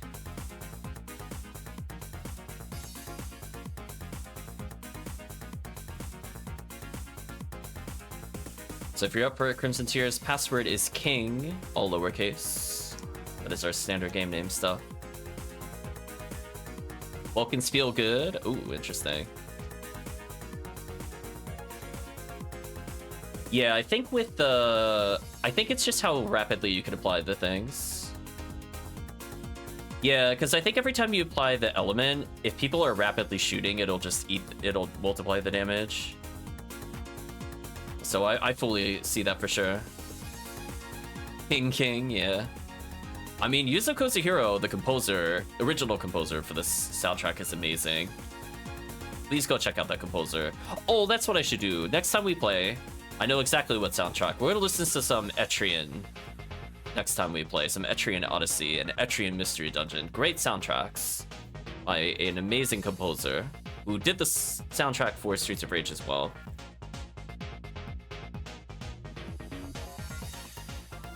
In the meantime, we'll just bob our head.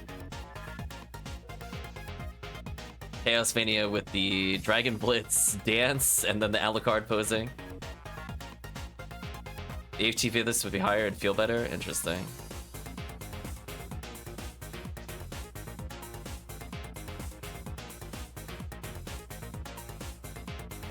Okay. So we'll give Crmzntears a moment.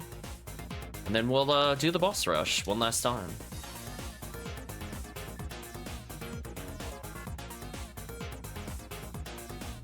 Dancing tombstones from Calvisham, I see in the emotes.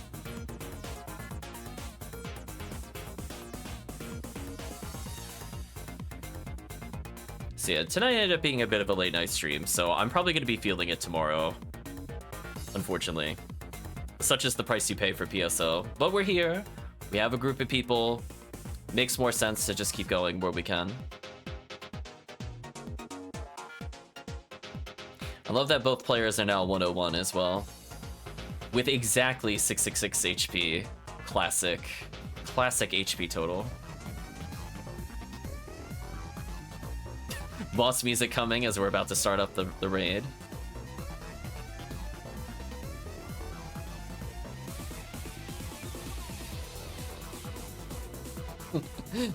Crmzntears is approaching.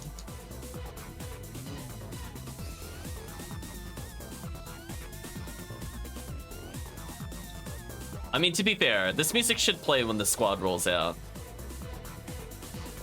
God's What I Once Child. Something like that. Hopefully God's Child is doing well. Saw he started streaming again more recently.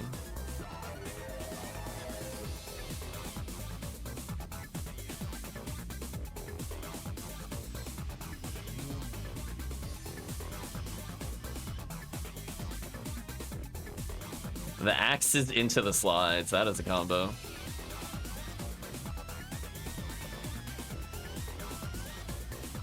Look at that. Absolute damage massacre. These poor enemies stand no chance. Like, just look at our levels. Like, none of us are... Like, I'm the closest to being max, but, like, the power of having strong gear is ridiculous. So let's give a salute to Dragon. It's gonna spend more time unconscious than actually active. To rip Dragon. It's already unconscious.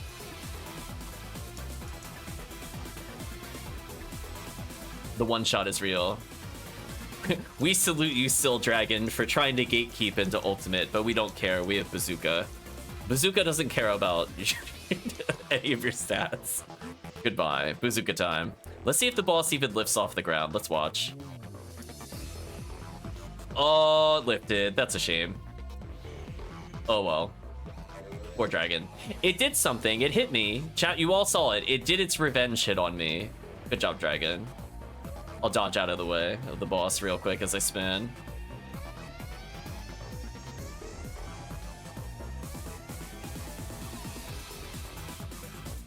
Ooh, I want that Maceta for sure. I'll switch to Excalibur here, the weapon I was mentioning earlier. It's got a very distinct look. You can always tell if somebody's wielding Excalibur.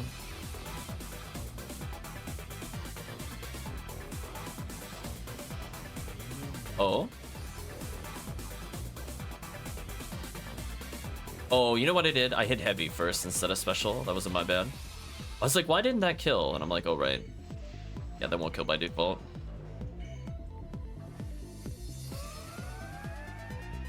It only kills when I do it this way. Yeah, then that kills in 2 swings.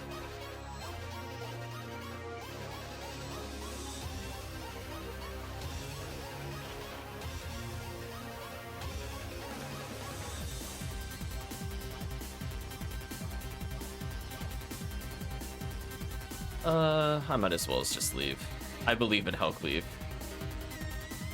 So we'll do the fire trap trick.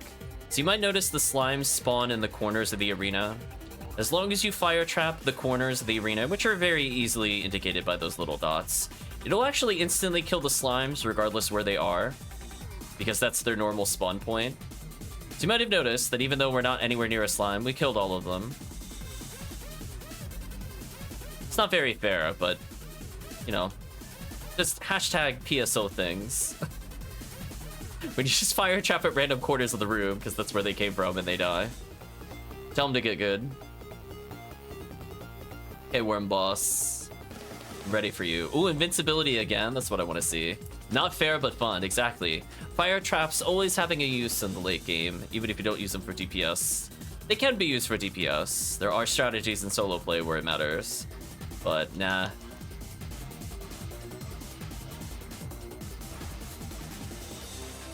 Ooh, I was wiggling my attacks a little bit there. That's unfortunate. Yeah, what an absolute massacre of this boss. GG. Poor Worm Boss. It doesn't even get to do anything at high level play. It just explodes. It has like all these intricate laser patterns. It's like, no. We're never gonna see those. We don't have time for that. We're in a boss rush. Not like a boss walk. Okay, pause trick. Ooh, dodge the shot. Love to see it. Thank you, whoever just healed me. I'm assuming HellCleave. Look at that almighty pose. Sinnoh Red dying in the coolest way possible there. Shout out to Sinnoh Red. Mid leap.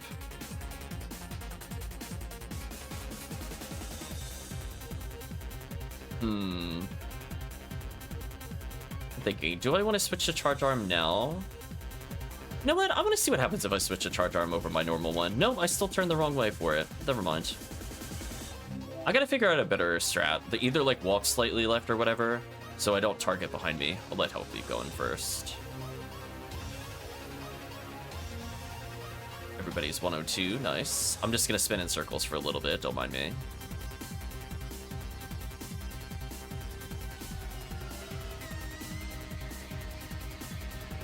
A little freeze trap down.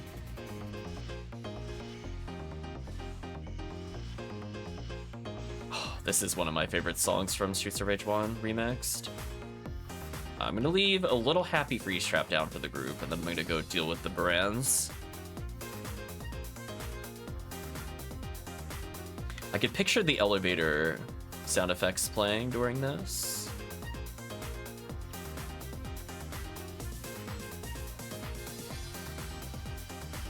Bye, Sinnoh and Blues. Use trick, bait the shot, punish. Timing my shots without a visual cue is interesting. Wall, please. My chat, it's like the enemy got an assist on that one. Cameraman had enough of my tomfoolery, apparently.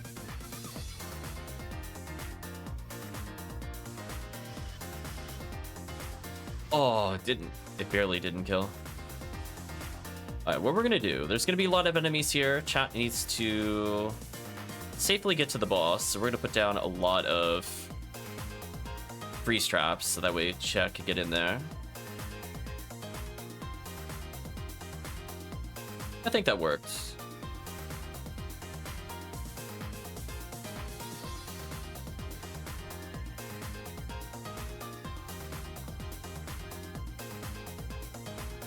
Yeah, now I know exactly what to put on for next time. And then I think the week after, well, we'll take a little break. Maybe during Chris's Fiasco, we'll bring back music trivia. I don't really want to do it when I'm not feeling all that well. So, like, I could focus on, like, chat and the game, but the trivia and everything else. Not while sick. So we'll be bringing that back, I think, in a week or so. Maybe 2 weeks. And then I think tomorrow after the stream, I'm gonna try downloading some new add-ons to prep for the video. Since, again, I was really not feeling well on Friday in particular. But I'll try to have that out before the event starts, so I'll just pick a random day and stream it. Well, maybe not stream, I'll just record it, might be more accurate. Because that way people are looking to get add-ons to see like accuracy or the items dropped or boss health totals, whatever components they think would enhance their experience. I think it's important, including the counters to track things like the tickets or the lucky coins, which is useful when you have like a million characters and you just don't remember who has what. I'm gonna believe in chat to kill that thing, so I'm gonna go in first.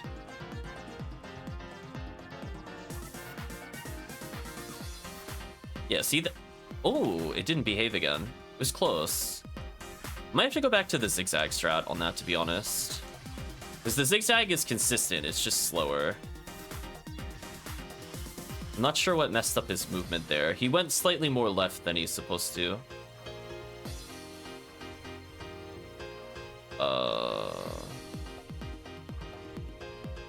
I don't think chat went up to the sorcerer.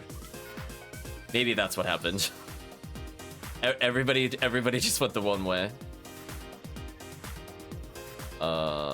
This is gonna be interesting.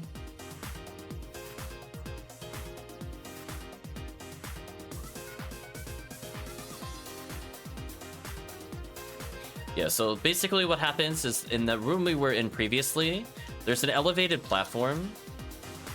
If somebody steps on it, for whatever reason, it triggers a monster to spawn. Oh, you put a telepipe down there? Oh, that's madness. I'm putting the telepipe over here. I feel like that's gonna kill somebody. Oh, let's do that.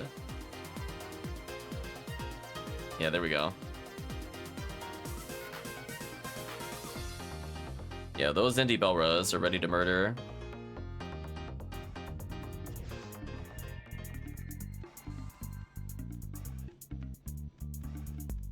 Is that a monolith? It is a monolith. Saray will always be surprised and curious at the same time.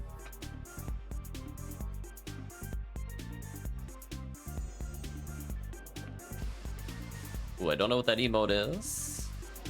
Managed to get it at least once. Yeah, there you go. Yeah, I'm thinking tomorrow we'll do some... Oh, blue wrap. Oh, I see it now. I see it. I'm blind, so that's my excuse. I have glasses. So it's like, I have no idea what things are. Ooh, got tagged twice. That was sloppy movement on my part. It's like a slap on the wrist. I didn't die from it, but gotta do better with my movement. The downside with the pause trick there, and just in general, is it gets rid of the minimap, which is useful for targeting. Oh, see, that one I recognize straight up. Sliding Rappy. Nice.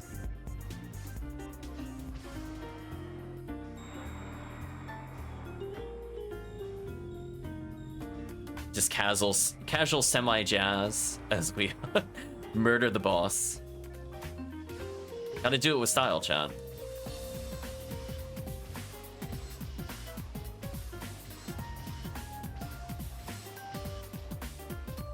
I'm gonna believe in chat. Oh, nope, never mind. I was gonna say, I'm gonna believe in chat so hard, I'm gonna turn around. I'm like, no, never mind. I was doing all the damage. Can't do that. So I wanted to line up on this face of the boss more, because I'm like right next to it. Yeah, that's what I was worried about. Okay, so we're gonna safety trimate. We're gonna go as far to the edge as possible. Reduce damage dealt. It's very likely I'm gonna get tagged, because it might target player blue. Ooh, there we go.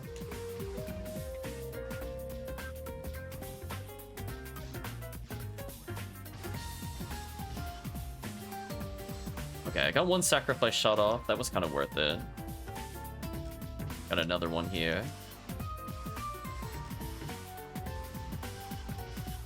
Ooh. I was like, I only had a 94%. Like, it wasn't a guaranteed hit on that one, especially with distance. I could have whiffed that and died, by the way. I'm gambling again, chat, with my accuracy. I probably had about a 90 or 89% chance. Like, it was in my odds, in my favor, but I still rolled the dice. Just to skip the phase. Definitely don't like to have to be in a position to gamble. Okay, if it short cycles here, I'm gonna be happy. If not, this is also fine. Yeah, that's cool. Okay, so what are you gonna do, boss? Gonna target somebody over there. So I should be able to kill this boss straight up because I can't get knocked down. Oh no, HellCleave. No. Never mind. Pattern ruined. When somebody dies, the boss falls down faster than normal. Therefore, it soul links faster. So now that kind of messed everything up. Unfortunate. So normally what would happen in that same exact cycle is that the boss would come down, point at somebody, and then after a few seconds, they'll be soul linked, so any damage dealt to the boss damages the other player. But if a player dies, it's near instant. It doesn't take as long to go into the attack, so it can mess up some cycles for damage. So that was a little scary, because I was worried we'd kill the boss without somebody getting the XP. But we managed to get through it. Looks like nobody got red ring. Rip. Yeah, I guess I'll show up to the chat. I have like one of the strongest item sets in the game. I mean, I have red ring, best shield in the game, V101 Adepts, Centurions, Heavenlies, deep hearts, which improve offense for the character, maxed out mag, Heaven Striker, kind of nice. Although I need to roll better stats on it. And eventually Sphere. I have to Sphere something for falls to speed it up a little.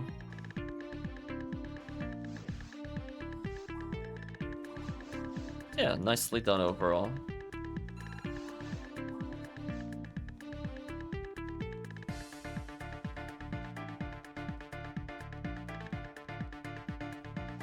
So glad we can help more people level.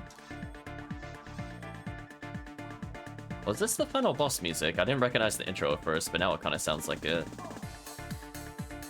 Yeah, kind of.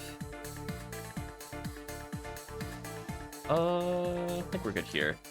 So sadly, I've capped out on materials, so I'm gonna have to figure out what to do with this. I have to make 3 characters hold it. Yeah, can't do these. to material-wise. 99 power, 99 HP, 84 defense, only 4 luck. So I think overall we have like enough to make another character easy. And when we go back to playing Respective Tomorrow, I'm gonna make sure I have Gal Griffin Ring, or next time I play my Green Fomar, I'm gonna make this into the fan so I could drain my health accordingly. Also, chat, just so that you're aware, I'm now at 54 cookies for Christmas event. So if we want to do some cookie runs and also get some gifts, I spent a lot of PDs, chat. You don't want to know how many, but it was a significant number to make sure we had some stuff to do on stream. Yeah, I'm at 54 now. It was a little higher than what it was on stream before. So we're going to be doing hopefully some of those quests. So yeah, we'll figure things out. I have a spare striker unit for people. We have like all these other lovely, lovely units to give away potentially. So we'll figure things out.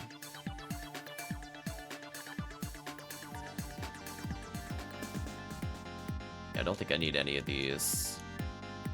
So I'll have to put some of these away. Okay. Oh yeah, 54.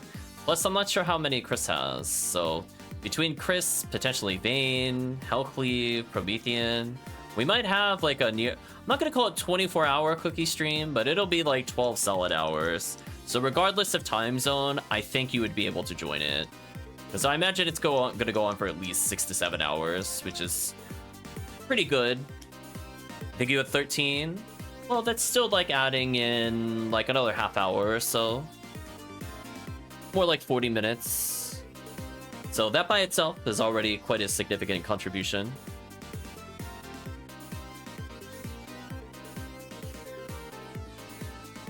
Yeah, we'll bob our head to the music for a little bit. Oh yeah, I forgot about them. Oh, there's Jelly Roll. So we'll say hello to everybody, but also goodbye.